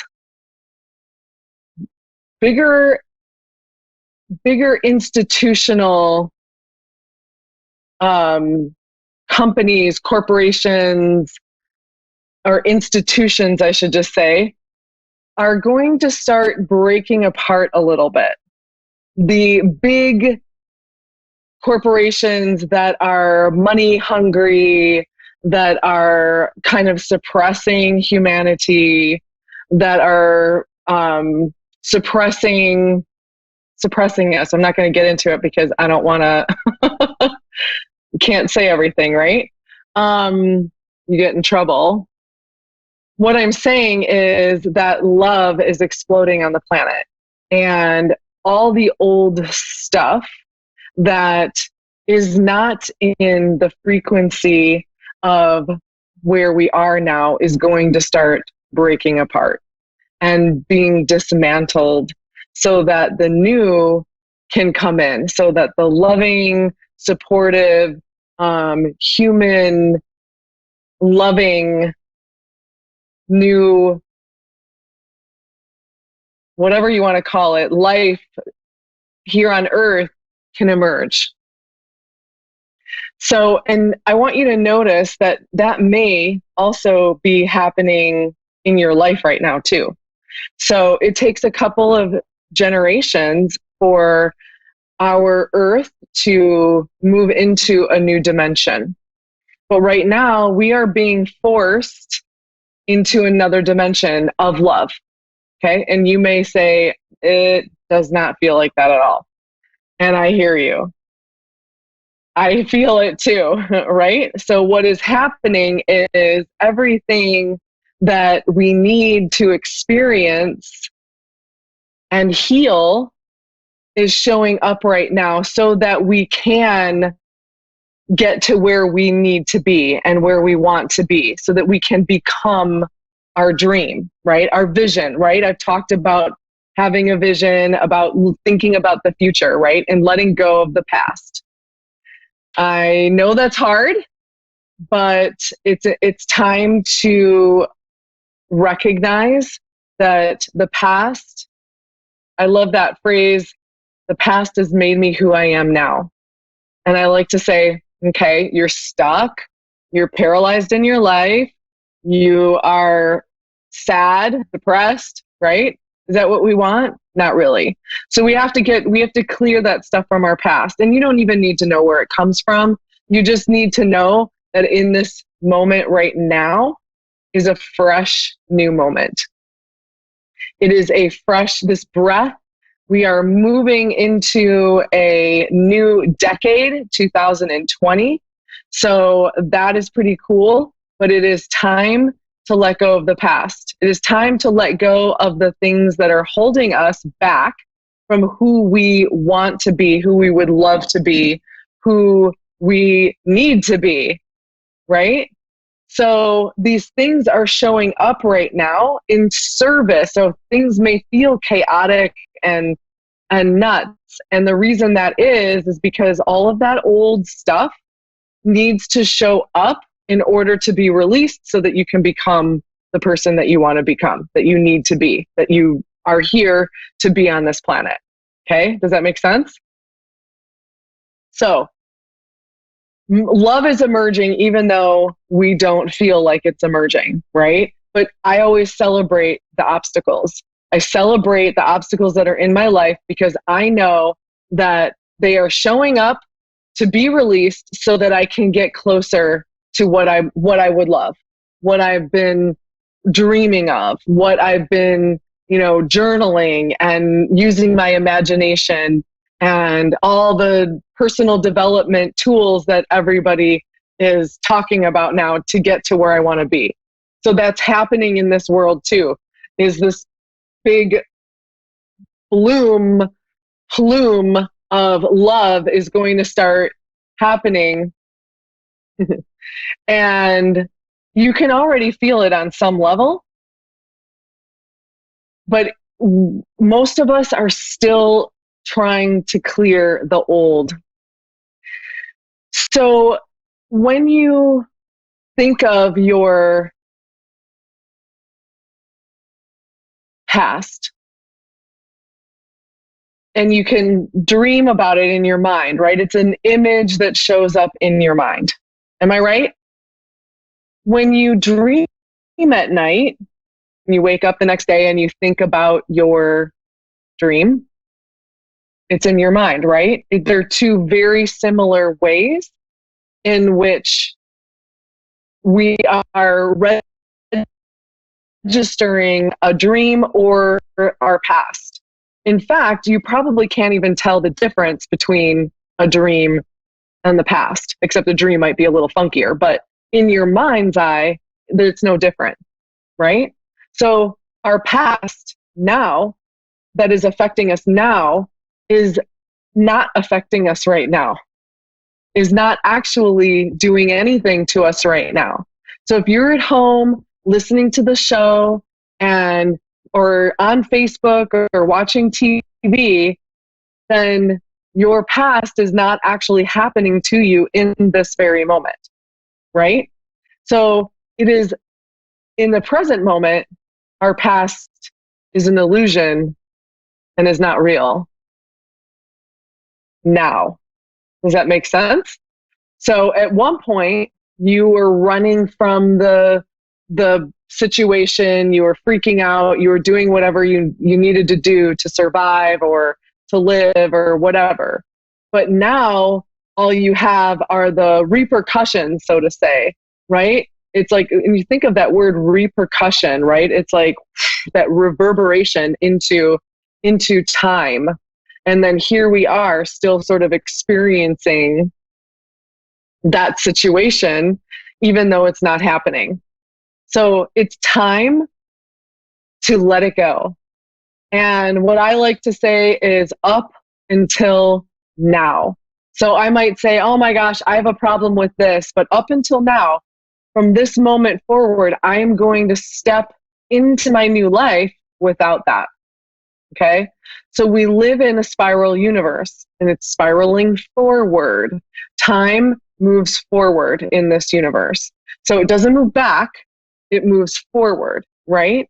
So I pause. Most of us are moving backwards because we think about the past and we're anchored in our past and it's not allowing us to actually move forward. So when I pause and I go, okay, this is not what I want anymore. And this is what I want. I say up until now. And then I step forward into the new without that old pattern. So I want you to think about your life as we're getting ready to move into the new decade. What do you want? What is your truth? What do you want to bring into your life? What kind of a life do you want to live? Like, what do you really, really want? Not things that you think you need to be doing because you've been brought up that way or programmed that way or told you need to do this or because everyone else does it, right? What is your truth, right? What is your truth? What is your truth? Yours and yours alone. It doesn't matter what anybody else thinks or what anybody else says. Your truth is your truth, right? What is that? What is that? How are you going to move forward? What do you want in your life? And it's time to go for it. It's time to shed that old stuff and step into the person that you want to be. We don't know how much time each one of us has on this planet. I don't know when my time is up. So I am going to spend every single day doing everything that I love and choosing myself and my truth, regardless of what anybody else thinks, right? So what is that? But I want you to get really honest with yourself. Because a lot of times what you really want is something that's actually been programmed into you to want, right? Here's the thing, that all the money, like more money, isn't going to make you happy. That perfect relationship isn't going to make you happy. The things, the car, the house, the clothes, the whatever, those things are not going to make you happy. You have to begin with yourself. What makes you happy? What makes you happy? What would you love for this life? You only have a certain amount of time here. You don't know how long that is. What are you going to do with your time? What is your truth? It doesn't matter what anybody else thinks. Okay, so that's your homework for the week. What is your truth? Okay, and we have my first caller, Crystal. Hello. Hey, how are ya? Hi. Good. How are you? I'm doing fabulous. Where are you from? Ogden, Utah. Oh, great. I love Utah. My husband and I travel to Salt Lake twice a year for about 10 years. Love it. It's nice out here. It's beautiful. It's beautiful out there. So I channel source. I use Oracle cards. I'm also a dream builder life coach and a life mastery consultant. So I sort of blend all of those together. How can I help you today? You say you do tarot. Can you just pull some cards? Yeah, I do.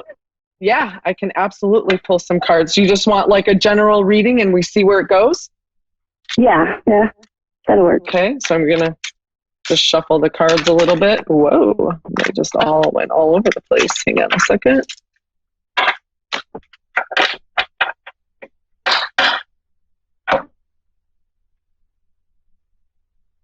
All right. So, have you been doing work on yourself lately? Have you been doing your...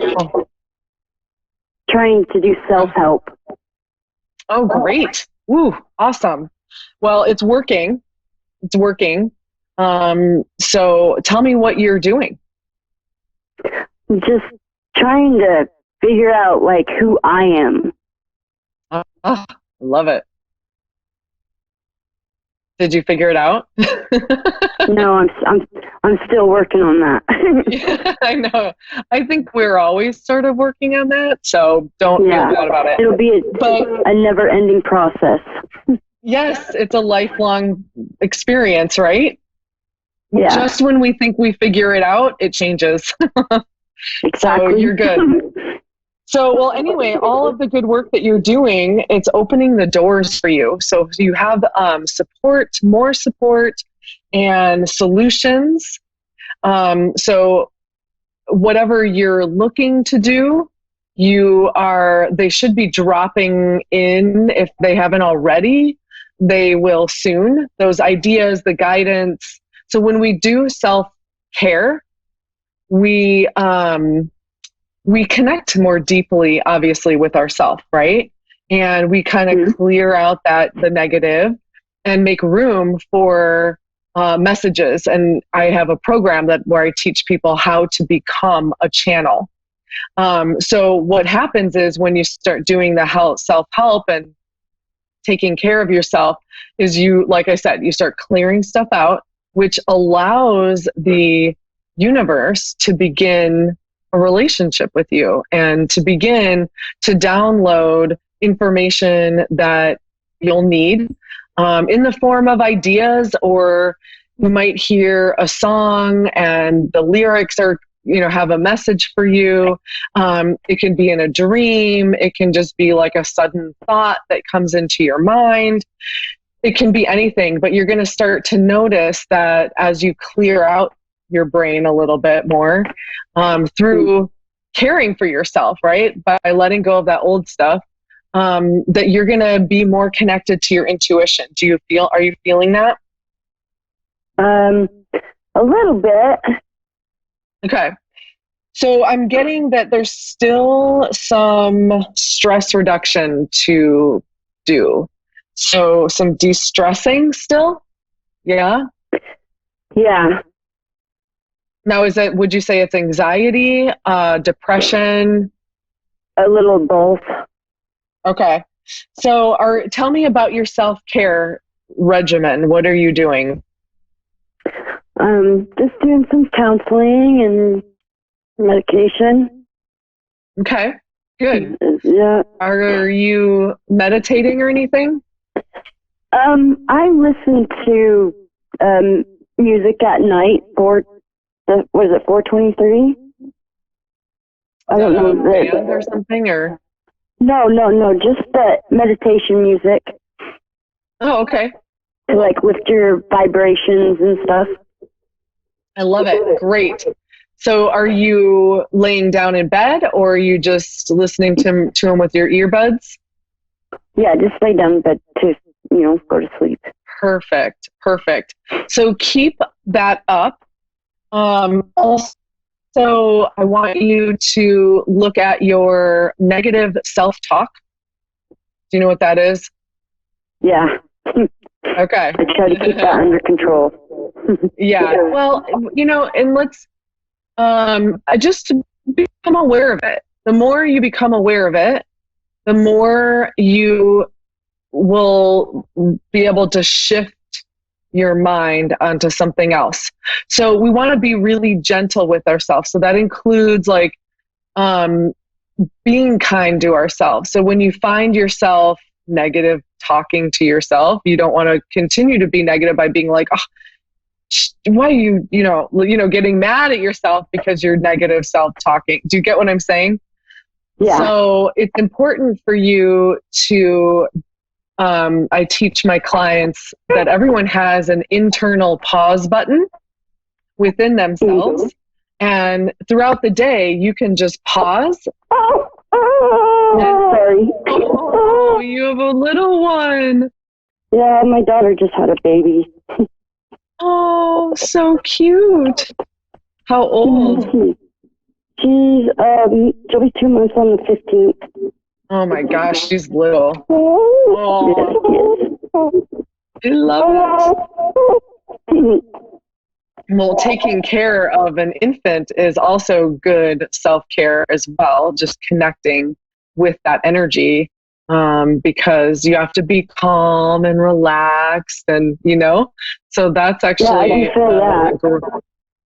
that's actually like a great way. And two, like rocking them is also really good for you. Like, that's also really good for your mind. In fact, that's a great way to reset your brain patterns is to rock. So it's one of those, like, it's not a pendulum. I can't remember the name of but it's like tick tock. It goes side to side, right? So it's a little bit faster than the second hand, which is actually your normal, like if you rock her, is it a girl or a boy? Metronome. Thank you. It's a metronome. So it's like a little bit faster than a second hand. And if you go side to side, it's actually like really meditative, and it rebalances your brain. So like there are babies that are very neglected. One of the ways that you can stimulate them and kind of bring them back because they're a little like fearful of humans, is to use the metronome and shift your weight back and forth. It actually recalibrates. So that's great that you have a little one that you can do that with. And it sounds like you're doing a really great job working on your stress reduction. That's going to be really important. I think the negative self-talk is going to be fantastic. And don't be hard on yourself when you find yourself being negative. Just keep shifting your mind to things that feel good. So have you written a vision of the life you would love to live?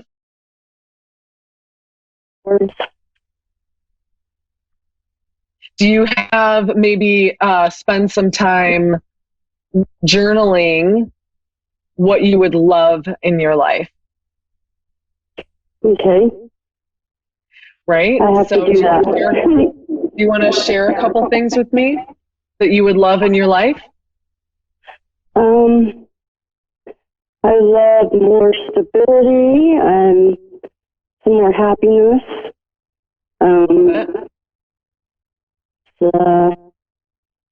Better health. Okay. That sounds absolutely fabulous. I love it.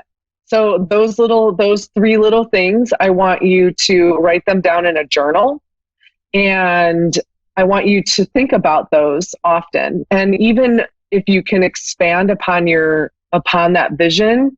So like, what does it feel like to have good health? Like, I feel so great in my body. I am so grateful I have great health. Like, so you want to actually put it into as if you already have it. And that actually forces the universe to bring it to you faster. That makes sense? Okay. Yeah, that does. It feels really weird because, like, you know, it'd be like, oh my gosh, like I'm making this much money and my health is fantastic. And it seems kind of odd because it may not be true, but you're drawing that into you. Fake it till you make it kind of sort of thing. Yeah, kind of like that. You got it. So what I'm also getting for you is that you are actually, so keep up with the stress reduction. But what is also happening for you is you are ready for deep emotional healing. So the work that you're doing and is really, you're ready. Like, you're ready for this healing. So it's so important, like, just reiterating again, it's really important for you to devote the time and energy to your self-care. Keep it up. It's basically saying that you're doing everything that you need to be doing. Okay, great. How about, let me ask you this, how about your love life? That's terrible. Okay. So what I'm getting is that what's going to end up happening is this work that you're doing is going to open you up for romance, for a romantic relationship in your life. Whether it's with the person that you're with or with somebody new. Are you with somebody right now? No, we just recently split up. Okay. That's okay. You know, sometimes I think we have to do a little bit of work and make ourselves happy. And when we start making ourselves happy, we raise our vibration, and then we bring in that person that is a better fit or a better match for us. So this is, you know, what you're doing. You are right on target. You are connected to the universe. You are connected to your higher self by already starting to move along the path of self-help and self-care. So you are definitely on target. Keep up the really good work. Is there anything more? Let me see if I'm getting anything else for you. Yeah, I am getting that, you know, taking the time and devoting that time to your self-care, like deciding. So like what I did for a little while was I would do everything that I wanted to do and nothing that I didn't want to do, right? So like if someone's like, oh, hey, let's go volunteer. And you're like, oh, I really should go volunteer because it's a good thing to do, but I really just don't feel like it. Don't go. Don't go. Right? If you want to stay home and take a bubble bath, stay home and take a bubble bath. So start really listening to what you want to do. Right? What is your truth? Right? And that comes forward in the form of, I'm not going to do this because everybody's telling me to do this. I'm going to do this because I want to do it. Do you get what I'm saying? Yeah. Okay.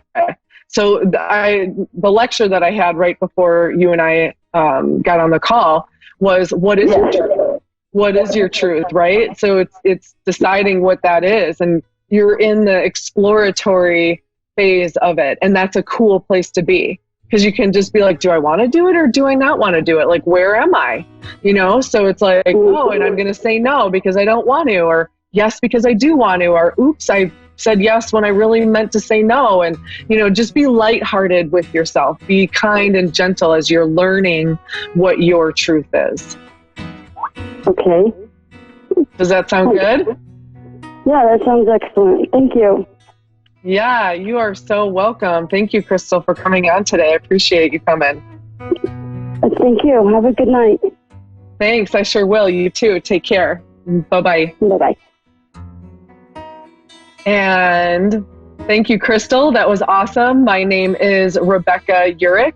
This is the High Frequency Channel. I am still offering free financial education. I'm a financial coach as well. And I also offer free breakthrough calls for people. So if you're interested, please let me know. Message me, like my Facebook page, the High Frequency Channel. And I'm going live right after the show doing more readings. So I'll see you there. Have a beautiful night. Namaste.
From here in the UK, Woking, Surrey.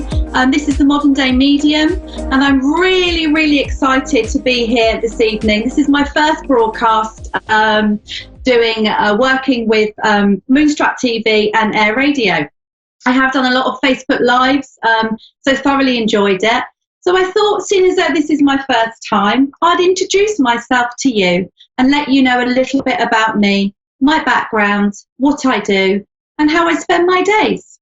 So as you can see here, I am in my treatment room, my healing room. This is where I see my clients, where I do my psychic mediumship readings and all of my healing as well. It's absolutely got a lovely, beautiful, calming energy in here. My guides are always in here with me, always ready and eager to work. So I absolutely love it in here. And it really is my own little healing sanctuary, which so many of my clients, the minute they come in here, they just say, oh my goodness, Michelle, this is so cozy, it's so comfy, and just emotions start coming out. And then I know that we're ready to work and start doing some healing. So I'm the modern day medium, and I'm just going to chat a little bit about me. When I was 12 years old, I first saw spirit standing in the corner of my room. I was lying in bed, couldn't get to sleep. And there was what looked to me like a 6 or 7 foot figure wearing a black cape stood in the corner of my bedroom. Well, you can imagine, I was absolutely petrified. I didn't know what to do, where to look. Immediately ran to mum and dad after I could move. I felt absolutely frozen. It was just absolutely crazy. Went into mum and dad, told them what happened. Obviously thought I was barking mad. And then so that was the beginning for me. And then many years later, I lived in Asia, in Malaysia. And that's where I first started my true healing and spiritual journey as an adult, where I started with Reiki, the beautiful energy of Reiki, that beautiful earthbound energy. And I took my first Reiki there in Asia, which I just absolutely loved. And that was the beginning for me in 2005. Then I went on to continue with the rest of my Reiki. Since then, I have become a qualified psychic medium. I teach chakra courses. I teach kinesiology, touch for health as an instructor and a teacher. I'm a reflexologist. Goodness me, shamanic practices. What else do I do? Rohani teacher. I do a lot, and I just absolutely love it and love the changes that healing can bring in for us all. And indeed, the healing that we can do for ourselves as well. Let's not forget, we all have that capability within us. So let's not forget that. Let's not forget we are all energy. That's really and truly what we are. Energy. It looks like Gabriella something's going on there. Gabriella, somebody's ready to go. I don't know. I'm going to carry on chatting for a minute. This is my first broadcast, and I'm sure when I've done my second, third, and fourth, I will just ease into it and look like a total professional. But what I wanted to say is just for us all to know that we have the ability to help ourselves, to help heal ourselves. We just have to believe it in our hearts.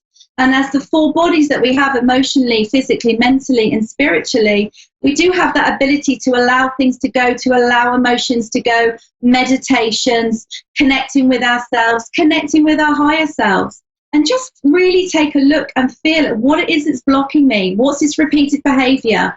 Why am I not moving forward? Why am I not getting what it is that I need? You know, is this my stuff? Is it other people's stuff I'm carrying? So as a healer and a psychic medium, being able to combine all this beautiful energy and work this way is just, for me, an absolute treat.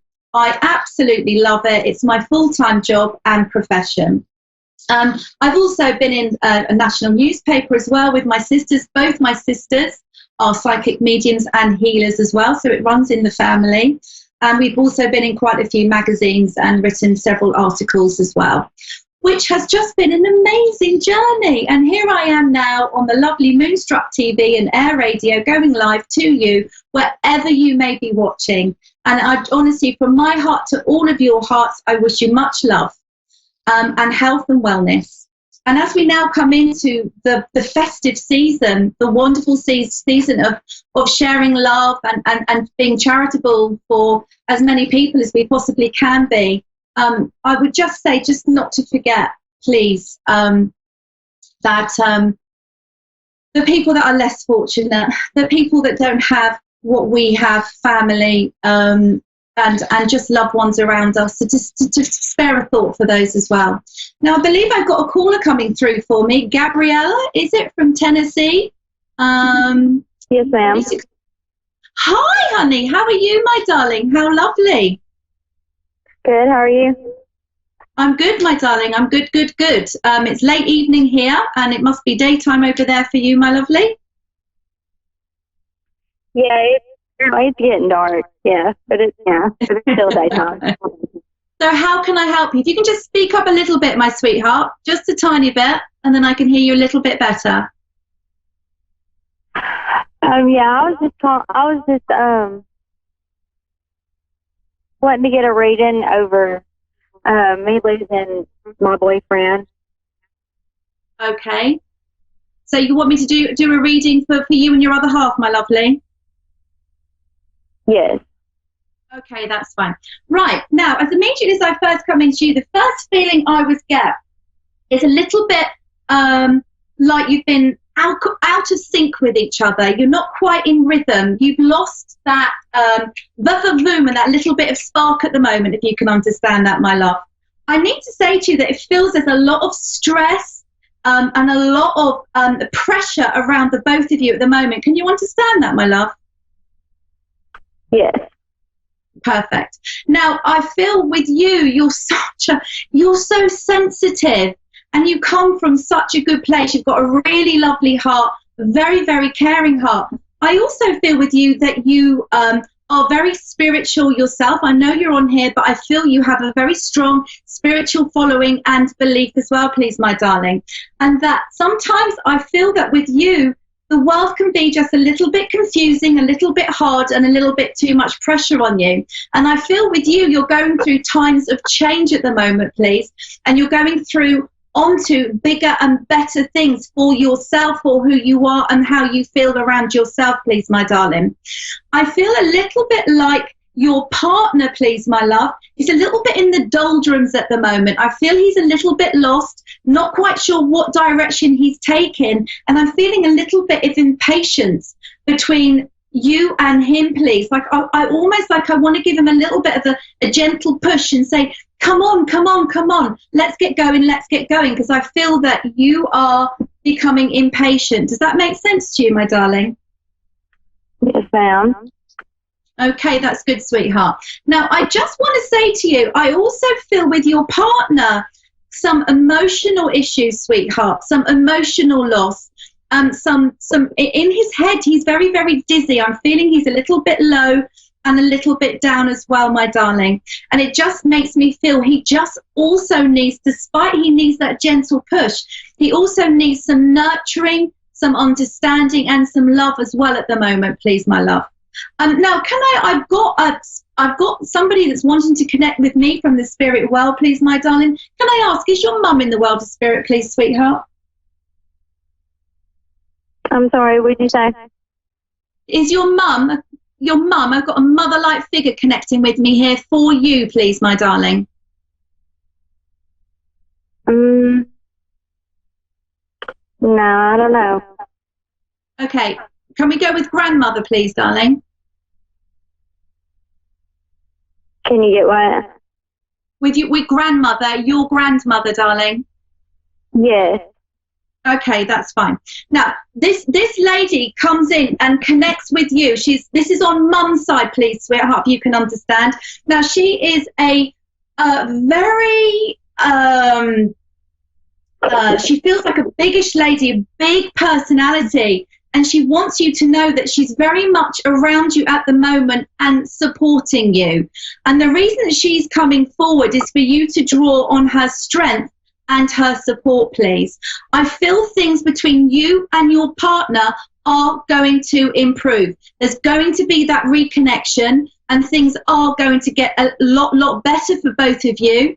There needs to be some communication between you two. I feel that the communication has gone off and died a little bit as well, and you just need to almost bring this back, bring this love back, bring this communication and sense of fun and laughter back as well, all right? Now, I have to say that I feel coming into Christmas and after Christmas, things will be feeling better for you, and you'll be feeling more stable and secure within yourself and your relationship as well. Are you still there, darling? Yes, ma'am. Okay, and is there anything else you want to ask me, my lovely? No, just, is there anything, any more connections you're getting? Also, can I ask, who has the lower back problems, please, my love? Lower back, coming into lower back, is a bit achy, it's a bit sore. Is this with you, my darling? I'm sorry, what did you say? Do you have lower back issues, sweetheart? Yes, ma'am. Yeah, I'm just being aware that you need to get this looked at and just have some attention paid to this, please. All right, so don't neglect yourself, darling, because I know you've got such a sweet, kind heart. You worry about everyone else around you. But please, please, please, darling, can you make sure you get this looked at and take care of yourself? I've got a gentleman coming in here from the world of spirit, please, darling. It feels very much like a fatherly figure. Can you understand that, darling? My uncle, yeah. It's a gentleman that would have gone with issues with the heart. I feel that salt was a problem for him. This gentleman would have had a high blood pressure, please, darling. He makes me feel before he went back to the world of spirit, he was incredibly thirsty, almost a bit like how diabetes or diabetics are.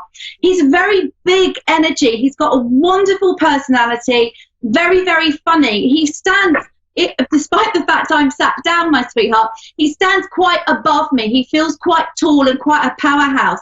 But this gentleman connects with you and your partner. For both of you, please, okay? He's bringing in lots of love around you and for you both. And again, he's reassuring me that, hey, girl, you know, it's like there's the ups and downs and the bumps in life, and this is just where you are at the moment. You're just in a bump, and then there's going to be some nice, smooth road for you as well, please, my darling. This gentleman enjoyed his food a lot. He really, really did. And he was a funny guy who'd have liked jokes, told jokes, and a great sense of humour as well. He's telling me before, in his later years, he got a little bit grumpy, a little bit moody, and a little bit short. That's because he really wasn't feeling great. And he wishes to apologise for that as well, and apologise to you and the family. He sends a huge amount of love to all of you. And I also want to say that he makes me feel he was a great organizer as well, this gentleman. And I feel that that flows through within you as well, my love. All right? Yes, ma'am. You've got a lot of spirit around you. You really have. You whether you meditate or link in or talk to spirit yourself a lot, you have a lot of support around you. So please, please, please don't underestimate that link that you have. I don't know whether you do cards or angel cards, but I really, really want to recommend this for you to do this. Okay. Yeah, I'm serious. For you to get some cards or some angel cards, something for you to use, because it is there for you, okay? You're quite aware when spirit are around you, and things with your partner are going to get better. I feel this gentleman that's here in the world of spirit has just started tickling you, like he's saying he wants you to laugh more, he wants you to enjoy your life more, and the laughing and joking is all free. It doesn't cost anything, even though there may be financial issues around you at the moment, a little bit of worrying is going to pass. But just for you to get back to that wonderful personality that I'm aware and can see that you have so clearly. What's this about feet with you? Can you understand that? Yes, ma'am. Is it either you love them or you hate them? But I'm just being shown feet, and then being tickled and played with and tickled, and you just really roaring with laughter. It's just lovely. And this obviously is coming through because this is what we want for you to be feeling happier and more jokey, all right? Okay. Is there anything else I can help you with? Is there anything else you want to ask me? No. Does that answer you? Has that helped you, my darling? Yes. Good. So just know for your partner, I just feel with him, he just needs a bit of support at the moment. I feel he's a little bit down, a little bit low. I also feel he's quite a closed book and doesn't express his emotions a bit at the moment. And I feel you're bouncing off each other a little bit at the moment. It's sort of a bit like a tennis match, if you can understand. And so it's just that it just needs to be broken. This backwards and forwards just needs to be broken to enable you to bring back that laughter and joy and everything that you want back in your life. Can you understand a small little white fluffy dog in the world of spirit as well, please, my darling? I've got a small dog that's stepping in now from the world of spirit. A small dog? I've got a small dog, yeah, going back into family or a connection with family, and there's a small dog that, right, I just need you to know that that dog is also in spirit as well and comes around you. So you've got quite a team that do come in you. I also want to say to you, I'm aware that you're not sleeping very well at the moment, please. No. Yeah, so just, if I could say to you just to try to clear your mind a bit and just let your worries go, just clear it before you go to bed. A hot bath, a bath with some Himalayan bath salts would help enormously. A meditation or listening to a meditation just for you to clear your mind. I also really would like you to talk to somebody as well and just really make it clear how you're feeling, because by getting these emotions and expressing this off and letting this go, it enables you to heal and let go. So, all right? Yes, ma'am. Lovely. Thank you. Well, you're my first caller. What a treat for me. Yeah, thank you so much. So welcome, my darling. So happy. You can find me on the Modern Day Medium Facebook page, website. I do quite a lot of stuff for free and things like that, recipes, etc., etc. So hopefully I'll see you there. Take care, darling. Enjoy the rest of your evening, sweetheart. Thank you so much, too. Bye-bye, sweetheart. I think I've got another caller maybe coming through in a minute or so, but let's just carry on. What a lovely lady. Lovely, lovely, lovely. So I was just talking about how we can help to heal ourselves and help to let go of emotions, and that really is just so incredibly true.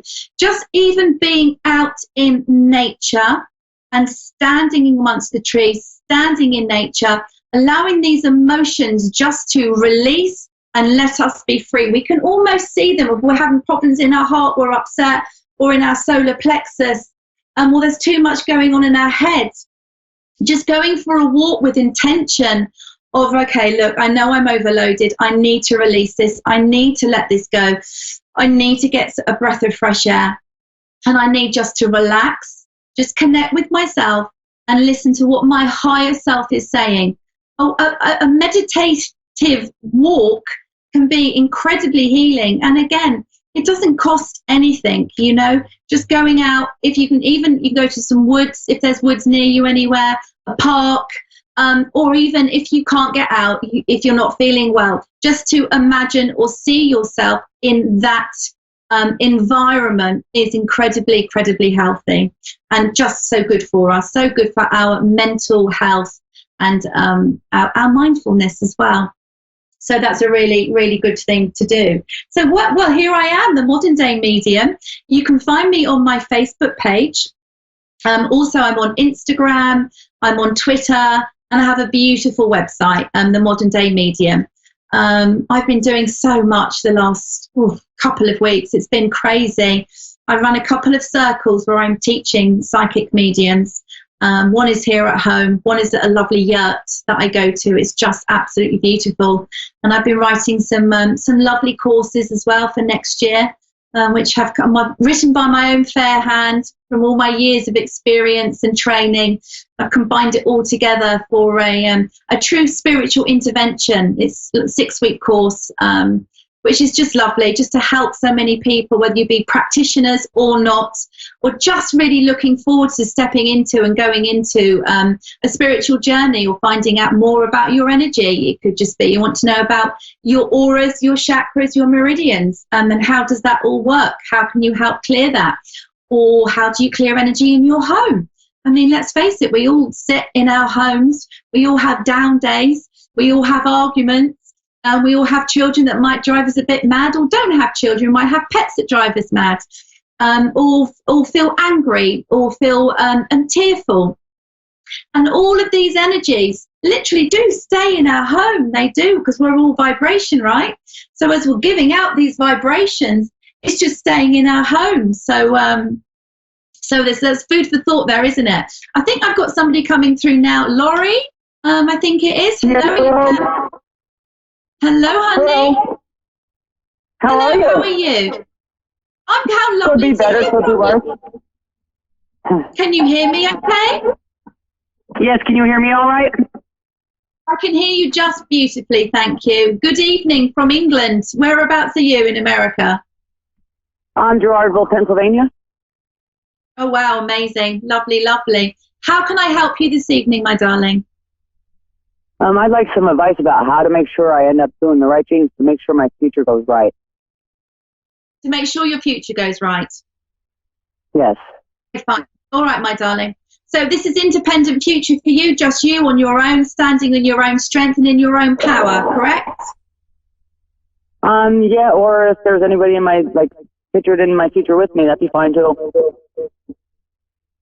Okay. I can't hear you that well. You're kind of coming in and out. I'm going to work as I work. Okay. To spirit give you what I'm being given. Hold on, let me see if I can find a better spot in the house to sit. Can you hear me better now? I can hear you better now. That's lovely. Thank you, darling. So as I come in immediately, I'm aware of lots of broken past, broken promises. I feel a lot of heartache with you and quite a lot of loss, if you can understand, please, my darling. I'm feeling with you at the moment. You've grabbed your life and you're going, right, this is not going to happen to me again. I am not doing all of this again. Does that make sense to you, please? Yes. Great. I absolutely see you moving forward in your own life with you independently. I want to say to you that I need you to either do some meditations, but definitely for you to let go of repeated thought patterns, okay?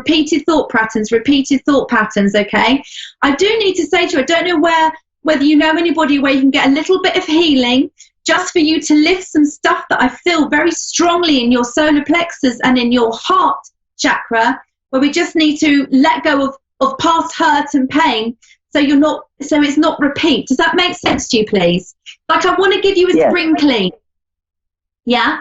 Okay. Now, you are an intelligent woman. You're a force to be reckoned with. And I also know you're a really good laugh as well, and an absolute scream, okay?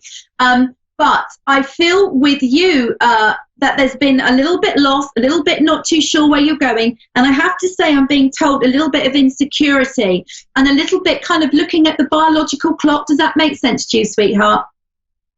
I didn't hear the last 3 words.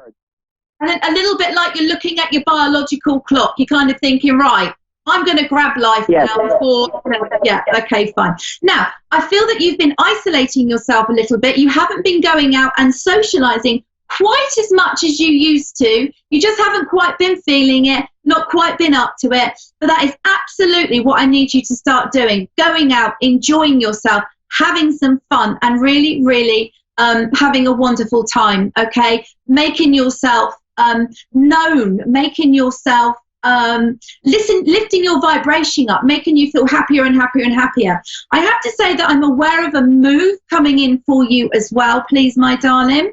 I'm just being told that there's going to be a move for you as well, whether that's just come, but I am being told an upheaval within the home for the better. For the better. Oh my God. What? You're so on. Oh, thank you. But not only that, sweetheart, I have to say that there is a gentleman that is going to be coming into you. Now, he's going to be quite a bit shyer than you and quite nervous about coming up and talking to you because you're such a powerhouse. And I feel that your energy is so strong and your vibration is so strong that this gentleman, can you understand the name Dennis, please, my love? Can I what? Dennis. Do you know a Dennis? I'm being shouted, Dennis, Dennis, Dennis at me. Yeah, I know a Dennis, but he's my landlord and he's no good. Okay, fine. That's fine. That's why we're moving. That's fine then. That makes total sense. That's why we're moving and why we're off. So I just need to say to you, my lovely, lovely lady, that there is somebody who's going to be coming into your life. He's going to be quite shy, but he's going to be brave enough to come and chat to you and you're going to have to take the bull by the horns. But he is going to be very attracted to you. He's quite an organised gentleman. He's a together gentleman, and he's not going to need anything from you. I feel he doesn't live very far away from you at the moment, okay? And I also feel that this gentleman would like playing cards. He has a reliable job. He's in his latter years, please, if you can understand that. But he's a single gentleman and he's available. I feel that it's going to be like a collision, and the two of you are just going to meet, and you will be okay. All right, you will be okay. And definitely a move coming in for you. I don't know why when I'm in your apartment, my darling, or your home, I feel a little bit cold and a little bit chilly. I have the door open. I have the door open. I'm just like, oh, I feel so cold in there. Yeah, I hope that's helped you, my lovely, lovely lady. And just hold that in your heart and have faith that you are held, and that your parents are around you, and that there's a lot of love around you, and that you will be fine. Just have faith and be buoyant and wonderful, all right? Okay, thank you so much. Welcome. God bless you. Thank you too. So this has been a wonderful, what can I say, here on Moonstruck TV. I will be looking forward to my next live show, where I will find many, many, many things to talk about next time. So you can find me, The Modern Day Medium, like I said, on my website, themoderndaymedium.com, Facebook, Instagram, and Twitter.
Welcome to Divine Guidance with Angel. So just in case you do lose me tonight, I just noticed on the intro that I'm having a little lagging on my end on the internet, so please hold tight. Dave will get me back as soon as he can. All right, so you can get a hold of me at crystalclear101.com, or you can get a hold of me at Cosmic Earth Angel at outlook.com, or just tag me on Facebook, follow me on Twitter, follow me on TikTok, follow me on Switch, follow me on LinkedIn. I'm on a lot of those sites. So just Google me in, get in touch with me. So this week I've had a lot of phone calls and messages regarding grief. Well, I guess the universe is telling me what I should be talking about. So the thing with grieving, okay, that's a loaded question, because there's so many types for grief. We can have a loved one that we've lost. We can lose an important item that was given to somebody that we loved, or a family member. It can be a divorce. It can be a family pet. And so on and so on. So on. Depression is also a type of grief or a loss of oneself. Health issues are also stuff that we can be grieving over. So just know that there's many different types. Everything in the world is a yin and a yang, and with happiness comes grief, comes loss. With finding comes losing. It's a balance, okay?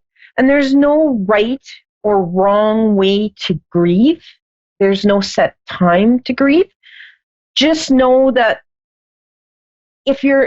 I'll use an example, if you lose a loved one, just know that there's more than one person in the family that's also lost a loved one, and everybody grieves at different stages. So don't hold things or grudges against at different levels. Okay, it's the same thing with diseases and health issues. If one person in the family is, say, diagnosed with cancer, and the next, like your partner, is reacting differently than you are regarding the diagnosis, just realize that you're both grieving just at different levels, but you're grieving different things. All right? Just, it's compassion and understanding when you deal with the loss, okay? When we get into the holidays, these are the toughest times for a lot of people, and a lot of people grieve, and a lot of people get depressed. But the best part about the Christmas holidays is it's a time for miracles in all shapes and sizes. Christmas is about reflection on the past year, the good and the bad, changing what we wish to do and doing for others unconditionally. Like everybody, I don't know how to put it other than Christmas, in my opinion, has become materialistic. It's about what size of gift and how much you spent. And to me, the true meaning of Christmas has been lost because it's about unconditional love. It's about doing for others and not expecting anything back. So people at Christmas are lonely. They don't have any family. Their friends are all gone to their sides of the family. So show some kindness and show some generosity and go in a direction of just making a phone call, saying Merry Christmas or Happy Holidays, or showing up on somebody's doorstep that you know that's home alone at Christmas time and just sit there and visit with them. It goes a long way because you're gifting from your heart, from your soul, and you will feel better and it'll be easier to get the Christmas joy coming in because you go from the heart, which basically comes into the card for everybody that's watching, which is sacred self, okay? And that's expressing your gifts. That's dancing. That's doing unto others as you wish done unto you. Spreading the joy. I mean, to you, you may take for granted that you have a roof over your head and this big Christmas meal on your kitchen table at holidays. But there's some people who don't have that, who are on the streets, who have nothing. And just having a meal delivered to them is a miracle for them. It doesn't seem like it to us, but to them, that's a miracle because they didn't have it. They haven't had it. It's a grief. It's a loss for them. And for somebody to unconditionally go and deliver this and spend time with them and wish them happy holidays or Merry Christmas just makes their world so much happier. All right. So just tag me, text me, email me. Tell me what you love to do for your Christmas holidays and what do you do to lift your Christmas spirit show. All right. So I see we have our caller, Roman in Montreal. Yes. Hi, how are you? Good, and you? Okay. I'm actually doing quite good, and I was just in Montreal over September that night. I already miss it. So I would love to see what the Christmas lights are over there, because you guys celebrate with all the good food. the potato pie, the sugar People pie. are starting to lighten up and everything. So do you Can do you a lot just of give me a Christmas second? baking? I'm also working at the moment. Just going to advise my customer. Sure. Thank you. Okay. All right. Can you hear me?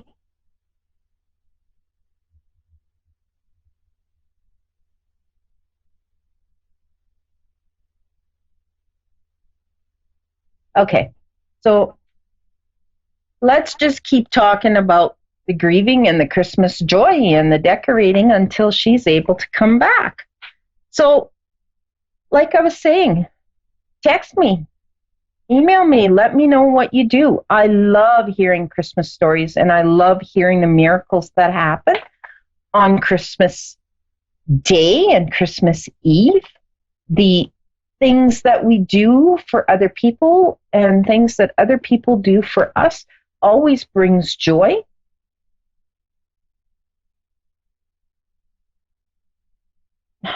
When we're not doing unto others, we seem to lose a part of ourselves and we seem to get lower in our energy, which then opens us up to be getting sick. So whether it's a cold, whether it's a flu, we just attract it. If we can keep our energy and our spirits up, we are way healthier in the long run. So everyone, just give from your heart. Don't worry about the money. Don't worry about the big gifts. Worry about the memories, the good memories, the laughing, the giggling. Angel, can you hear me? I'm back. Hi. Okay. So I have your card. I will just kind of put it up here. And you've got the heart awakening. So that tells me that your giving and receiving is in balance. Okay. Your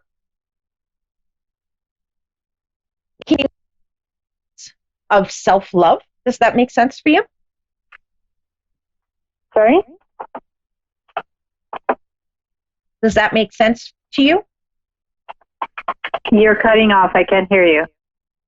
Oh, I finally have my customer. Just one moment, please. I apologize. Okay. Okay. Am I cutting out? Can everybody hear me? Okay. So I'm just going to keep going. She can catch up by watching. So that's more her accepting her divine self. That's her giving a balance in the giving and receiving areas. She is a woman, when I'm picking up on the energy, she is a woman who does a lot for others and puts herself on hold. So knowing this, she needs to start balancing. All right. So this will give her the opportunity to look within and look at what she can change to manage herself in the giving and receiving end so that it's a little more balanced. She's pretty good at it, but it is the holiday season and she's more in the giving than the receiving at the moment. So she'll have to do a little bit of work. I'm just getting kind of a download here. I gotta get a little clarity on it. Okay. Oh, I wish she was on and she could answer. Oh. Okay. I'm getting more in the aspect that she's going to have a lot of changes coming in 2020 in the area of finances and family.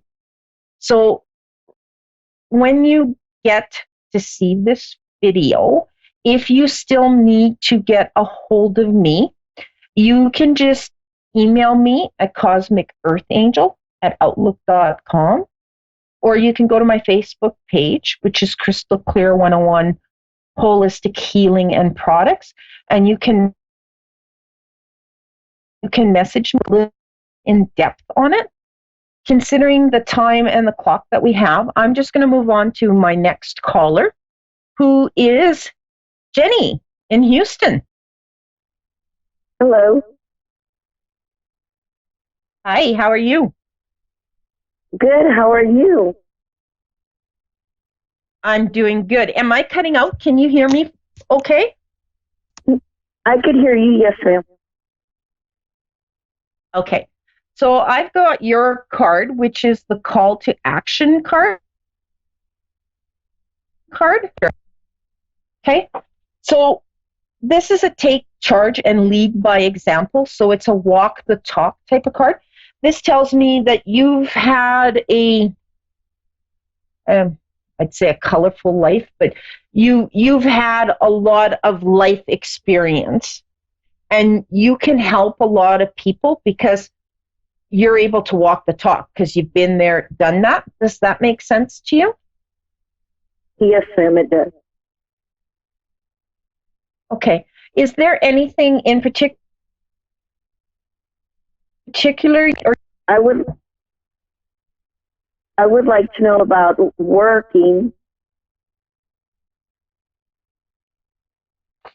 Okay.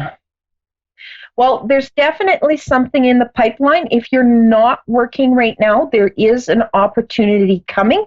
If you are working at the moment, you have an opportunity to move up, if that makes sense to you. Yes, ma'am. Okay. Have you been they're showing me books, so that can be either you're thinking of going back to school, or the job position that you're going to be dealing with a lot of paperwork. Does that make sense? Okay. Yes, ma'am. It does, okay. You're giggling, so I must be kind of dead on. Yes, ma'am. Thank you. Okay. All right. Now, are you considering moving? I just moved. Yes, ma'am. You just moved from an apartment to a house. They're showing me that it's sort of like you have less chores to do. Okay. I'm moving from an apartment to a house. Yes, ma'am. Okay. So that means you'll have more chores to do. You'll have lawn care. Okay. In the front of your house, you need to plant some roses. And it's almost like they're showing me that there needs to be a rose, if that's possible. Okay, yes, ma'am. Okay. So does the front do you kind of have the walkway up, and then there's kind of pillars with the veranda before you enter the house? Uh-huh. I haven't moved yet. We've been looking. Okay. So this house that I'm seeing has the two pillars with a veranda in front of the door, and they're in the front. You can put flower beds, and you should have a rose bush on either side of the stairway going up. Okay. And then they're showing me that you need to put colorful flowers in there. All right. Okay. And go with what the other flowers, go what feels good. All right. Now, rose bushes kind of is a plant that absorbs the negative ley lines. And so any plant that has thorns is really good for that. Okay. So keep that in mind, because I see that coming for you. And this place is going to be closer for you to travel to and from work. Awesome. Thank you. Okay. So don't give up, because it is coming. Okay. Now, that financial problem that you guys have been wondering about, it's going to work itself out. They're showing me you just need is going to fall right into place, and everything's just going to be like a domino effect. And come 2020, it's going to be like your life just exploded, and you're going to be starting a new job. You're going to be moving. It's going to be just one snowball after another, and you're going to be like, but that's okay, because you've had this in the vortex for a while, and it's all going to just kind of flow together for you. Are you married? No, ma'am.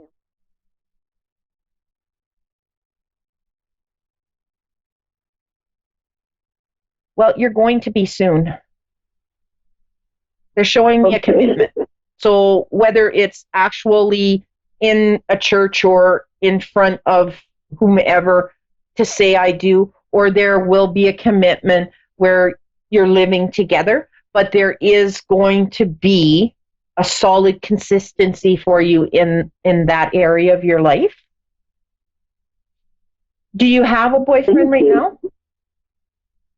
Yes, ma'am. Well, it's kind of like the beginning of a boyfriend. Kind of. Okay, so is he kind of like 5'8", 5'9", and he has silvery hair? I haven't met him in person. I worked with him, but I haven't like been on a date with him. But we've had a lot of communication on the phone. Okay, so this is what they're showing me. So he's going to be around 5'8", 5'9", with silvery hair. And this is going to be the guy that will be coming into your life that you're going to kind of have a commitment with. Okay, you just need to kind of honed in, grounded, meditate, and picturing what is it that you truly want.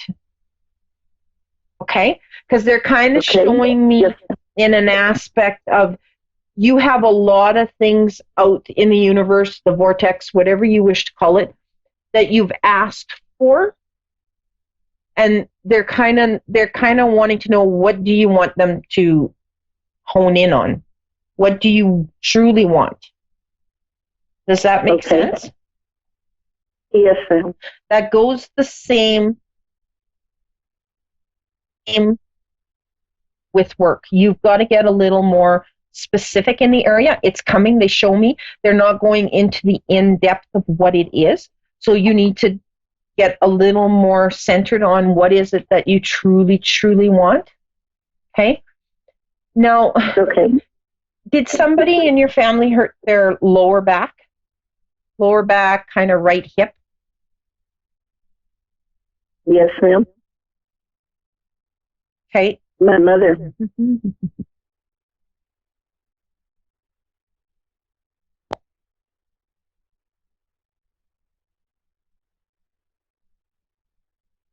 Did she have a fall?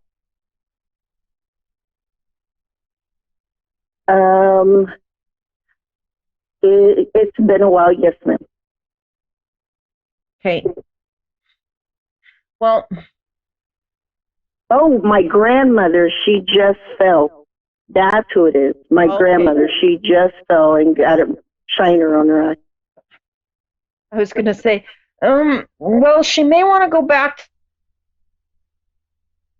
to the that long, like the pain is really strong. So if this would be then your grandmother, and have they x-rayed her hip? Did they find a hairline crack? No, ma'am. Oh, I'd love to say to go back for a second opinion, because I'm feeling the pain in my hip, but they're also showing me like a crack. So if it didn't show up in the crack, which is why she's in so much pain, and she's going to have one nasty bruise, because she also got her tailbone pretty good when she went down. Now, does she have heart issues? Yes, ma'am. Okay. Yeah, that's almost making me feel like she had the heart issue is what created her to have the fall. Okay. Yeah. I would keep an eye on her. Is she in a home or is she by herself? She's by herself, but my aunt goes and checks on her all the time. Yeah, I think they may want to start looking that she may need a little more help, especially right now with her hip. She's going to need help in getting her chores done, her laundry, her dishes, her meals, because it is like, I only feel a percentage of, yes, ma'am, and I am in pain. Okay, like it is shooting up. It's coming up, like the pain is coming up under my right eye. Like it's just shooting right up the right side of me, and it's kind of coming in and around the front. So that's telling me that she's in a lot of pain. So you guys may want to check in on her a little more and give her a little more help.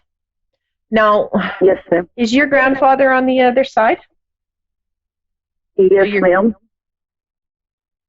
So your grandfather on the other side? Yes, ma'am. Yes, okay. He is.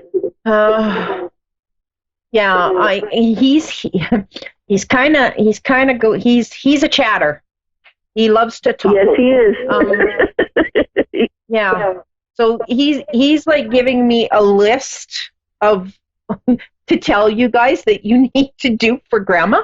So it's basically like he can see what she needs done, and he's very concerned, loves her to the moon and back, if that makes sense. He's telling me to say I love her to the moon and back. So as long as that makes sense to her, to you, and he wants her to have more care. Like she needs more help. And he's very like on it, because this isn't the first time. She's had a few little incidents that she's never really told you guys about. Okay? So now he does she have stairs in her house? Because he's making me feel like she almost fell down the stairs. She used to. Well, she has like a couple steps in her front yard, to come out of her back door and to come in her front door. So yes. He's making me feel like she almost fell down the stairs. That she became very lightheaded, and that she almost fell down. So he's really, really, really okay. And as for you, my girl, do you have, he's making me feel like you have high blood pressure. Does that make sense for you? Yes. It does? Yes, sir. Okay. So he can see everything, and he needs you to take care of that. It's not something that you can push off, because that will lead to heart issues, and he's making me feel like the heart issues run in the family. Yes, sir. That's, yes.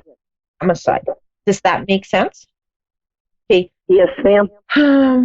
Now, who has the trouble breathing? Because right now my chest is just closing up, so it's almost like emphysema, asthma. It's trouble breathing. Does that make sense to you? Yes, my dad. Your dad. Yeah, he needs to get that checked out. Okay? Because I know I'm not a doctor, but it's making me almost feel like it's a bronchitis more than a pneumonia, but it can turn into pneumonia. So he needs to get that, especially the cough, checked out. Okay? Okay. So do you have any other questions? Because I nailed you with a lot of stuff. That is great. You answered a lot. Thank you so much. God bless you. Big hug for me. Yeah. You give Grandma a great big hug from Grandpa for me, because he wants me to just give a great big hug, and make sure to tell her he loves her from the moon and to the moon and back. I have to say that right. Yes, ma'am. He loves her to the moon and back. Okay? So just pass that on to her, All right, and then you guys maybe might have to do a little planning on how you guys can give her a little more help.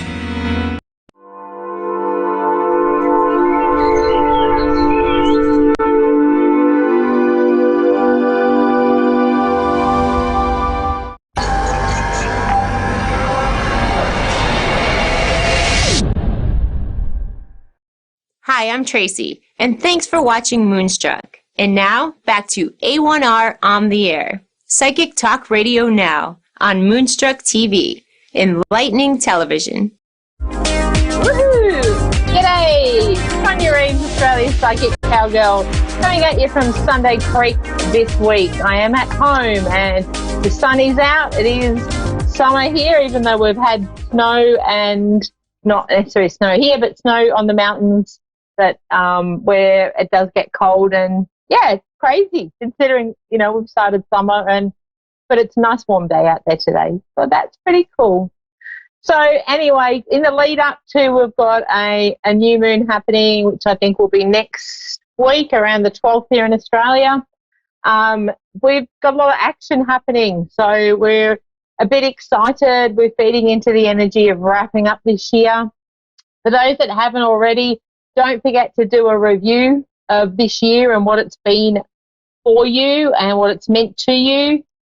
We've had lots of lessons thrown at us this year, and I know many can relate to that because in a lot of my shows and connections and the Cowgirl Tribe, where I connecting with a lot of other spiritually minded psychic people that want to join the tribe, we have had that discussion where we've all felt the pull to make the change and really wrap things up before the end of this year. So if you're feeling that, know that you're not alone. There's many that are going through the same.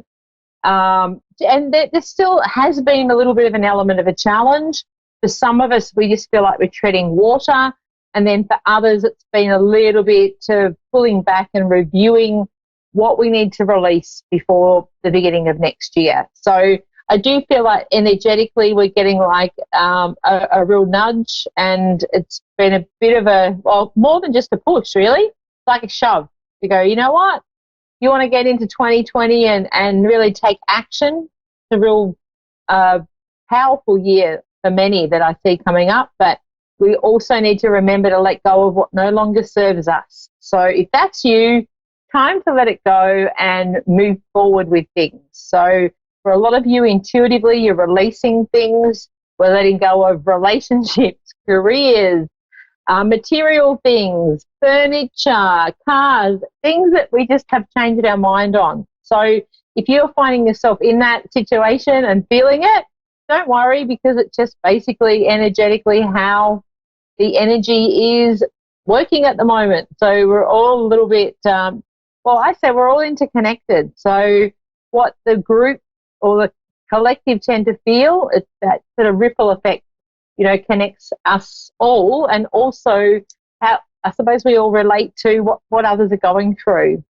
So I shared on my show this morning that we're really feeling that pull now to be interconnected and to get back to communities. So just a reminder this year for many of us, or winding up of this year, is support your local businesses, support others that maybe are doing the same type of work that you're doing, and really connect and create a good vibration in your area by collectively getting together and helping each other out. And it's a really beautiful time of year to do that. I know come Christmas it is a hard time for many, the time where we all miss those that we love in spirit, and we do find that at times overwhelming, but always remember they are around. They're wanting you to see the signs that they give you, and believe you me, they're always giving you signs. So if you feel a bit disconnected and you're not getting the signs at the moment, take a deep breath, disconnect from the distractions, and go and just be in the moment and look for the signs. Okay? That's my reminder. So yeah, don't forget, you've got the ability to connect to those that are past the same way that I have. And, your loved ones are around you. It's just about you committing to a practice and opening yourself up to connecting to spirit. And it's not hard. We just need to get rid of the distractions. So, yeah, I thought I'd share that today. All right, I'm going on to my first caller. I've got Therese in Nimbin, New South Wales, Australia. Hello, Yay. how are you? Really good, huh? How cool. I've got an Australian accent. Yay. that's And you're really special. Australian? Yeah, yep. How bizarre is that? So you could have Yeah, sorry. chosen many of them on here that are from everywhere. But yes, I'm in country Victoria, so I'm south from you. You're up in Nimbin, a beautiful part of the world. Well, at the moment it's not feeling too beautiful because they've been busy feeding fiery through the CWA because of the fires and so forth up here. Yep. So how close is that to you, Therese, where the fires are? That's where I live. It's not all that far as the crow flies. The smoke is really, really awful at the moment. Just saying that, the blessing is everyone's okay. We've been very fortunate in Nimbin that there's been no loss of life. Yeah. So that's the blessing there. Yeah. It's amazing with the it really brings out all those that join together and band together when things like this happen. And it's certainly not an easy time for anyone. And you also with the native animals and things is really it's a hard time. And I know we were caught in Black Saturday here in Victoria, so I totally get what you're talking about. It's a scary time, it's an unsettling time, and you do tend to run on adrenaline to keep going, I think.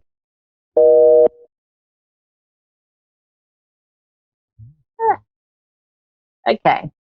All right, I'm going to just connect for Therese. So, because, our line's a little bit, it's been a little bit up and down. Also, okay, we've got a male in spirit to connect for her. So I'm just going to babble on here, and she can always listen to this as well to get a message. It's almost like there's someone stepping in for her quite strongly, and of course with things going on. Therese, I've got a male in spirit for you. I feel like he just stepped in as you dropped out there.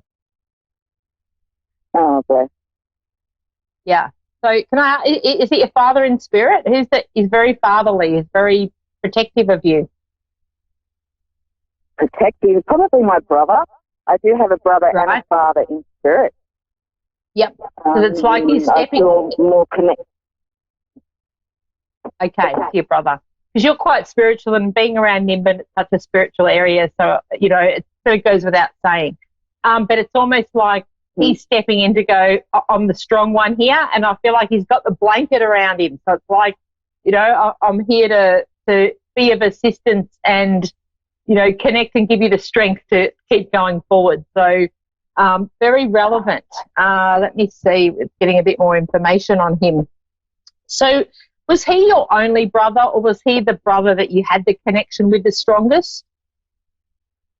Yeah, I'm the eldest of 10, and he and I were most connected. Yeah, okay, because I felt like it was kind of like you two, as in, he's very much, and it's also been very thankful to you. So I feel like there's something around when he passed that, and when they come through like that, it's not just your standard things. It's like he's showing me you went above and beyond. So it's almost like I feel with him, you made sure his wishes were granted, whereas maybe others didn't have that intention, but you stood up and said, yep, and he's very grateful for that. He's like, and I feel like he's got a bit of cheekiness. Like he's like, yeah, of course she would do that for me. Yeah. And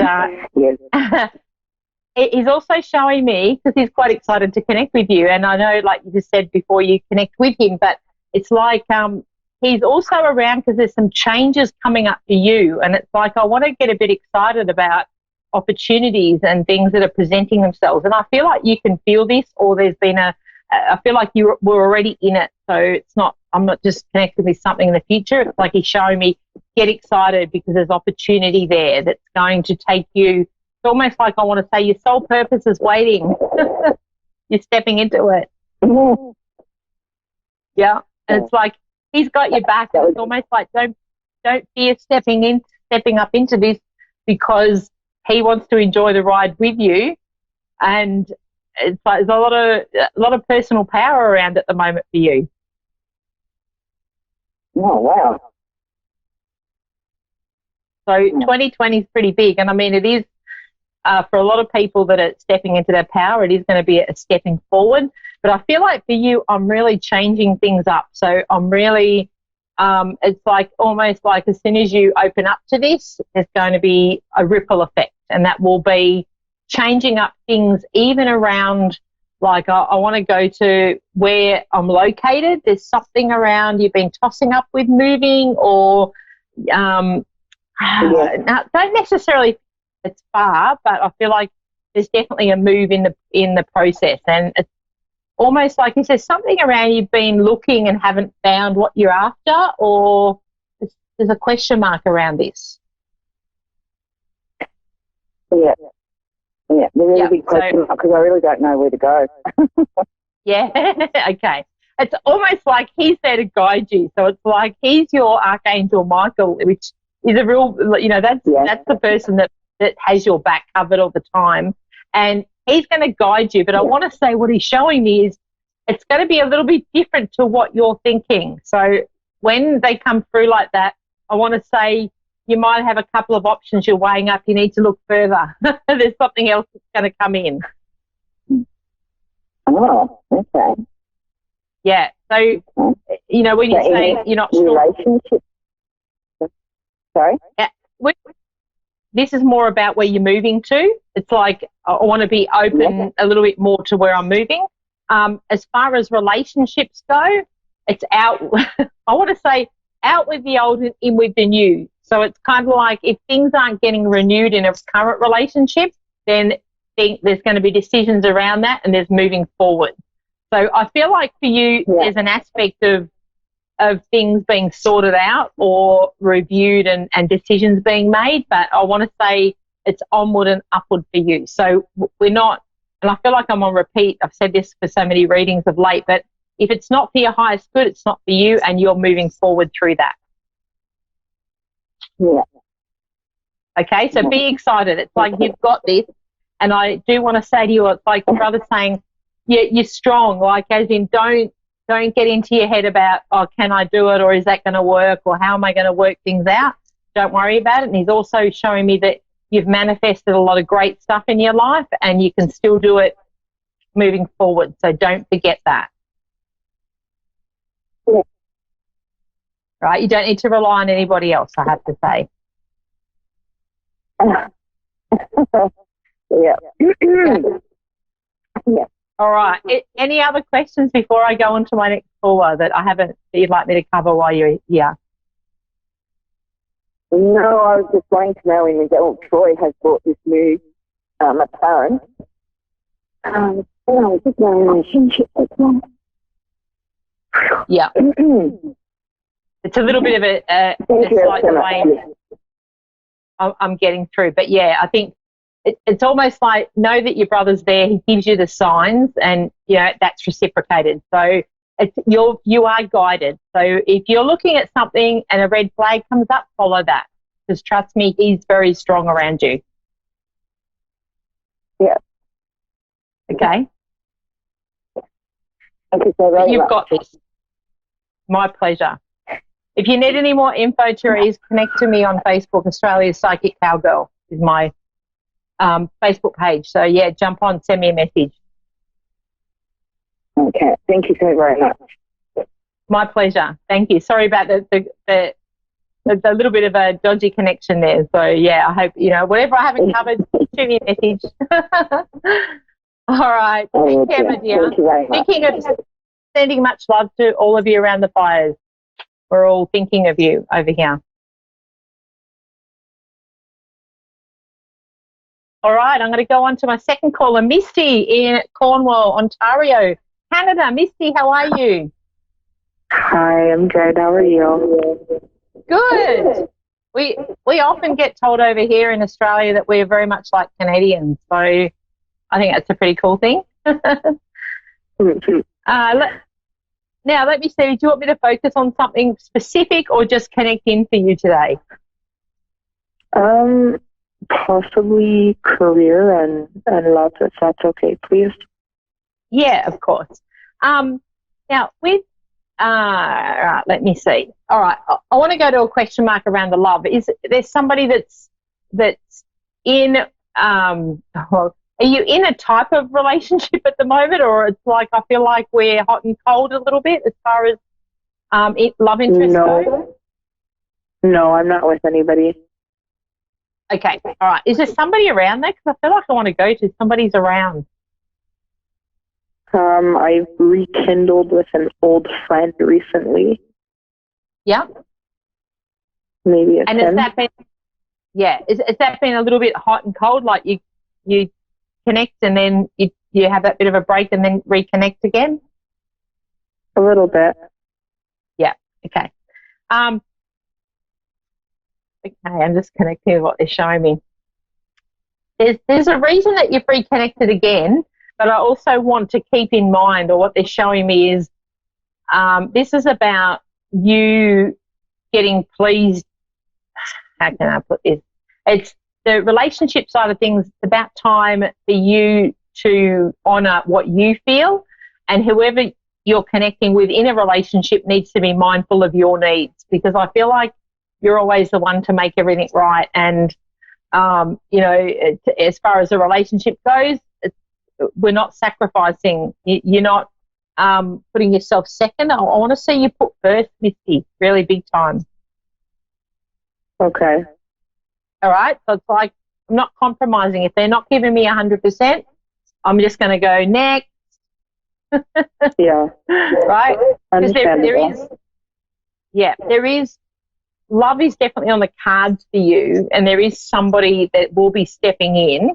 They're not showing me specifically with this one that's there at the moment. So I'm sort of saying be open to this, because there is an aspect of someone stepping in, but they're going to give you 100%. So it's like love is in the air, and it's a case of that person that will be stepping in is going to be very thoughtful and very much all about honouring who you are. And it's like it's your time in the house for this to happen. So I really want to say you're not going to be with somebody who doesn't take your opinions and what you want not into play. So they're going to revere you. So it's like they really look out for you, and they highly regard you. So if the one that's hanging in there isn't 100% like that, then that's fine, but keep your eyes open, because there's somebody stepping in that will be like that for you.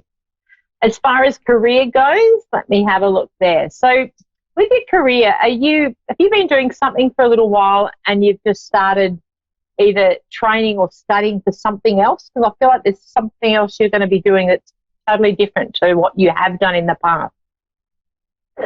Well, right now what I do is I help people in the community with their health. Yep. And I was thinking of furthering my education for nursing. Yep.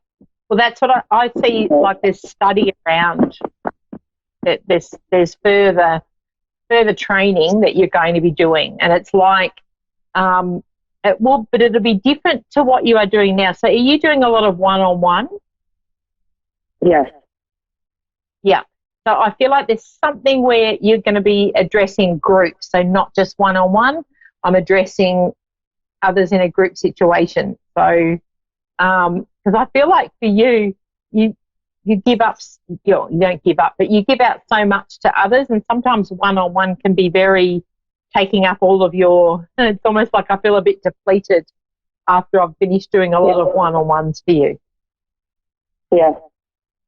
Yeah. So it's like I want to be more in a group situation where I can interact and freely step forward with this. And I want to say for you next year is I'm excited. So can I ask where you're living at the moment? Are you sharing a place, or where do I get the feeling that you're in with others? I have my mom living with me at the moment. Yeah, okay. So because I felt like I was like thinking, yeah, okay. So, and you're helping mum out at the moment. Yeah. Something around your help. Yeah, yeah. So there's something around changes up around that as well. So has Mum not been well, or what's brought about her moving in with you? Because I feel like there's a reason for that. She came out of a not so good relationship, and it really affected her financial situation as well. Okay, I missed a bit of that. So is that regarding health? It's to do with health. She also came out of a bad relationship. Okay, yep. And so you're building her financial situation hasn't been good as well. Yeah, okay. Which is lovely of you to do that. And I feel like Mum's really sweet, but it's been a big adjustment for both of you. So it's a little bit like, oh, I'm getting used to it again, I suppose, because it's been a while since you've lived together, but I feel like we're just finding our feet a little bit.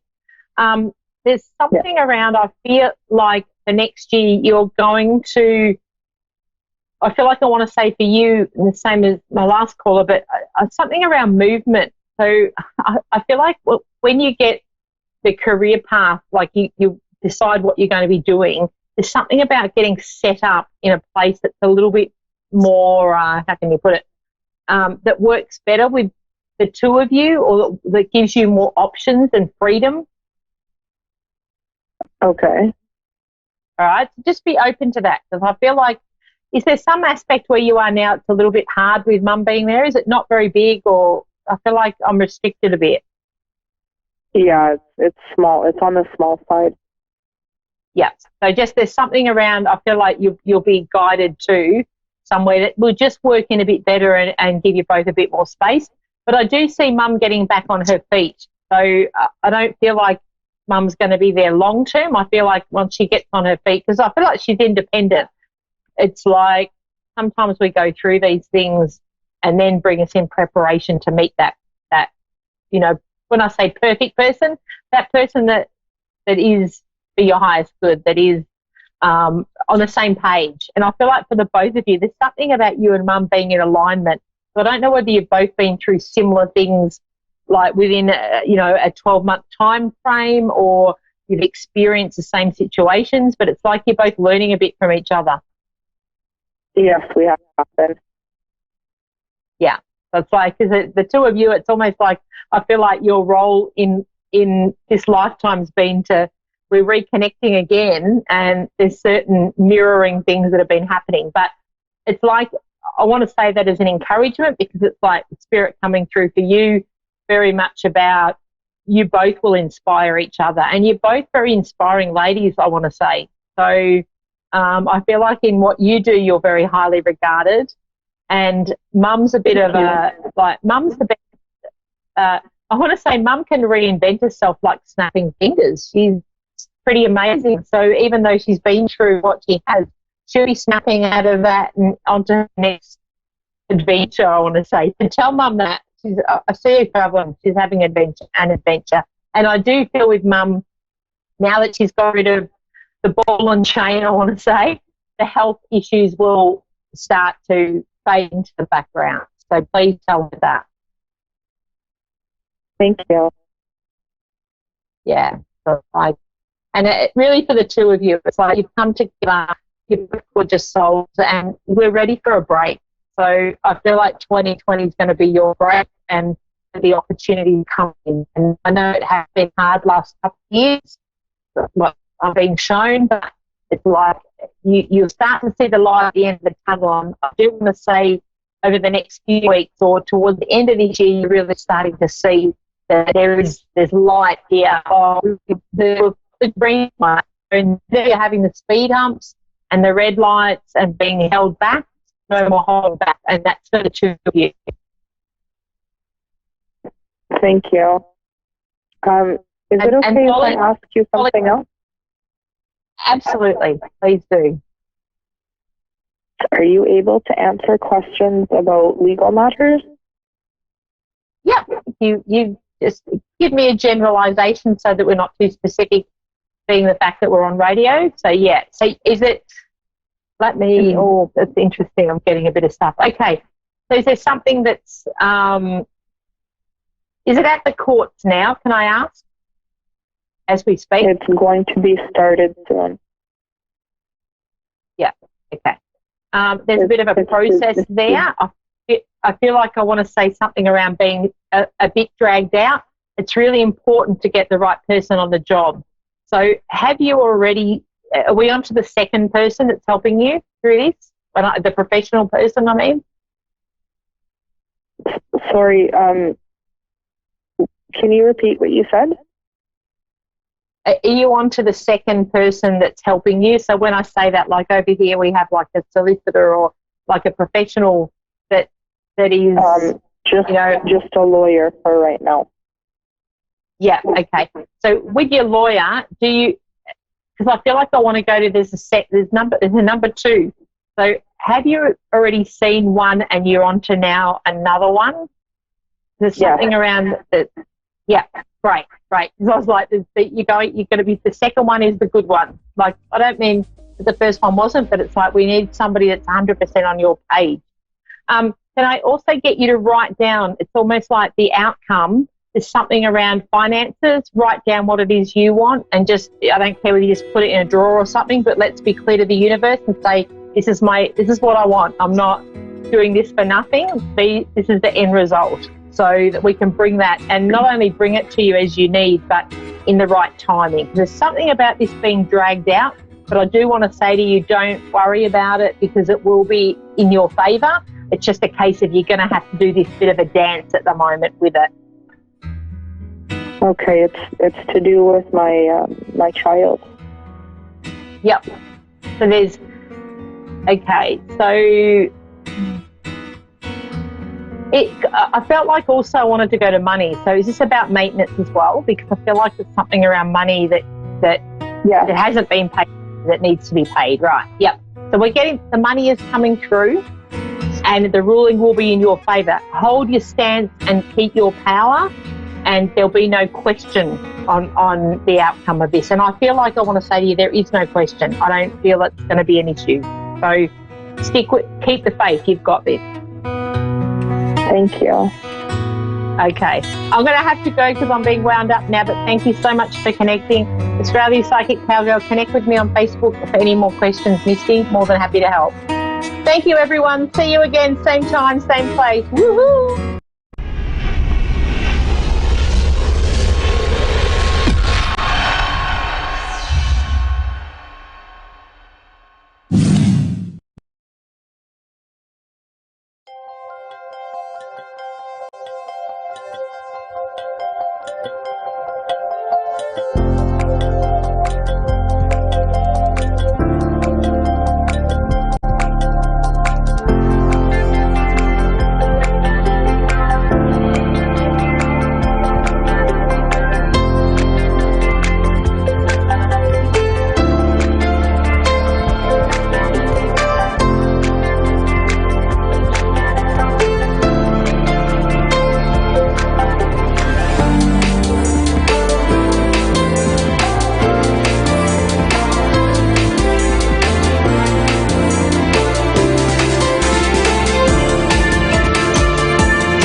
This is Fiona, Urgent Medium I Am Power, and you are guys listening to A1R Radio Network and Avid Advice Show.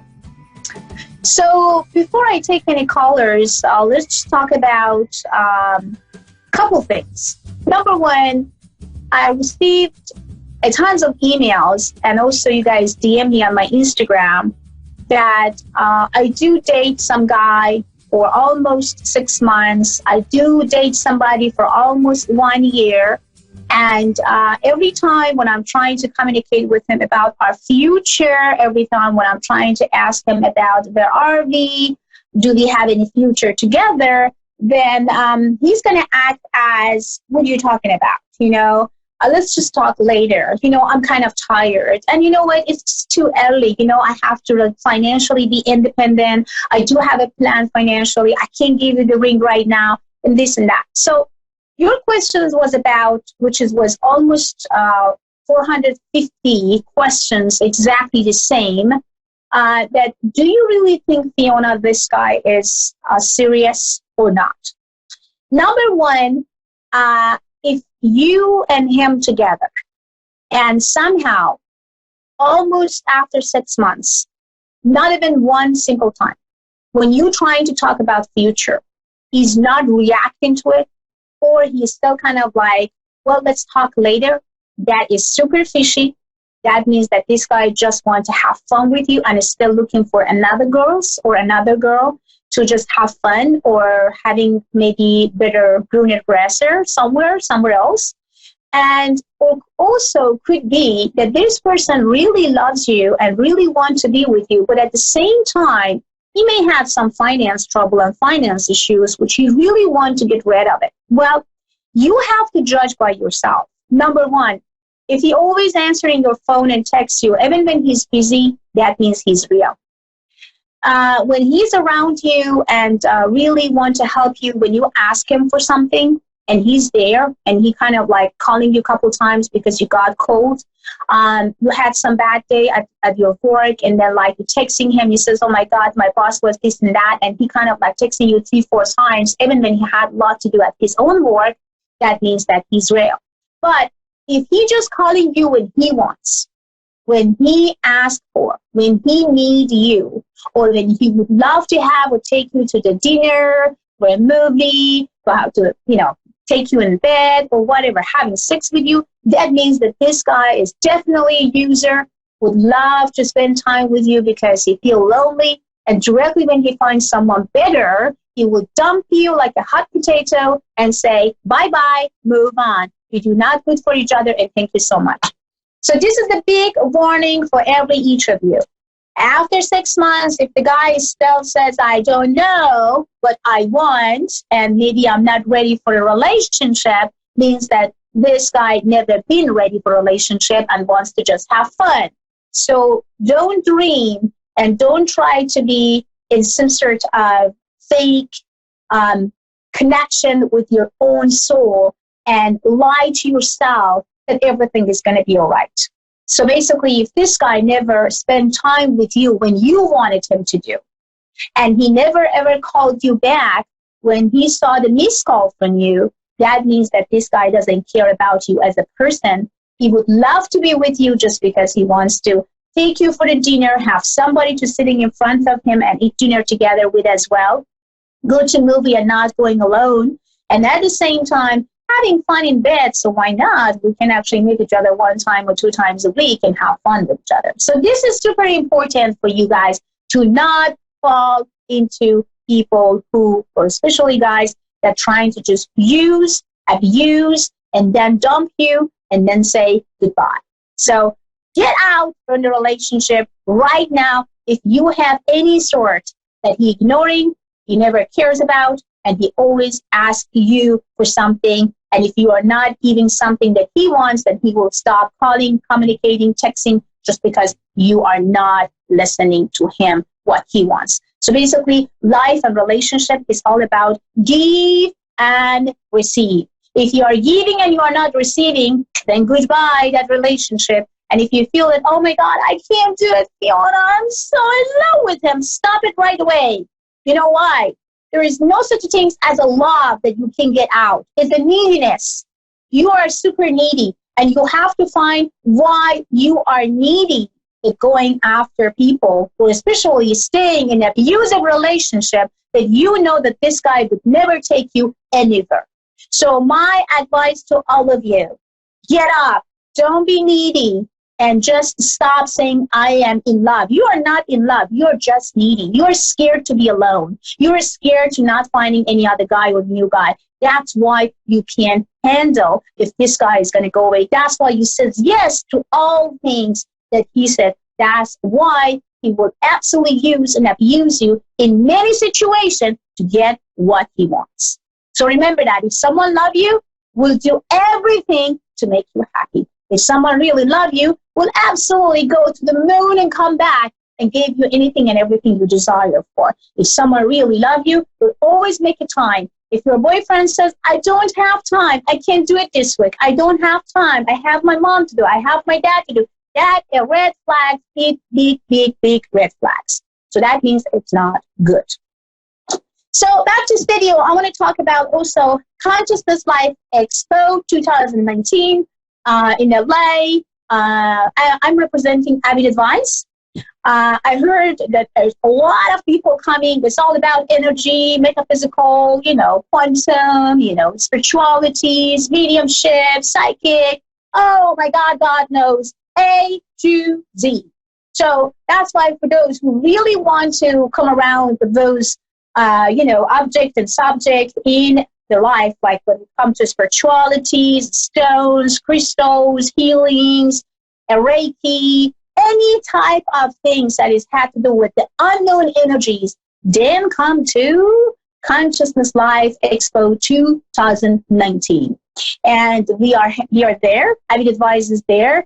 And I'm representing actually A1R radio network as well. So we're definitely going to have a show. I will show you guys exactly what's going on. I heard that every 1 hour and every 2 hours is almost 5 to 10,000 people coming and visiting, which is really fantastic. So if you're interested, then you are very welcome to come. And for more information about it, go to avidadvice.com or christianmedium.com or DM me on my Instagram. So sorry, sometimes when you guys DM me on my Instagram, I may not answer you right away just because I have a lot of people who DM me, but I have to say I would love to. I am going to answer you guys when I have time. So back to studio. Let's see that if you have any callers. That sounds like still not. And let's just continue and talk about dating. Okay, let's see. I have a caller right now. 1 second. Hello, Bridget. How are you doing? I'm well. How are you? I am doing fantastic to hear your beautiful voice and hear exactly what's going on. So, Bridget, give me your date of birth first, sweetheart, and then tell me about what you have in your mind and what I can do for you. Go ahead, sweetie. Yes, ma'am. My date of birth is December the 7th, 1963. Mm-hmm. I got it. And my question is, I am right now in the season looking for money. And other than my job, because I'm bare, things are bare. I'm barely above the water breathing. And I'm looking for some money because I'm doing some things. And I'm wondering, is it going to be a positive outlook or do I have to fight harder? As far as I'm concerned, because directly when I open your Pentagon, 2 things come actually to my mind. Before even you telling me that you are really looking for money, 2 things come to my mind directly psychically. Number 1, some good news coming around almost by the end of this month or the beginning of March. So basically, in between the 27th of February until the March 13 or March 17, you are going to receive the good news that will change your finance from A to Z. So basically, what you are doing right now, you are in a good path. You are in a good way. There's good directions. Continue, and the good news would actually occur almost at the end of this month. So basically, answer to your question is yes. Continue. Thank you, Jesus. Oof. Thank you so much. I really appreciate that. That made my day. I made my Yeah, day. and it's amazing. I love the way that you take a risk because normally you always be careful, and that's why you're getting tired to be careful. Because when you're always being careful, you kind of feel like, oh, I lost there and I lost this. Now it sounds like you're just like, you know what? I would love to. I am going to. Nothing will stop me. That's it. Get it done. And that's what I love about that type of attitude. And I wanted you to continue to have that attitude all the time and not just temporary. I appreciate that because that's No what I'm fears, fighting for. no fears, sweetheart. If something happened before in the past, who cares? A lot of things can happen in the past, and we know already about it as well. But what I really feel good, and I sense you, and I really hear you right now, you went through a lot of pain. You went through a lot of craziness, and you also feel betrayed. You also feel left over. You also feel lonely. But remember that is all temporary right now. So what you are doing right now, sweetheart, is super fantastic. I don't know what to say, but I'm super proud of you. I do. And I think that you are in a good path. You are in a good relationship with yourself, with your own feelings, that I wanted you to continue to be fantastic as you are today. And don't give up. Thank you so much. I appreciate it. I love you, Bridget. Thank you. It wasn't meant to make you to full cry, but sometimes crying is good because it makes us to release and get rid of all emotional feelings and feeling good about ourselves. So I'm happy that Fear's coming out, and I'm happy that you found yourself right now, about your own dignities, connections, and everything. I'm super blessed and super happy to have you today on my radio show, because I kind of feel that you really pray to God and you trying to attract good things to yourself because you're getting tired to be around people who lie to you all the time, who betrayed you, and they use you all the time. And now is your time to really lay back and relax and get what you want. So I'm super happy that you come to my radio show today. And for further information, Bridget, you can actually sign up on Avid Advice if you ever want to talk to me or if you have anything in your mind to share. So you can go to Avid Advice, sign up, and I'm there for you if you have any questions, anything that you would love. So I'm going to be there for you. So what else? If I'm going to ask you, Bridget, something that kind of, let's say that I'm God. I'm calming down right now. I'm not, but let's say that we pretended.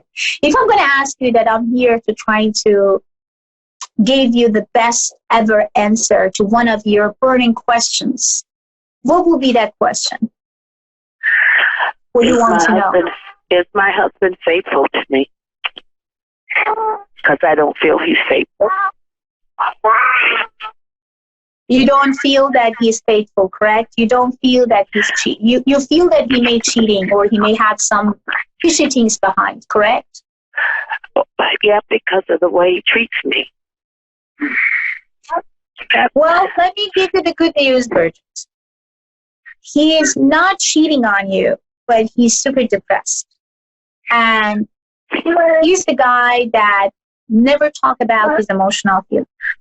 He's the guy that always trying to hide his pain and even his happiness inside. And that's why you feel that when he's not happy, he withdraw himself so badly. And that's why you feel that you are not even count as a woman or wife anymore, which is not true. He's not cheating because I can't see any kind of touchy sexual connection or somehow picking up something that actually on the phone and trying to kind of like taking care of her, go there, pick up her, doing something with her, or kind of like having some secret lover. None of those vibes, thank God, is coming to me. The only vibes that I'm getting from him, he's lost, he's depressed, and he lost his dignity. I don't know why he lost his dignity. It may be because something had happened to his job, maybe to his body, maybe something that he actually not feeling the same way as he was before. So that's why he has nothing to offer. The reason that you are not feeling good, it's not because he's cheating. It's because he's lost, he's depressed, and he doesn't know how to get out from the situation, and he's not even talking or communicating with you and asking you questions like, honey, are you all right? Should we just talk to each other about things? And I think the miscommunication between you guys and not opening up towards each other that make all those misunderstandings come behind and behind. But he's not a cheater. He's just, sorry about my language, but he's just stupid to not opening up and telling you the truth about his own feelings. But he's not a cheater for sure. Wow. You hit him on the nose too. He doesn't really talk at all. Also, yeah. So, but he's quiet. I mean, some men talking and communicating all the time when they do not feel good. Some men, they kind of get completely quiet, not communicating, shut the door completely, and just like, be and acting like nobody, like a zombie. So it depends that what type is he? And the type that I can see on your husband is about someone that always wants to withdraw himself when he's not feeling happy. When he's not feeling healthy, when he's not feeling satisfied with himself, he always backing off, get quiet, holding himself in, and trying to shut the door and not allowing anybody get close to him or knowing what's going on. Wow. Yes, that's true. So he's not a cheater. Wow. I think you almost described him to a T. Fantastic. I'm super blessed. I'm super blessed. I'm super happy that we could actually, disclose these things to you because I know it's very hard as a married woman. It's very hard to feel that your husband is not faithful or not there for you. And then every time when you want to reach out, he's trying to reject you in some point. But would I feel his rejection towards you, it's not about to hate you or you're not attractive enough or you're not for me or this and that. It's about his own insecurities and limitation. It's about not having enough confidence. It's about the dignity being gone.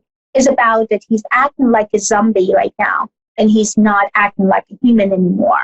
So that's why you are not knowing the new him right now. It became worse because he just stopped talking to everyone and then now he became more lonely. What I want to suggest to you, babe, number one, remove and shake it and brush it off from your subconscious, from your mind, from your heart that this man is a cheater, which he's not. Number two, I wanted you to slowly, but very shortly, getting closer to him. Don't just jump in tomorrow or today and just like next week and, oh, my love, I feel that you're depressed. You need me. Don't do like that. Just like very slowly and shortly. Try to understand what he has as a problem. Talk to him. Communication is a key to understand why he's quiet. The first week, he may not going to open up to you at all. He's just going to act like, type of is not your business, I'm fine, don't bother. And the second week could be also the same way, that you feel also rejected. But if you really want to save your marriage and save your relationship, continue to the third week. And through the third week, I promise you, he will open up and he will talk to you about his own issues and his own problem. I know, Bridget, your guy is going to really walk and continue to have a relationship which is going to be based on health, wealth, and prosperity. I know that you both been through a lot of pain and not so many months ago, and that's why everything is kind of fresh, and especially for you, because I know that you are very responsible and being very responsible, stay very responsible, and that's why all I wanted you to do is just stop it.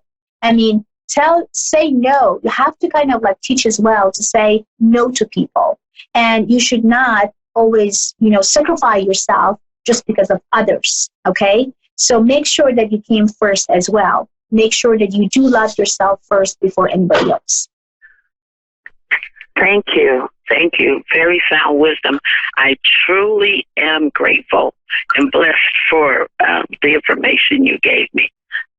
No, really, my love. I'm happy. I think that everything happened for some reason. Reason actually you come to our radio show. And I'm so grateful and thankful for A1R because If A1R wasn't exist, you guys couldn't really find me, and I couldn't find you guys to having this beautiful, magical conversation that you could at least understand that all the feeling you thought you may actually had about your husband was not correct and he's not a cheater. And then also understand about like things that you are really, really put your energies and everything on will go exactly the way as you wish and desire for. And at the same time, you have everything under control. So I'm so blessed and I'm so happy. Thank you so much, A1R, to be you, to bring those beautiful angels to me and letting me to share my gift with them. I am so thankful. I'm so grateful for A1R. I've been with A1R, honey, for so many years. I would say that I would never, ever leave them because they're like my family. That's why, because they're working with their heart. And I'm super blessed and super happy that today you come to our channel. And I'm super blessed to tell you that everything for you in your life from now on will exactly be as you wish and desire for. I think all the pain is almost gone.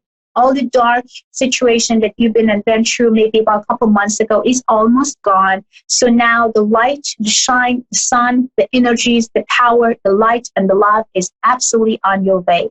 So cheers to that, sweetie. And don't concern.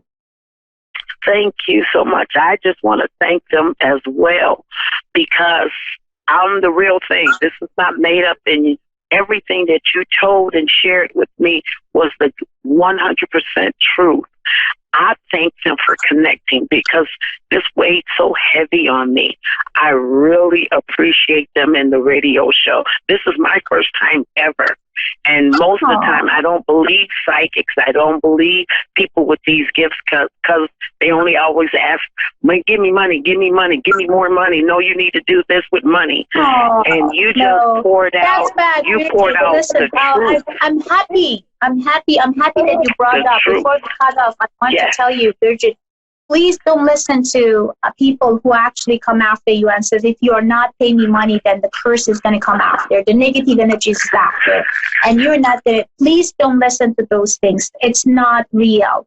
None of things that has a black magic, doing kind of the black magic and stuff, if they are not real, it's not real. Negative energies is real. But if you're thinking about it, if you think negatively, the negative energies will come to you. It has nothing to do with black magic. It has nothing to do with all the BS that they're trying to tell people to go after their money and their account. Please don't even pay them. And please don't even listen to them. When I'm actually working with officers, when I'm working with lawyers, insurance companies, when I'm working with individual, actually private investigators to finding missing people, I can really tap into my gift. And I'm so grateful for that thank God that you gave me the gift that I can really sense people and feel and helping people and family to get some foreclosure for their problem. So, yeah, but I wanted you to also be aware, Bridget. People who are out there, I mean, I do respect for each of spiritual people. It's not, don't get me wrong, that they are bad people. No, but there is people who actually looking for money. They do not have any spirituality. They do not have any abilities. If people sending you tons of free minutes and ask you to call me back, or you know what, come here, I see something, and come after you and drag you for money, that means that they are not real. They're just looking for your account. They're just looking for your money. But if you want to talk to that person by yourself, your energy is telling you that this person is the right things. The reason that me and you talking today on the radio show on A1R, because, and this is your first time, is just because I have to relieve and release you from something that holds you inside and making you to feel nuts. And that's why I have to really tell you something that is completely true, because I don't want you to be in a shadow. I don't want you to be in a negative and dark energies. Why? Because you are a wise woman. You are a fantastic woman. You have a golden heart. You did everything what goes from your power whole your life to helping others. And you've always been there for people. But what I feel good about that happened today, at least you found that your husband is not a cheater. Because I know it's hard when you can't really figure out. And when you're calling maybe a couple psychics and they kind of telling you that, oh, yeah, I see that. Yeah, he does. Oh, I see some blondie. Oh, I see some brunette. Oh, I see that someone is tall. I see that someone is short. Oh, there's a chubby. There's a shorter. And you know what? And that makes you to feel completely nuts and feel like, okay, I have to maybe call and see the psychic again. I have to talk to him, like if this woman is still actually in his life. And then they come with all the stories about. All I have to say to even my other psychics and my people, my colleagues, please telling the truth to people. Telling the truth to people. Don't try to lie and trying to hold them into lie to make them to pay you more. Because, I always say this way, Bridget, quality bring quantity. And marketing has to be always be word of mouth. Word of mouth. A real psychic, a real medium doesn't need any marketing. Doesn't need to scream about herself or himself. It's enough that be correct. It's enough that always be faithful and grateful and helping actually customers the way that they can with their own gift. So quality bring quantity, and also when the gift is real, the word of mouth would bring 1 million of people to your life. Yes. Thank you. Oh, I'm loving this. Guys, this is real. She is real. They put me with real. This is real, not phony. It's real. I love you so much, Bridget. I love you so much. Thank you, baby. I love you. And would be a very like the honor that you sign up on Avid Advice. If you ever wanted me, just send me an email through Avid, or send me an email through my Instagram if you have Instagram. My Instagram is Persian Medium. And also you can go to and email me persianmedium@gmail.com. If anytime you need me, Bridget, I love your energies. I love your personalities. And I love how light and true and how awesome you are as a person.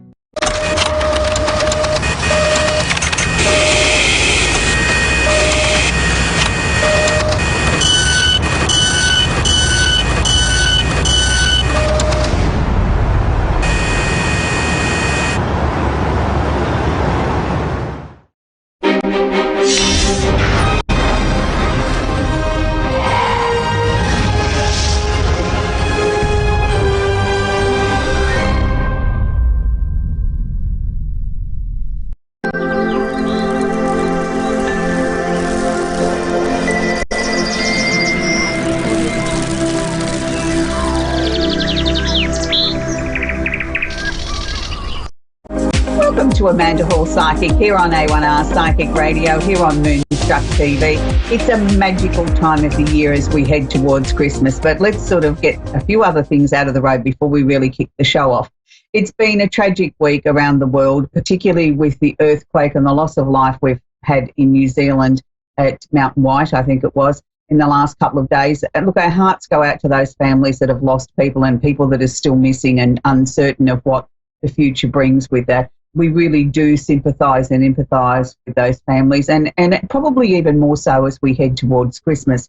Here in Australia, for those of you that have been following our news here, we're into I think it's probably our 6th or 7th week of massive bushfires around the country. It is getting quite critical here now. There's so many fires around Australia burning in a massive amount, over 100 fires at the last count, and doesn't seem to be any end in sight. So please spare a thought for those that are battling the bushfires, for those people that have lost their homes. Luckily, so far, we've only had a couple of losses of life. Any loss of life is too many. But, our hearts and our prayers do go out for them. And it's interesting because lots of people that I've been speaking to during the week say to me, I'm praying for rain, I'm praying for rain. But one of my Indigenous friends said to me the other day, I wish everybody'd stop praying for rain. And I sort of was a bit taken back by that. And he said, you know what happened last time everybody prayed for rain? He said, we had that much that we had floods and people drowned and lost property in the floods. He said, let's just let nature take its course. It will rain. We don't know when, but it will rain. And, we just want it to be normal, natural sort of weather events, not, let's stop sort of creating things that aren't that are man-made, and sort of praying for things that maybe is going to bring a little bit too much and a little bit too much in the excesses.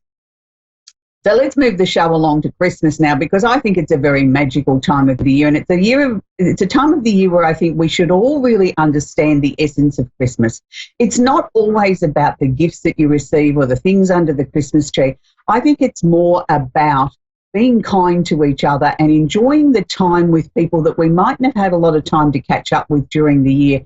It's a magical time of the year in that way, that I think it's a time to be sort of positive, to be thankful, to look forward to what we've got coming up in our lives, and to just be grateful, I think, that we're alive and breathing and that we're all still relatively healthy. You know, as we get older, we all have a few more aches and pains and creaks, and the body doesn't cooperate quite the way it did when you're in your early 20s. But that's okay. We're still here, and we're still got something positive to contribute to this amazing planet of ours. So this week I want to feature the Secrets of Tarot card of the week, which is the Devil. Now, I know a lot of you are going to say, oh, Amanda, this is a really negative card to have coming out at this very positive festive time of the year. It can be negative, but it can also be the opportunity to remove things from our lives that aren't so positive, like jealousy and trouble. Now, many of us have that throughout our lives, whether it's our professional lives, from our family and friends, or just people that we work with or are close to, quite often are jealous of our achievements.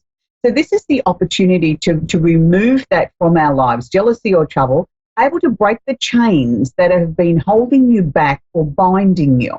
Now, this is a really important concept because many of us put restrictions or limitations on ourselves and say, oh, I can't do this because of that, or this can't happen because of this. Instead of turning around and trying to find a positive way of saying, okay, I haven't got a solution at this moment, but I'm working on it. I'm not going to be chained to the situation. I'm not going to allow it to dominate me and control the direction of my life. I still have choices. I just haven't found the best solution yet. So I actually see this card as being very positive. And, you know, if you look very closely at the card, you'll see the chains are very loosely around their neck. They're not actually holding them. They could actually slip it off over their neck and be done with the chain. So that's why I look at it as, you know, we are able to break the chains or remove the chains that are holding us back. So in lots of ways, the Devil card is a positive card to come out because it's telling us that we can remove anything negative that has been holding us back or any restrictions that are in our lives. So I'm going to say to you that's a very positive card. So the card that we're featuring is from the Secrets of Tarot set. This was the original Secrets of Tarot that came out a couple of years ago. This is our first one. We have 2 out in the marketplace. So if you need one, why don't you head to my website, www.amandahallpsychic.com.au, and you'll find them all there. So I want to now quickly go to our little trip around the universe. Now, before we get into too much, we need to talk about the full moon in Sagittarius. The full moon's not in Sagittarius, the sun's in Sagittarius, so that means the full moon is actually in Gemini. Now, it's going to be December 12th, no matter where you are in the world, is when the full moon is at its fullest, and it's going to go for 2 days.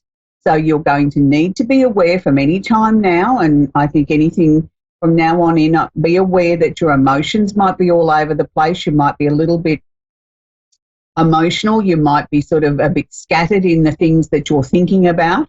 And it seems to be a time, if you understand the Gemini energy is the click of the fingers and changing our mind very quickly. It's asking us to be flexible.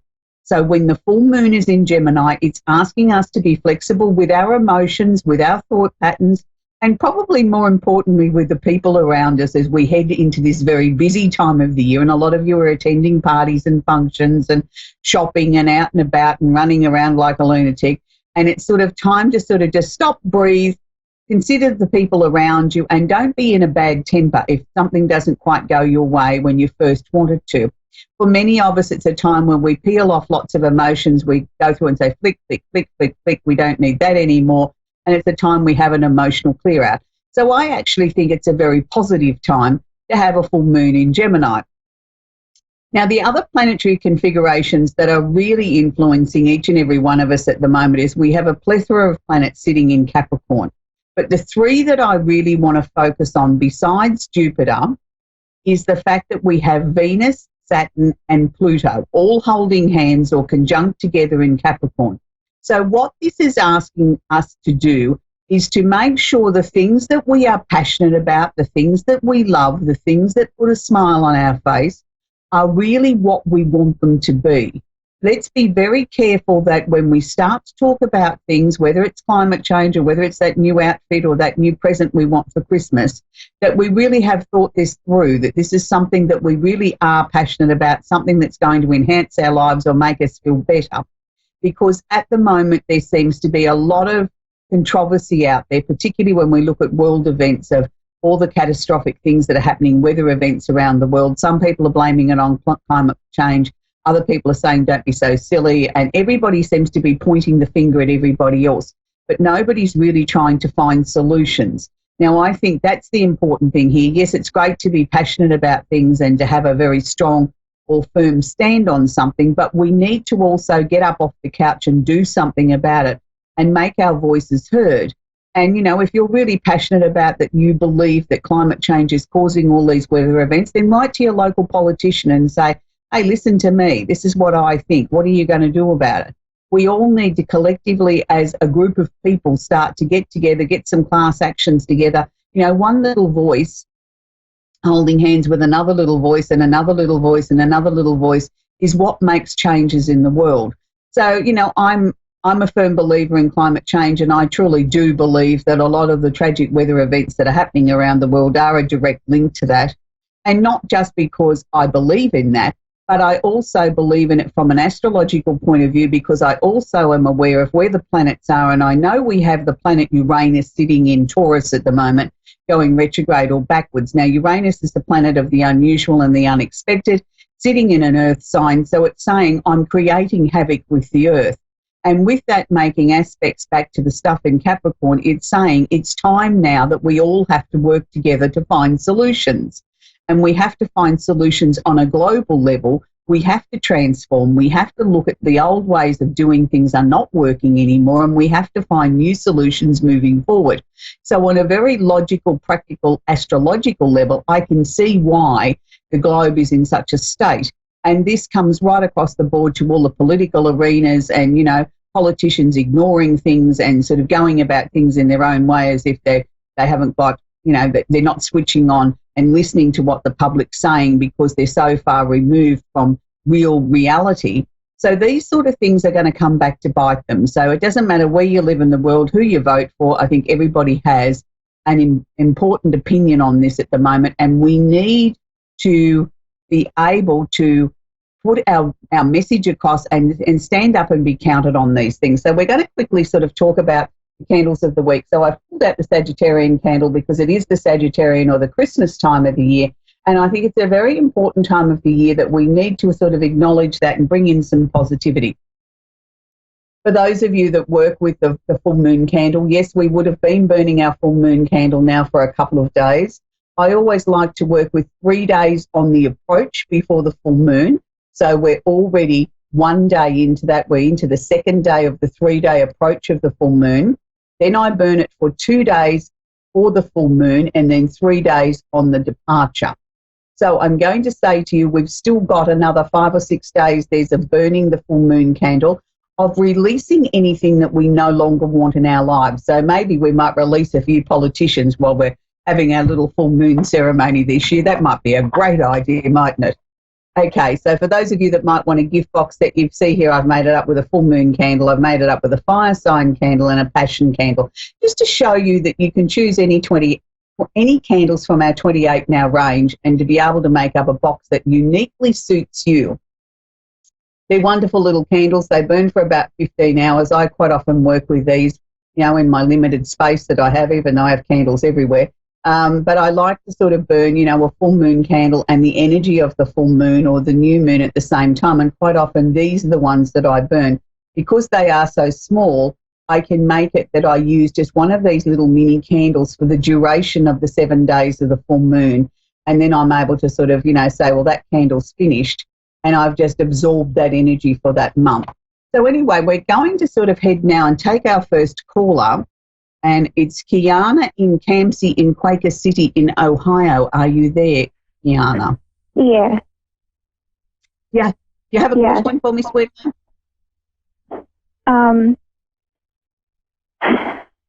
I would just like to know, like, what my situation with my baby's father, how that's going to turn out. Okay, so you want to know about your baby's father, whether there's going to be any sort of change in the connection there. Yeah. Okay, so can you share with me your first name, sweetie? Is it Campsie, is it? Campsie. Okay, sweetheart. All right, just so that I'm tuning into the right person. It's really interesting, the energy that they're sharing with me about your baby's father, is because I don't know that he's emotionally ready to step up to the plate yet. Is that what you've been finding, that sort of, 1 minute he's there and then the next minute he's sort of disappeared again? He's sort of not living up to what he told you yesterday, and sort of, this leaves you very confused at what role he's going to play, or is he going to be a part of your life? Is that how you're finding him, sweetie? Yeah. Darling, look, I want to sort of say to you, cut him a bit of slack, but at the same time I want to get him and give him a good shake, because, you can't be expected to do all this by yourself. I mean, he's either got to turn around and make up his mind and say, okay, look, I'm fully committed, I'll do the very best that I can, we'll work together on this, or sort of say, look, I'm sorry, I can't do this, and get right out of the road. He can't have a foot in each camp, because that's not helping you be strong. Would it be fair to say that he could be frightened about all this, sort of overwhelmed with the responsibility? Yeah. Yeah, but so were you to a certain point, but you can't just sort of hand the baby over to someone else and say, oh, well, I can't do this, it's all too hard. Yeah.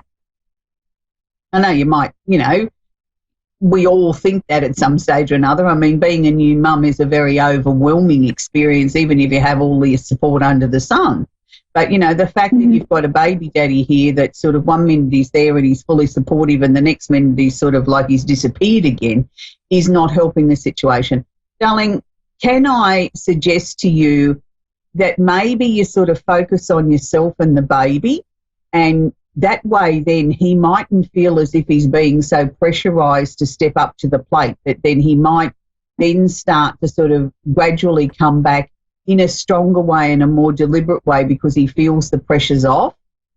I know it's going to be hard, and I know I'm asking a lot of you, but I know you're strong enough to do it, sweetheart. And I feel by doing this, I think we can turn this situation around. As hard as it is, and as much as you sort of want to yell and scream at him and say, why aren't you here to help me? I think if you can sort of turn around and sort of be a little bit aloof and sort of almost in a sense push him away, like you're not sharing anything with him unless he asks, that might then be the one thing that's going, oh, I don't want that. I want my baby. Why is she pushing me away? Sort of like he'll start to sort of realise that, hang on a minute, I do have some ownership of this baby and I really want to be a part of the baby's life. Look, I do feel longer term wise, I do think the two of you will find a way forward with this. I'm just not sure that it's going to be a family unit, though. I'm not sure that you and him are going to find the love that you were hoping for. So would that be a fair comment, that, this hasn't been the greatest romance on the planet? Yeah. Yeah. But, darling, I think you've got to accept that now. Sometimes we're put together for whatever reason to make a most beautiful little soul and bring them into the world, and that's sort of all the relationship's meant to be. And I think if you can look at it on that level, you will then find more peace in your heart, and you'll find then you'll be able to overcome and overlook the baby daddy's shortcomings a bit more, because you're not expecting him to all of a sudden miraculously be the person that he should be. Do you know what I mean? Like, you'll be able to put it into context. And I feel in time, open yourself up to sort of finding somebody who truly is your rightful match. I don't think it's the baby daddy. Anyway, sweetie, I hope that's helped you, Campsy, and I wish you a very, very Merry Christmas, sweetheart.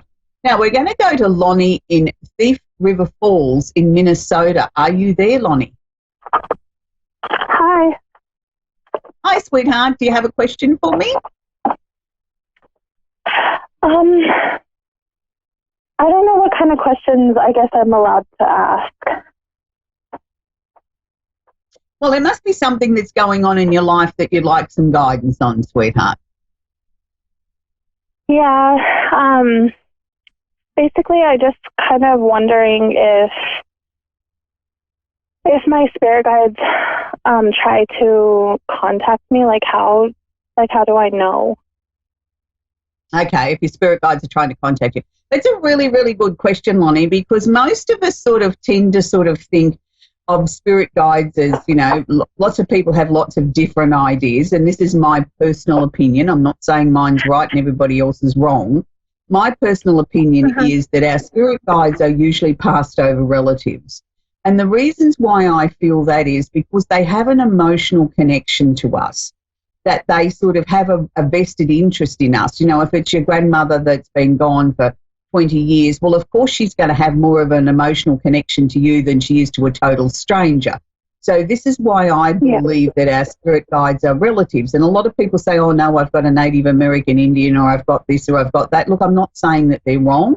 I'm just saying in my experience, that's what I believe. And having worked with spirit for many, many years, they're the ones that come through to me at different times with messages for their loved ones. So, you know, when they tell me that they're taking care of them or they're guiding them, or, you know, I feel very connected to my great-great-granddaughter because she reminds me of me. And, you know, you sort of think, wow, you know, you didn't even meet her physically, personally, but you feel a connection. Isn't that marvellous? So for you, sweetheart, I'm sure there's a number of spirit guides around you. Now, how do you know when they're making connection with you? Look, there's many different ways. Look, lots of people say, oh, people, you know, I've seen a feather and that reminds me of so-and-so, or it means such and such. If that's what works for you, that's fine. I don't think there's any hard and fast rules to say what works for me is necessarily going to work for you.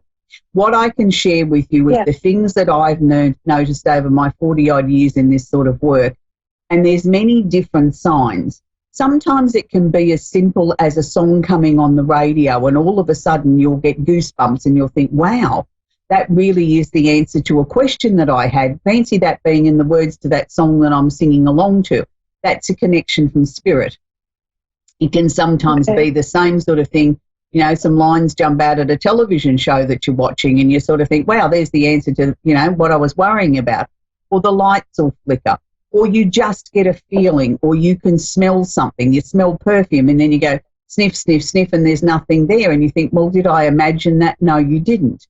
Sometimes we see things out of the corner of our eye and we have a look for a second or a third time, nothing there. But again, these are all spirit connections. So spirit sort of tries to get our attention in many different ways. And it's not always something that we can turn around and say, oh, gee, you're not going to miss that. And I think as humans, we're all looking for it in that way, that it's like it's going to be a banner in the sky that I can't miss. Quite often it's very subtle. It's something that we have to sort of say, whoa, hang on a minute, that caught my attention. I wonder if that was a message or a sign. And once you start to be aware of that, you'll notice it happening more and more. For me, quite often, it's a lot of times, you know, I could be out driving in the car and I know the street sign says Smith Street, but it might say beach on there, and I look again, it still says Smith Street, but yet in my mind's eye, it said beach. So if that was to happen, I would then take notice of, why did I see the word beach? What is the meaning behind that? What does that mean to me personally?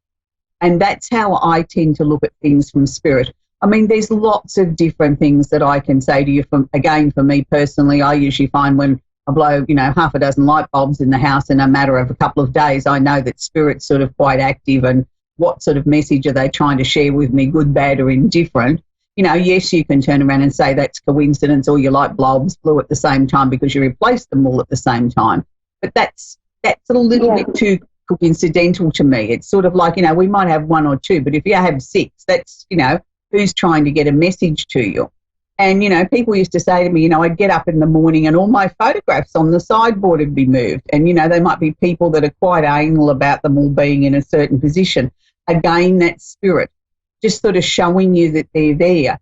It's interesting, though, because we as humans tend to think spirit's going to come down and give us this earth-shattering message that we can't live without. 9 times out of 10, all as they're trying to do is get you to acknowledge that they're there, to say, hi, I'm here, hello. And we tend to think that they've got to come through with this message all the time that we're going to need, you know, our life won't be the same if we don't understand it. So if you're not necessarily looking for that earth-shattering message, if you're just looking for that knowing and understanding that they're there with you, then that's the best thing.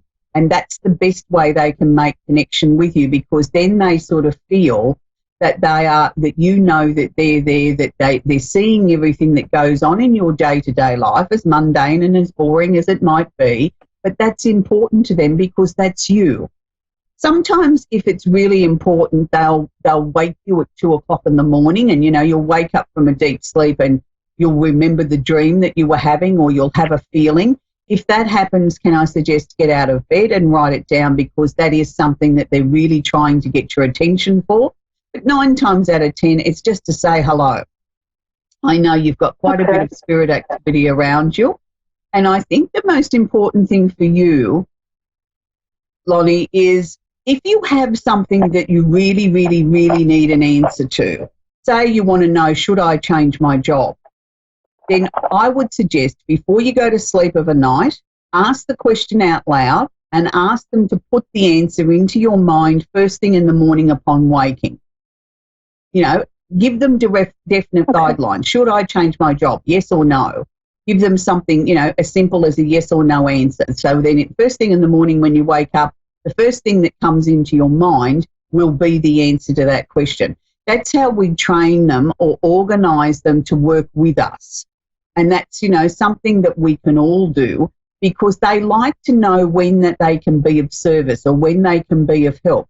So at times like that, if we've got issues, if we do it that way, that helps them know that, okay, I don't have to wake her up at 2 o'clock in the morning. She's going to ask me a question before she goes to sleep, or she's going to have a conversation with me before she goes to sleep. And I suggest always out aloud, because they're not allowed to read our minds, so that they definitely know then what you need help with. And then they're able to give you sort of answers. But once you start to establish that connection with them, Lonnie, like that by, simple things, sort of like, should I go grocery shopping tomorrow? Yes or no? You can give them lots of different questions.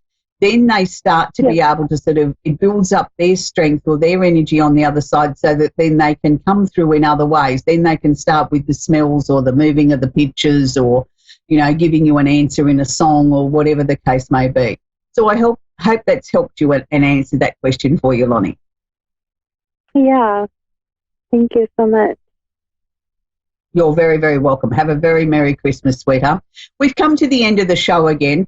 So again, I want to reiterate with you that this is a very, very magical, special time of the year. Please remember those that are lost. Have your family traditions. Set some new traditions. I spoke about last week on the show that I always have a spare spot at my Christmas table for those that have departed, and that's been something I've been doing for a very, very long time. I'm sure the chair's getting a little bit crowded now, because over the years I've lost quite a few family members. But it's just my way of acknowledging the fact that they are still here, they're still with us, they're still important, they're still special. And we have a family tradition of talking about something funny or something that we remember from our dearly departed over Christmas lunch as a way of making them feel included and special and still part of the family. So why don't you share with us here at A1R Psychic Radio some of your family traditions over Christmas? We'd love to hear from you. So until next week, be kind to each other, enjoy this magical time of the year, and don't forget it's a magical full moon in Gemini this year, so make sure that you do a lot of releasing and letting go of things. But until next time, I hope you're kind to each other, and let's keep Wellington, New Zealand and Australia in our prayers, and every other place around the world that's going through some sort of trauma or weather event at the moment. Until next week, Merry Christmas.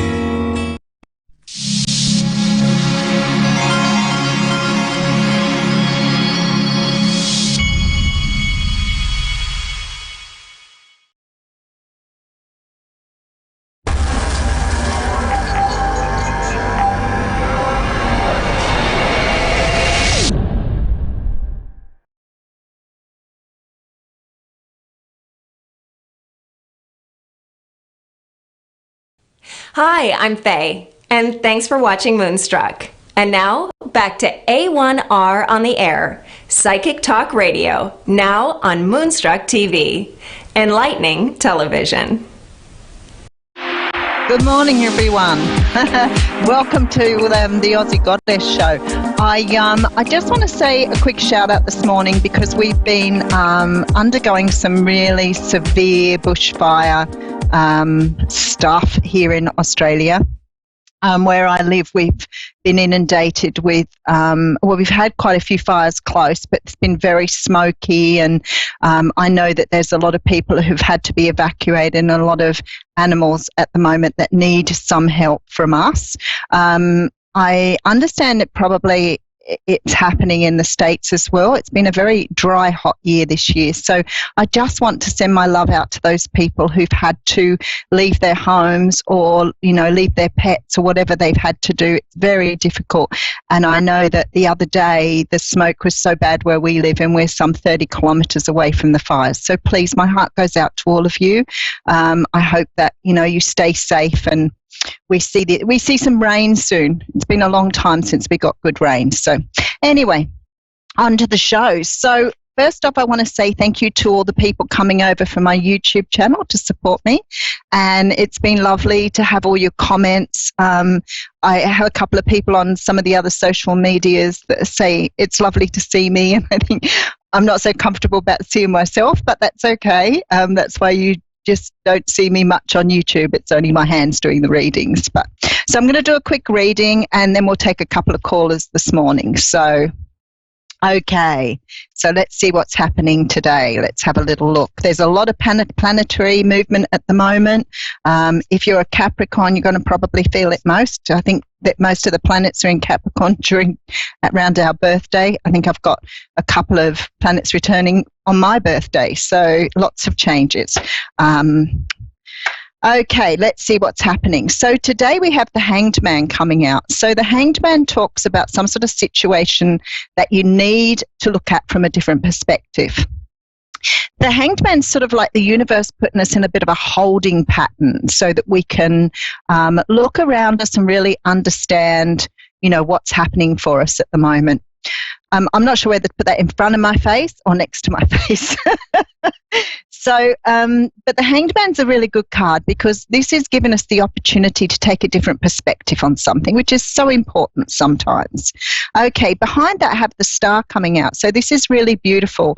This is something with the Hanged Man and the Star that talks to me about, understanding that you have a destiny, understanding that there are things on your pathway, but maybe at the moment you're going through some sort of healing process to move forward. This can be around, perhaps some sort of grief and loss that you've been through, can be some sort of situation where you need to take time out to really understand that things are on your path to help you grow, help you move in a different direction, but also to help you to open yourself up. Okay, so this is what we're doing today. I do have the Queen of Swords coming out behind that. So the Queen of Swords can represent that you're dealing with an air sign, a Libra, Gemini, or Aquarius. But this is often about our energy. This is, our strengths here, being able to see things clearly, move ahead with clarity, and certainly cut things out if they're not bringing us in what we need here, and not being afraid to say, I don't need that in my life anymore, being able to move forward, especially if you're trying to understand here with these other cards what direction you're going in and how you want to live your life. I do have the Four of Swords coming out next. So of course the Four of Swords is about taking time out, meditation, and really sort of recuperating, giving yourself the time to really get deep inside yourself to understand what you want. This is your time at the moment. This is your time to really decide what you want in your life, what you don't want in your life. You're coming to some sort of crossroads here, coming to some sort of decision on how you move forward. I do have the beautiful card of Temperance coming out next. So this is about bringing balance back in. So maybe your life has been a bit unpredictable, a bit unstable at the moment, and that sort of means that you're trying to sort of bring something into you that you feel more comfortable, more stable with. So definitely changes happening around you.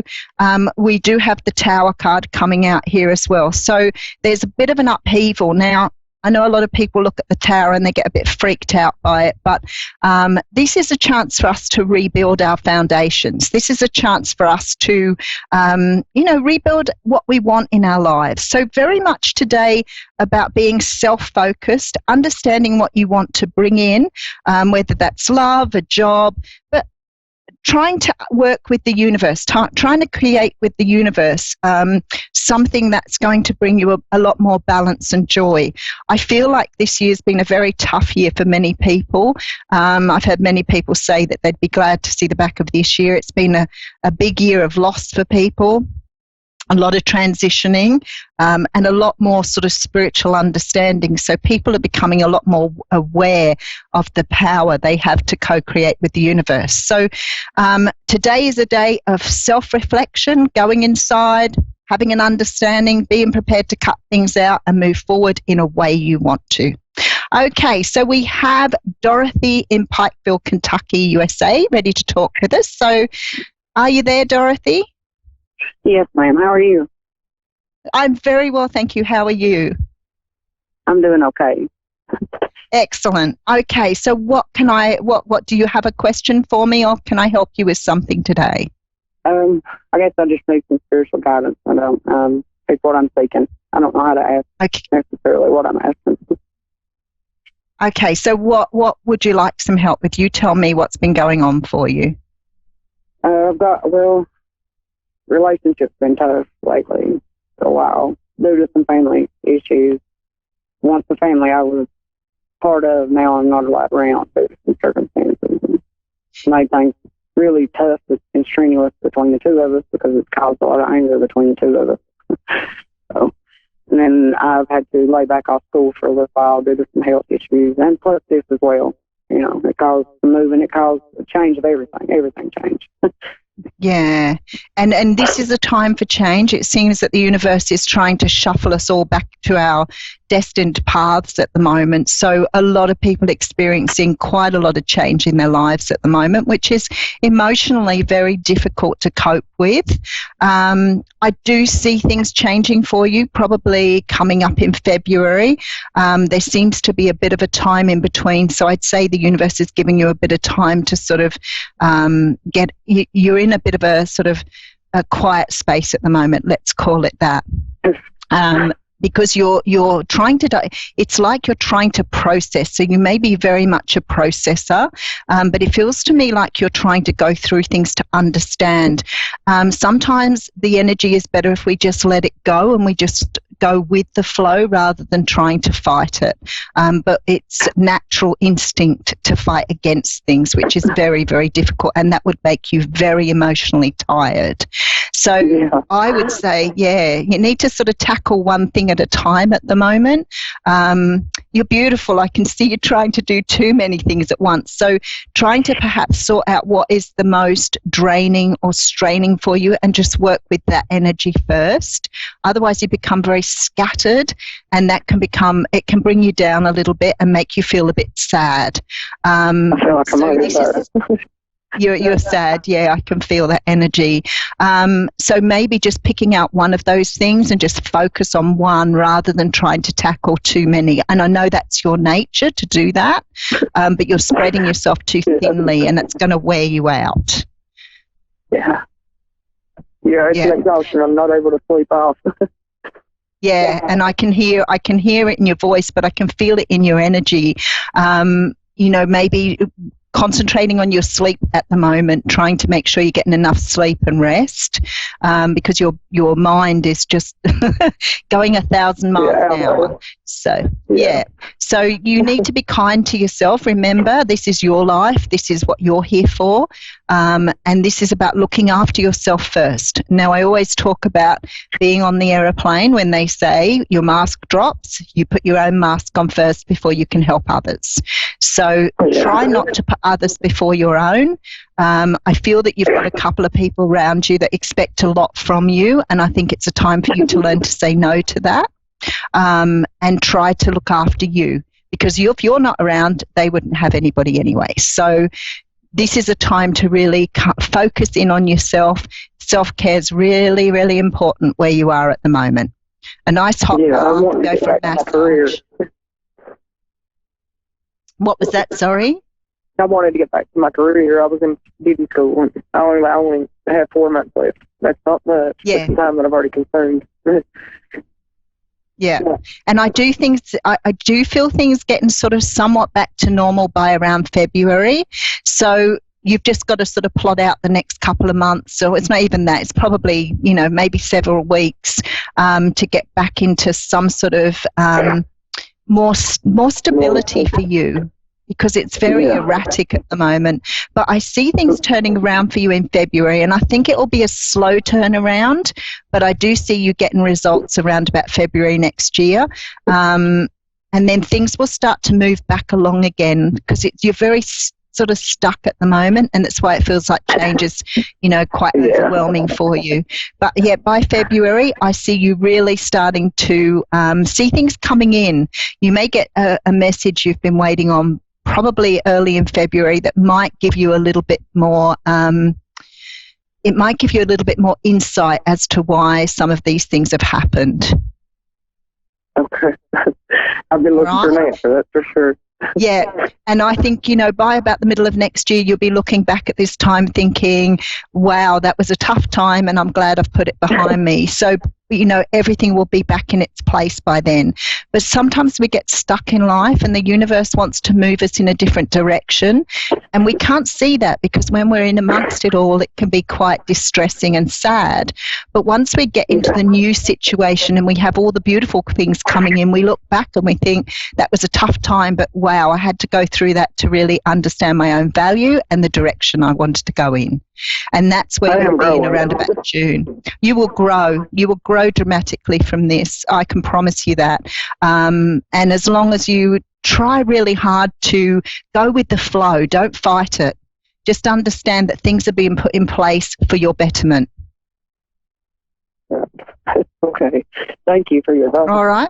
You're very welcome. And honestly, by about February, you'll be starting to see the changes. Sure, I'm looking forward to it. No worries. Much love, Dorothy. Take care of you. Thank you so much, sweetheart. You're very welcome. Thank you. Yeah, it's a bit tough sometimes, isn't it? Sort of sitting waiting for things to happen in your life when you're going through tough times. I do have, Vanita in Birmingham, England, United Kingdom. Hello, Vanita. Hi. Are you Hello. there? Hi, how are you going? Hi, hello. Hi, I'm good, thank you. Oh, good. So Hello? you're speaking to someone who was born in Brighton, so it's been a long time since so you're a fellow person. Vanita, what can I do for you today? I think I would just like a general reading, please. Whatever you think like I need to know. Okay. I've been speaking to a lot of people at the moment who are going through lots of changes. There seems to be a real stripping back by the universe at the moment to get us moving or get us a little bit more focused on what we want in life. And I think up until now, we've been very, going along with life and not realizing how important we are. And there's this real focus at the moment on getting us to understand how to move our lives forward. And I think this is the point you're at here too, where you're sort of standing, questioning, is this enough? Is it what I want? Do I need to move forward?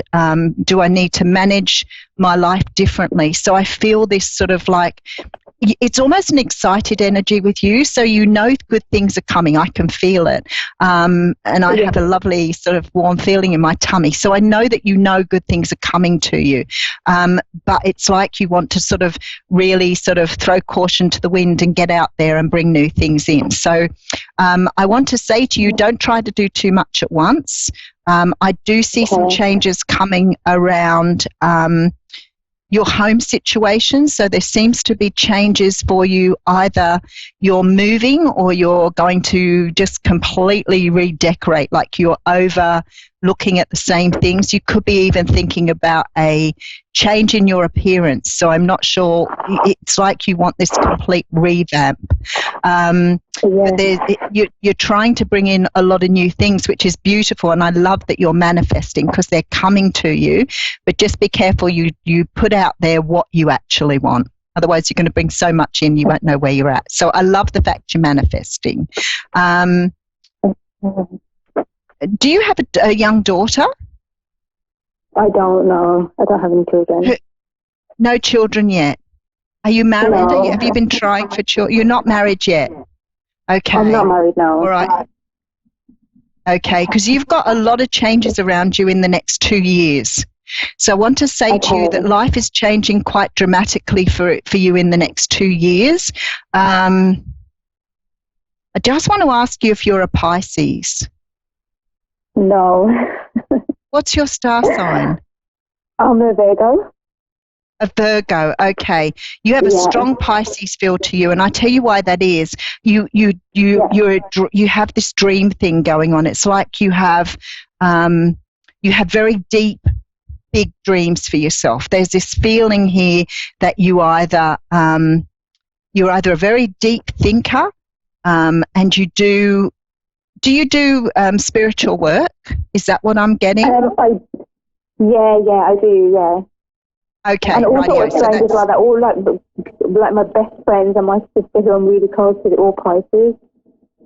Like women that I'm really close to are always Pisces, which is quite strange. Yeah, and I can feel that Pisces energy around you, so it's obviously very influential to you. But lovely dream energy, and I love that you're very able to go deep within yourself, to look at yourself, like you're very self-aware is what I'm after. And I know that the universe is already co-creating with you, so you're going to bring massive changes in for you in the next 2 years, okay? Okay. Yeah, but you also need to, there's also a need for you to separate yourself from things that don't, because I think that you're a bit of a giver, and there's this energy that perhaps you sometimes put up with a little bit more than you should, and that drains your energy here. But I see changes in the home. If we talk about the things that are coming up for you, definitely changes in your home in the next I don't think that's very far when I feel that energy. So have you been thinking of moving or relocating or buying? I've actually moved into a new flat about 2 months ago. Okay, so I may be picking up on older energies, rightio. Because there's movement with the place you live at. There's also movement in your work or career. I see something shifting for you here as well. It may be the next step in your career. Have you already stepped out or planned? Are you a goal setter? I'm kind of struggling with that at the moment. I think I try to, but I don't always execute. I don't go the distance and stick with things. And that's always been a really big struggle with me. Like I can't commit and see things to the end. That's why I get the dreamer energy with you. you're a little bit of a dreamer. Yeah. Okay, so let's go back to goal setting. If you're if you're a person who finds it difficult to finish things off, then I would say to you, goal setting is so important for you. Being able to look ahead and decide what you want and set yourself dates. I know that there was a study done with Harvard where the people who had set goals often achieved them so much more than people who didn't. So for you, maybe it's getting out of that dreamer energy a little bit and trying to do something practical. Vision boards. They're showing me vision boards here. Have you ever done a vision board? I haven't, but that's actually been on my mind a lot for the last few days. I've been thinking a lot about that's where you need to go. Yeah, because otherwise you have this beautiful, lovely energy of being, always dreaming about things, but you're not achieving. So move to a vision board, set yourself some goals, understand that, you can bring in what you want, but you have to be clear because when you're in that dreamer energy, you're sort of going to the universe and saying, I'd like this, but then I think I'd like that, and maybe that would be nice, and how about that? And the universe is going, wow, Vanita, you need to be clear about what you want from us, because how are we going to give it to you when you're scattered like that? So vision boards are really, really good for you. But having a clear idea of where you want to go. Now, if you're not sure of the destination of where you want to end up, then possibly have a good do you meditate? It's something that I want to start doing. I don't at the moment, no. I do yoga. Yeah, no, see, vision board. See, I want to, but I don't know where to start. Okay. If you're not sure about meditations, then go on YouTube and get a guided meditation. Find someone whose voice you can resonate with, someone who has a very pleasant voice. I listen to Joe Treacy. He's very easy to listen to. And if you do guided meditations, then you learn to focus on the person's voice and you don't get so caught up in your own feelings. The other thing you can try, which is really good for getting your focus, is EFT or tapping. Very, very good. Oh, yeah, I do EFT. Beautiful, beautiful. So what I would suggest to you is work on those two first. Get yourself a vision board. Have some goals, because life will be so much more fulfilling. And I see so much change for you in the next 2 years. So all around you, you have change. And maybe that's why, because you're starting off by understanding the direction you want to go in. So there's changes to come in your career, probably in the next 12 months. I do see some studies, so I don't know if you've been thinking of taking up some sort of college or university stuff, but I do see you aiming higher in your education.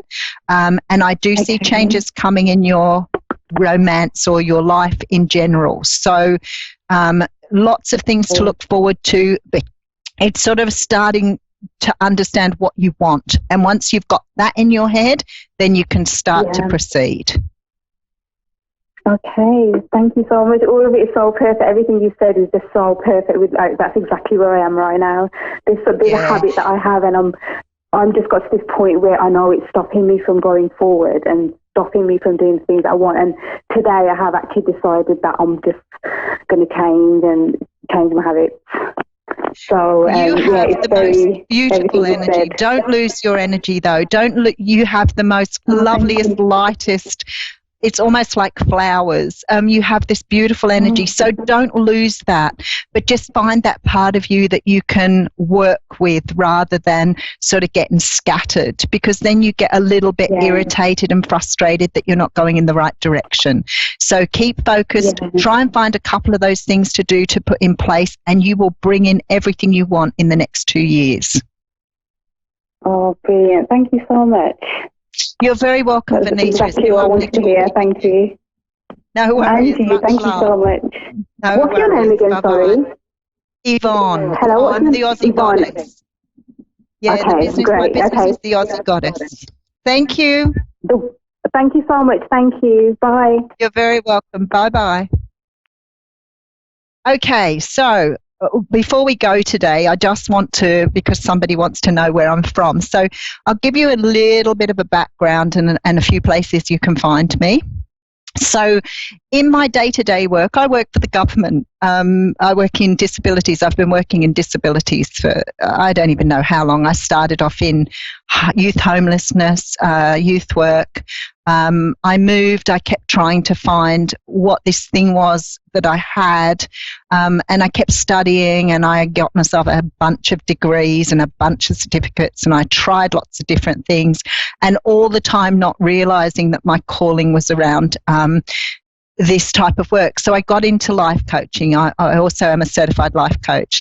I have a stack of qualifications, but actually all I was doing was trying to find myself, and trying to understand this gift that I'd been given, that I'd had from a young child, and never really understood what it was about.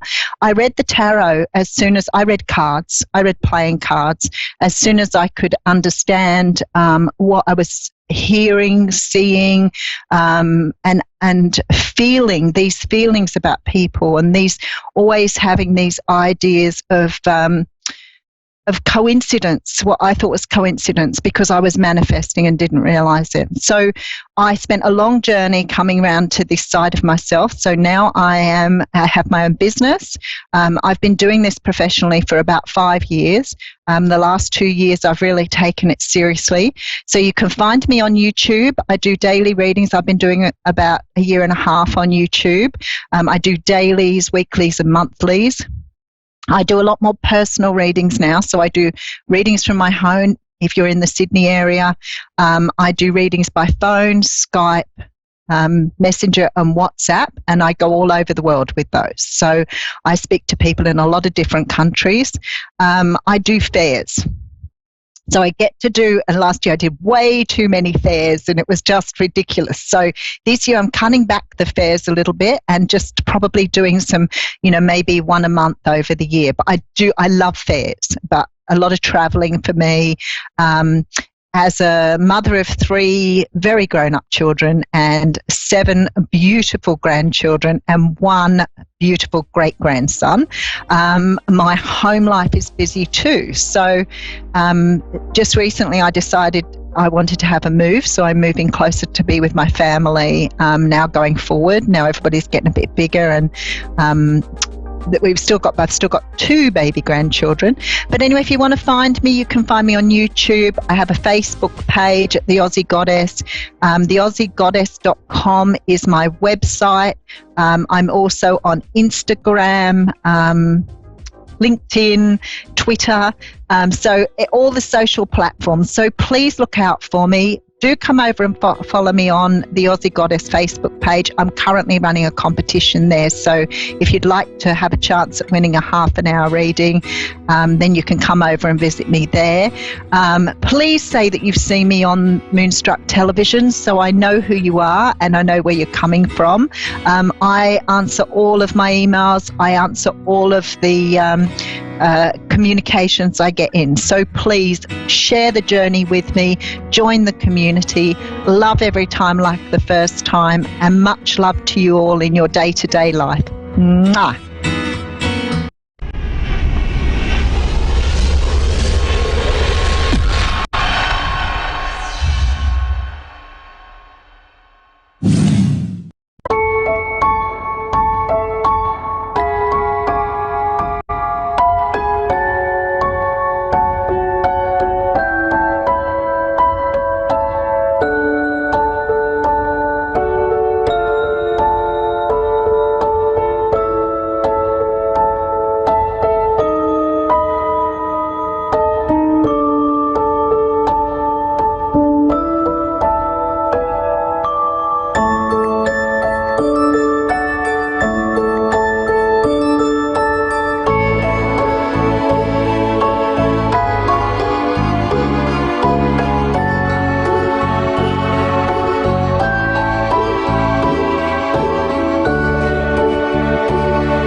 Hello followers and hello students.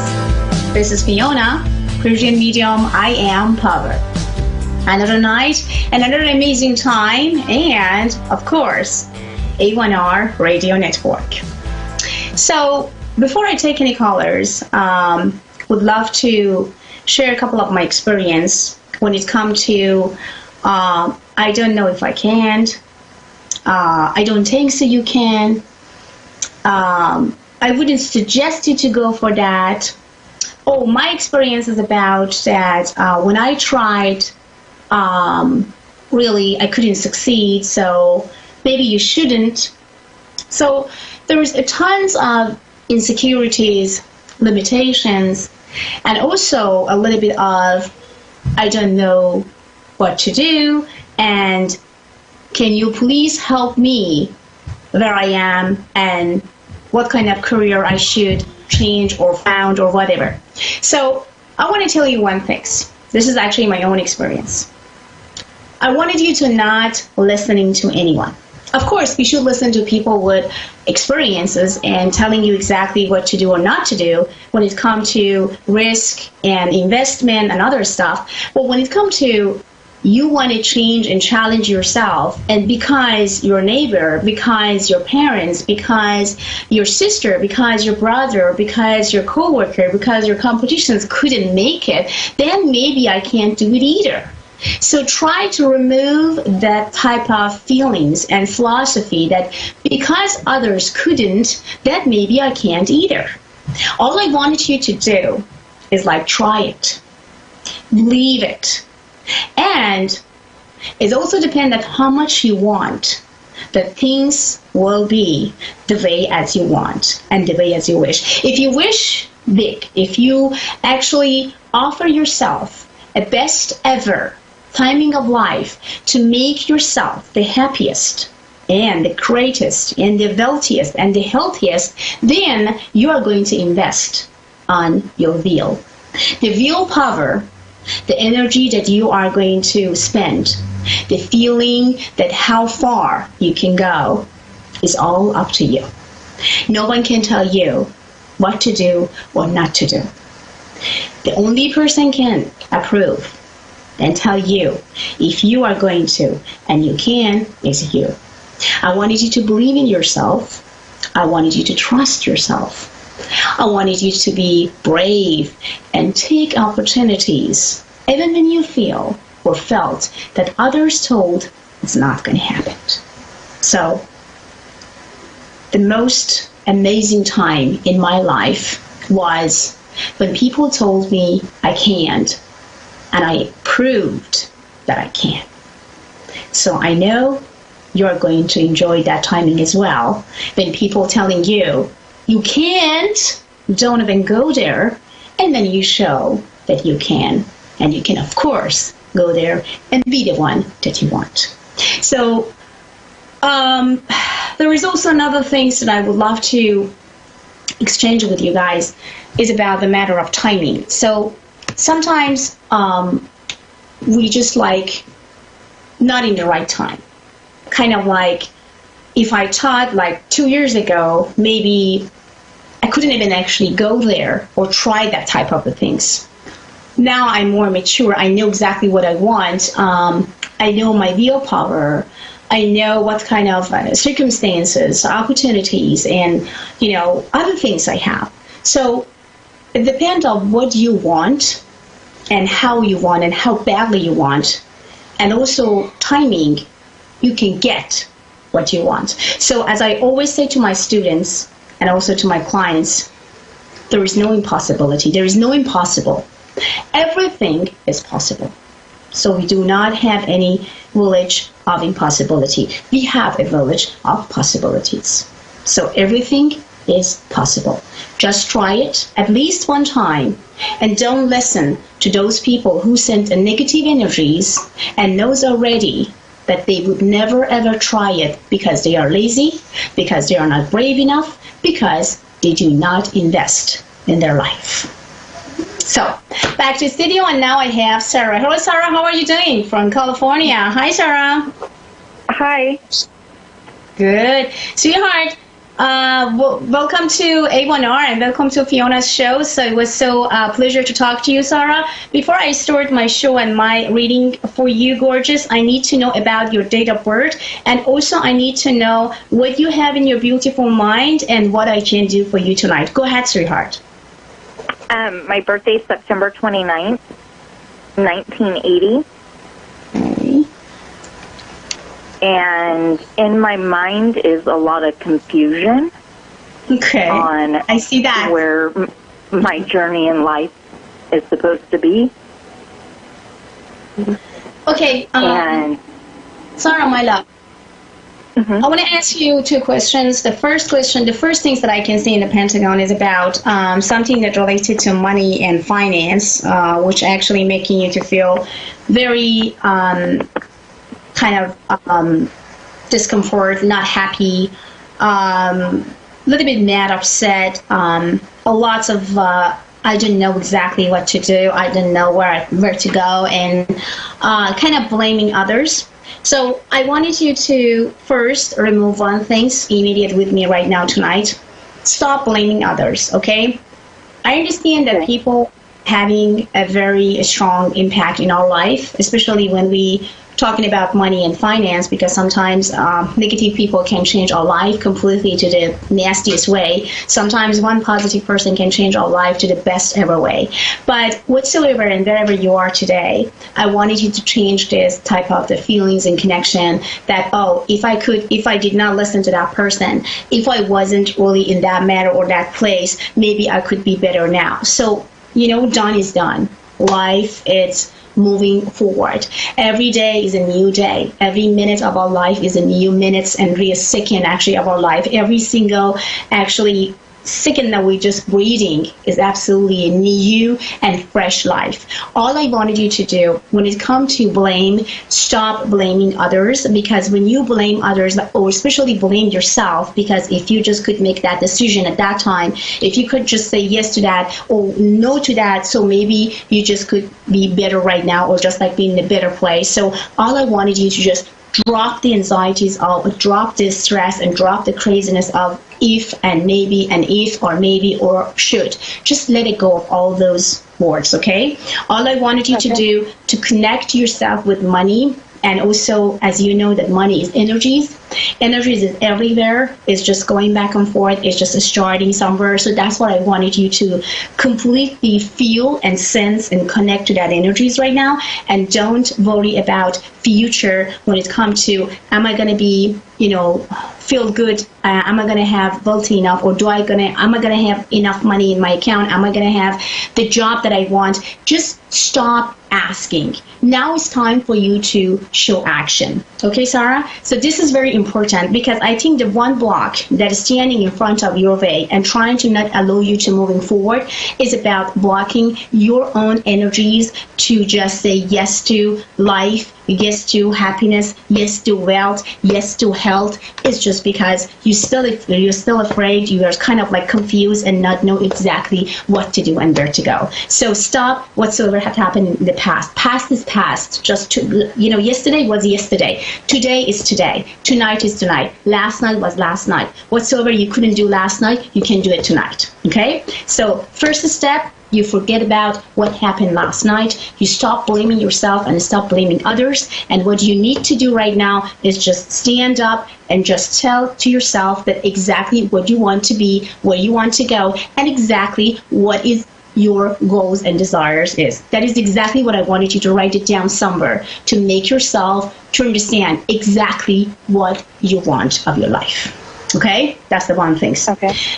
Then, Sarah, come another things about, I see that you are confused about kind of moving. I see them moving. I don't know if it's the moving place to place or is it the moving to some other state. It's something that you want to change completely just because you want to refresh yourself doing something. Well, if you have anything that will changing your life from A to Z, like tomorrow, if you really feel that if you are changing that place, changing that house, changing that apartment, changing that anything that has to do with change and challenge, I wanted you to do it tomorrow, or at least thinking about it, because this is what I can see. It will open all doors to your happiness. Now, Sarah, there is two things that actually come to the right side of your pentagon.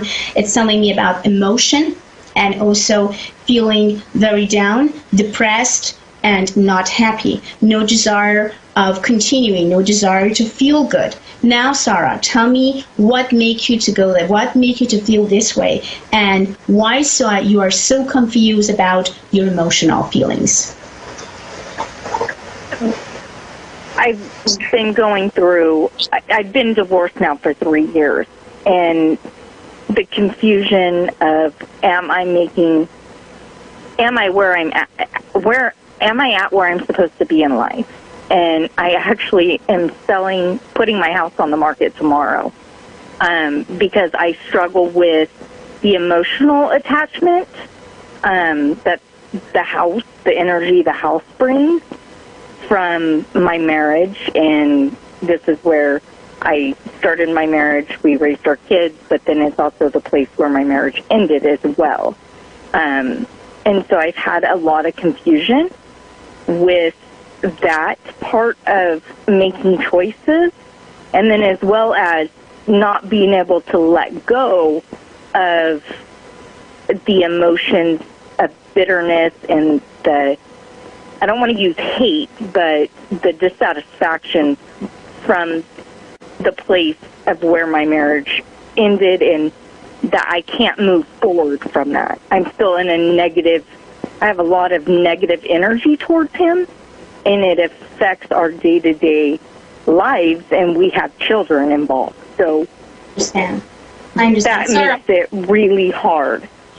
Sarah, I understand that. I understand you completely, baby, and I understand that it's not something, I mean, when people says, oh my God, don't worry about that, everything is going to be all right, hon. And, you should not be worried about it. You're going to forget about it. So it's just not going to happen for one night. And I have to tell you, whatsoever is happening between you both and what he did to you that making you to feel that hateful and, down in every areas of your life right now, maybe is not really forgivable, but at the same time, what you need to do, maybe it's kind of not time for you to forgive him right now, especially when your guys have children, it doesn't matter, but you have to get over it. And sometimes we get over things with time. We can't get over just like that. We can't just, especially when you are too emotional, when you actually give away 100% of your life and your heart, when you try to do everything that goes from your power to make this man be the happiest and the healthiest and the wealthiest and the whatsoever in the earth, and instead that you get something back, you just like gain some nasty feelings and kind of like destroy your even own insecurities, or better say confident and everything. I understand you completely, Sarah. That's why my recommendation to you is stop even thinking about that I have to forgive him, I have to move on, I have to let it go, because you can't forgive someone that you hate so much. You need time. Time will make you to feel that you can moving forward. Maybe sometimes you need about 6 months or 1 year. Maybe you need another 3 years. Maybe you need the 4 years. The only things that you should not forget is about that you are the mom, and you have to be a mom. Your role as a mom will never change, okay? Your name is mom. So as a mom, you would do everything what goes from your power to benefit your children, okay? No matter what. But you still can hate the man that you've been together. You still can hate the man that you have children with. That's perfectly fine. But when it comes to children, you have to always see what's going to be the best for them. If I'm going to cooperate with him now for just like 4 minutes of text messages, or maybe just hearing just the voice, just like exactly what he gonna says about our son or about our daughter or whatever it is, it's okay. I can do it just for my kids. So try to stay away from him, because I can see that you are guys having so much energy involved. I can see that there is so much memories involved. For you, it's not easy to say goodbye and say let it go. It's very hard. I understand you have good memories, you have bad memories, you have also memories that you don't even want to remember anymore. But now it's time for you to just let time came in the middle of you and him, and all the pain that he caused you, to let you moving forward to your own life, okay? So don't force yourself that I have to forgive him, I have to forget, I have to let it go, because when you force yourself and when you are not happy with that force, when you are not ready with that force, instead that you feel relief, you get stress, you get an interest, you get an anxiety, and it's going to be more hate came actually to your mind and your body. So all you need to do is just stop telling yourself that you have to do it because of that. All you need to just force yourself about it is about your children, and your name is mom, and that's it. Anything that related to him, about him, kind of, creating around him, whatsoever has to do with him, just you need to let it go. Just don't think about it. Don't force yourself, and just stay calm the way that you are, Sarah. And I wanted you to sell this house. Remember when I told you, any change and challenge that I see and I feel for you, moving forward, moving from the place to other places, it's good for you, okay? Even you feel that you have a lots of, emotional attachment, but let go of those emotional attachment, because the one thing that you remember, tomorrow is a new day. Next week is going to be the new week. Next month is going to be the new month, and next year is going to be the new year. And how do you know that you're not going to be in the place that somehow you just say, thank God that you gave me these opportunities to let go of this man of my life, because now I found the real one. Now I'm the happiest mom and happiest woman in the earth, because now I know exactly who I am with today and what I can do for my life. I know that right now it's kind of impossible for you to just like even think about it, that am I going to be happy again? Am I going to trust any man again? Am I going to be, the woman that I want? Yes, my answer to you, both emotionally, psychically, and whatsoever we can name on, Sarah, is about yes, you can. Yes, you are going to see the man that you want to be with. Yes, you are going to be proud about your actually whatsoever you are choosing between. So that's why I'm telling you. All I wanted you to do, Sarah, first, don't force yourself to forgive him and move on. Just let it go. When we're talking about him and whatsoever you are guys having in between you and him, just try to feel that he never exists and he died for you and is gone, okay? The only person that you are thinking is your children, or persons is your children, and you are the mom, and that's it. You need to get rid of every single memories that you have together with your children and others. That's all I wanted you to do. Let go of your past. Let go of your feelings. Let go of things that making you to feel miserable. Not about him, about you. I'm talking about you. I'm not talking about him. Now, and every single minute that you are thinking about what he did to you, just distract yourself. If you just listening to your heart again and feel about like, oh my God, my heart bleeding when I just feel and sense exactly what he said to me, what he did to me, what I did, you can't change anything. You can go back. That's why you need to moving forward just for yourself, not for him. And you do need to forgive him right now, but with time, you are going to heal and forgive. That's why my recommendation to you is you are focusing on yourself first. You are thinking about yourself first. You're very big in Sarah. You need to change and challenge yourself to the new position of life. You are going to jump from the old circle to the new circle. Then close your eyes, jump, and says, now I am jumping because I want to have a better life. I want to feel healthier. I want to actually receive respect. I don't want to be just a giver because I'm getting tired to be just a giver. I need to do everything what goes from my power to tell everybody I am worth it enough to be a woman in somebody's life that could just tell me every single morning and say I love you for who you are and I respect you for who you are, not someone that trying to, with the narcissistic and crazy personality, make me to feel down. So indeed, I wanted you to do it for tonight, and I wanted you to stay away from all the confusion that you have tonight. My advice is get rid of all your past, everything and anything. It will, like one spoon that you just remind yourself about him. Anything that reminds you about him, I wanted you to get rid of it. Okay? So don't be attached by the house. Don't feel that you have to stay. Just let it go. It's time for you to heal. And you are not going to heal if you still stay with those memories. The beauty of memories of things is about your children. That they burn there, they just like grow then and all this stuff. Other than that, I wanted you to not remind yourself about anything. That's all I wanted you to do, Sarah. Do you think that you are able to do? Yes, it took me 3 years, but I finally made the choice to have the agent come tomorrow to list the house for sale. Awesome. I promise you, Sarah, when you selling the house, kind of like you just signing and just say goodbye to that, I promise you, the day that you are signing, the day that you are just taking all your stuff out, you are going to feel so much relief that you can't even imagine. That's why. Don't let any type of attachment, emotional attachment, stop you to succeed. Stop you to be the one that you always wanted to be. Don't let those attachments making us or making you to feel down and worried about future. Because your future is shining together with your kids.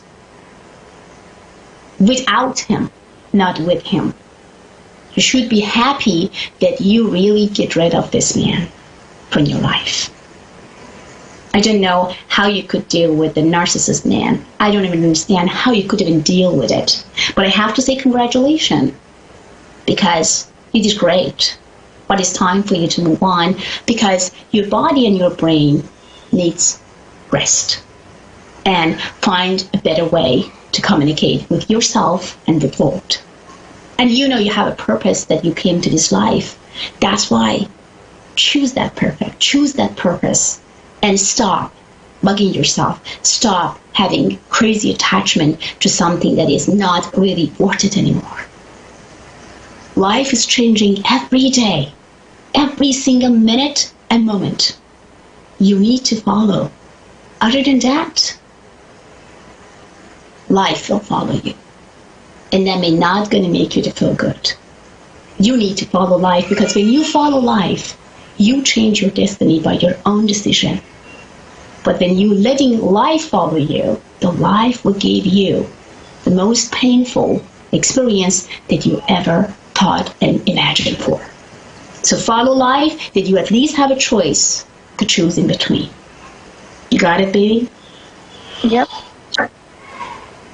I'm proud of you because you stand for your children. I'm proud of you because even when you was depressed, you could do everything that goes from your power to bring happiness and love to your family. Even you felt that there is no way that you could even do it, but I'm very proud of you. You make it. You did that. Be proud of yourself and congratulations. Oh, thank you. And one is you. You and your children. Sarah as a woman and Sarah as a mom. And Sarah as somebody that's going to be in some other person's life that indeed needs Sarah and understands Sarah the way that she wants and value Sarah's energies, beauty, and smart, and everything and anything that belongs to Sarah. Not the one that not knowing exactly who you are. The man that you've been with, he doesn't know you at all. And I think God helped you to open your eyes and change him immediate, or better say, God or universe wanted you to just jump from the old circle to the new circle to be happiest. That's what I wanted you, Sarah, to continue your goal and your path without him, but together with your kids, and enjoy your life every single second and moment. Try to take your day, try to take your time day by day. Take yourself day by day. Don't think about what's going to happen to me and my children in about 10 years. What's going to happen to us in about 5 years. Day by day. Day by day. That's all. So now I have 90 seconds, my love. So for private information, you guys can go to PersianMedium.com, A1R Network, and also AvidAdvice.com. Wish you guys the best. And remember, tomorrow is a new day. And every day, we became as a new person. You can do it. And I know Sarah can as well. Have a great one, and bye.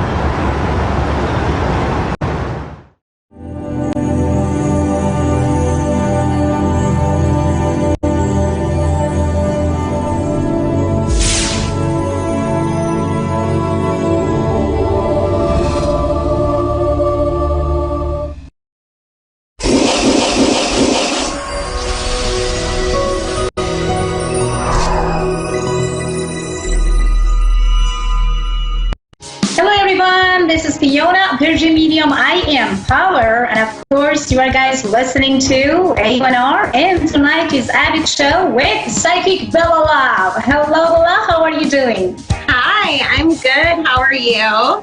I'm doing fantastic, sweetheart. How was your day so far? Sounds like you've been busy. For those who actually gave us feedback, we would love to send 3 minutes, and Avid has always been generous by credit and credit account also send the 3 minutes for an advisor or in behalf of advisors. So how was your connection and feelings with Avid? It was like, how did you feel? So like, good. What was the response, or better say feedback from your client? My clients have been loving this site. They say it's so easy to use. And it's funny because I have a lot of clients who, use other platforms, and they said like they don't want to use the other platforms anymore because they just feel like even the energy is so much better over on Avid. Yeah, exactly.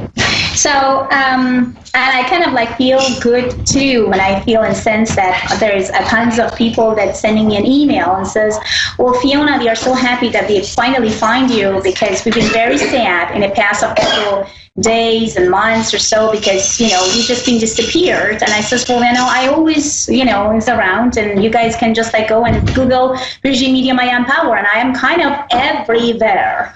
So one person with almost 1.5 million of followers, it's very easy to find. Yeah. So let's see what Dave has for us. I don't know. Hopefully we did not lost connection. No, he's there because it's not like new Skype. It's just a little bit fishy. Sometimes you feel that, sometimes you feel that maybe, our producer is just gone for party and then we are in the autopilot. Okay, so now back to studio, and now I have Maria. Hello, Maria from Australia. Hello, Maria. How are you doing, sweetheart? Hello, how are you? I'm doing very well. I'm doing very well, sweetie. Gorgeous, give me your date of birth. Me and Bella would love to help you with anything and everything we can. Please give me your date of birth, and then tell me what you want to know of your moment. Go ahead, please. Yeah, my date of birth is the 23rd of November. Okay, Maria, we got it. And do you need the year? Okay, sweetheart. And what do you want to know? What do you want to know of your moment, sweetheart? What is exactly your question is in a spiritual level? What is exactly you have in your heart? What we can do for you tonight? I'm sorry, I can't quite hear you properly. What we can do for you tonight? What do you have in your mind? Oh, okay. Just anything general, really. Whether career, travel, family, what do you see? Just anything, really. Yeah. So, Bella, I think you can start it, and I'm open to Pentagon because Bella is always very fast with to pick up things, and because you have a lot of beautiful sense, as I know, and you are very vulnerable for that. So please, darling, go ahead for Maria, and I'm trying to open the Pentagon for her as well. Go ahead, sweetie. Okay. Hi, Maria. I usually prefer people ask specific questions just because general readings, a lot of information comes up. That's okay. If I could have a career, I want to get into self-employment later. I was just wondering, can you see that in my future? Okay, you said you wanted to get into what kind of employment, hon? I'm sorry, I didn't hear that. Self-employment. That's okay. Self-employment. My own business. Okay, perfect. I actually do feel that coming through for you. I feel like as we get towards the end of the year, you're going to take bigger steps that are going to take you towards that. It is something that happens for you next year. I'm feeling like around, I want to say June. Fiona might get a different number. She's better at timing than I am usually. But I do feel like as we get towards the end of this year, you are going to make some contacts with people who are going to be able to help you on that path so that you can focus mainly on just working for yourself. Mm-hmm. Awesome. So, Maria, I see two things for you. The first one is about that try to focus and have your only focus about that everything is going to be all right. I feel that you have so much fears around because I see in the Pentagon, show me the number 22 and number 1111, which shows about that you are all over the place right now. You are concerned and you can't focus on whatever you are thinking to do because the fears of losing, the fears of not having the money back, the fears that maybe the result is not going to be the same way or whatever you win. It's just going to make you to feel extremely uncomfortable and sad and disappointed. So all I wanted you to do to shut down the part of your brain that telling you that maybe it's not going to happen. maybe you should not do it. Maybe you should listen to that and this person. Maybe that's not actually your idea or good way or any right or nice direction. So any of those negativity or negative thoughts, feedbacks, anything that come from others and even come from your own thought, I wanted you to shut it down. I wanted you to highly focus and make sure that everything is going to be exactly the way as you wish and desire. So the only things that I wanted you right now to focus about, what should I do to make these things happen? I wanted you absolutely to go for it. I don't want you to think in any other things. Just go for it. And then make sure you are not listening to people who told you, oh, I did that too, but I did not succeed. Oh, you know what? I don't think so that it's going to be you or anything like that. Just stay away from negativity, negative people, and anyone and everyone that says you can't. So basically, focus, go, and don't worry about money, finance, or is everything going to be all right? Okay, excellent. And do you see me moving house at all, like building a house or buying another house? Yes, there is actually moving for you that coming before 2019, which is I can feel and sense that it would be around November 10, November 15 through actually the December 3rd and December 4th, which I can see that around the month of October, a lot of discussion and a lot of movement going to happen about that move. So yes, the movement I can see for you, and it's very clear. Okay. Do you see it, is it going to be within the same city I live in, or is it going to be, I'll be traveling to move, like interstate? I'm not seeing any traveling. I'm not feeling and sensing even in your Pentagon that you're going to travel or you're going to have like a difficult time for anything. So you don't need to be concerned about that. Yeah. Everything actually looks good.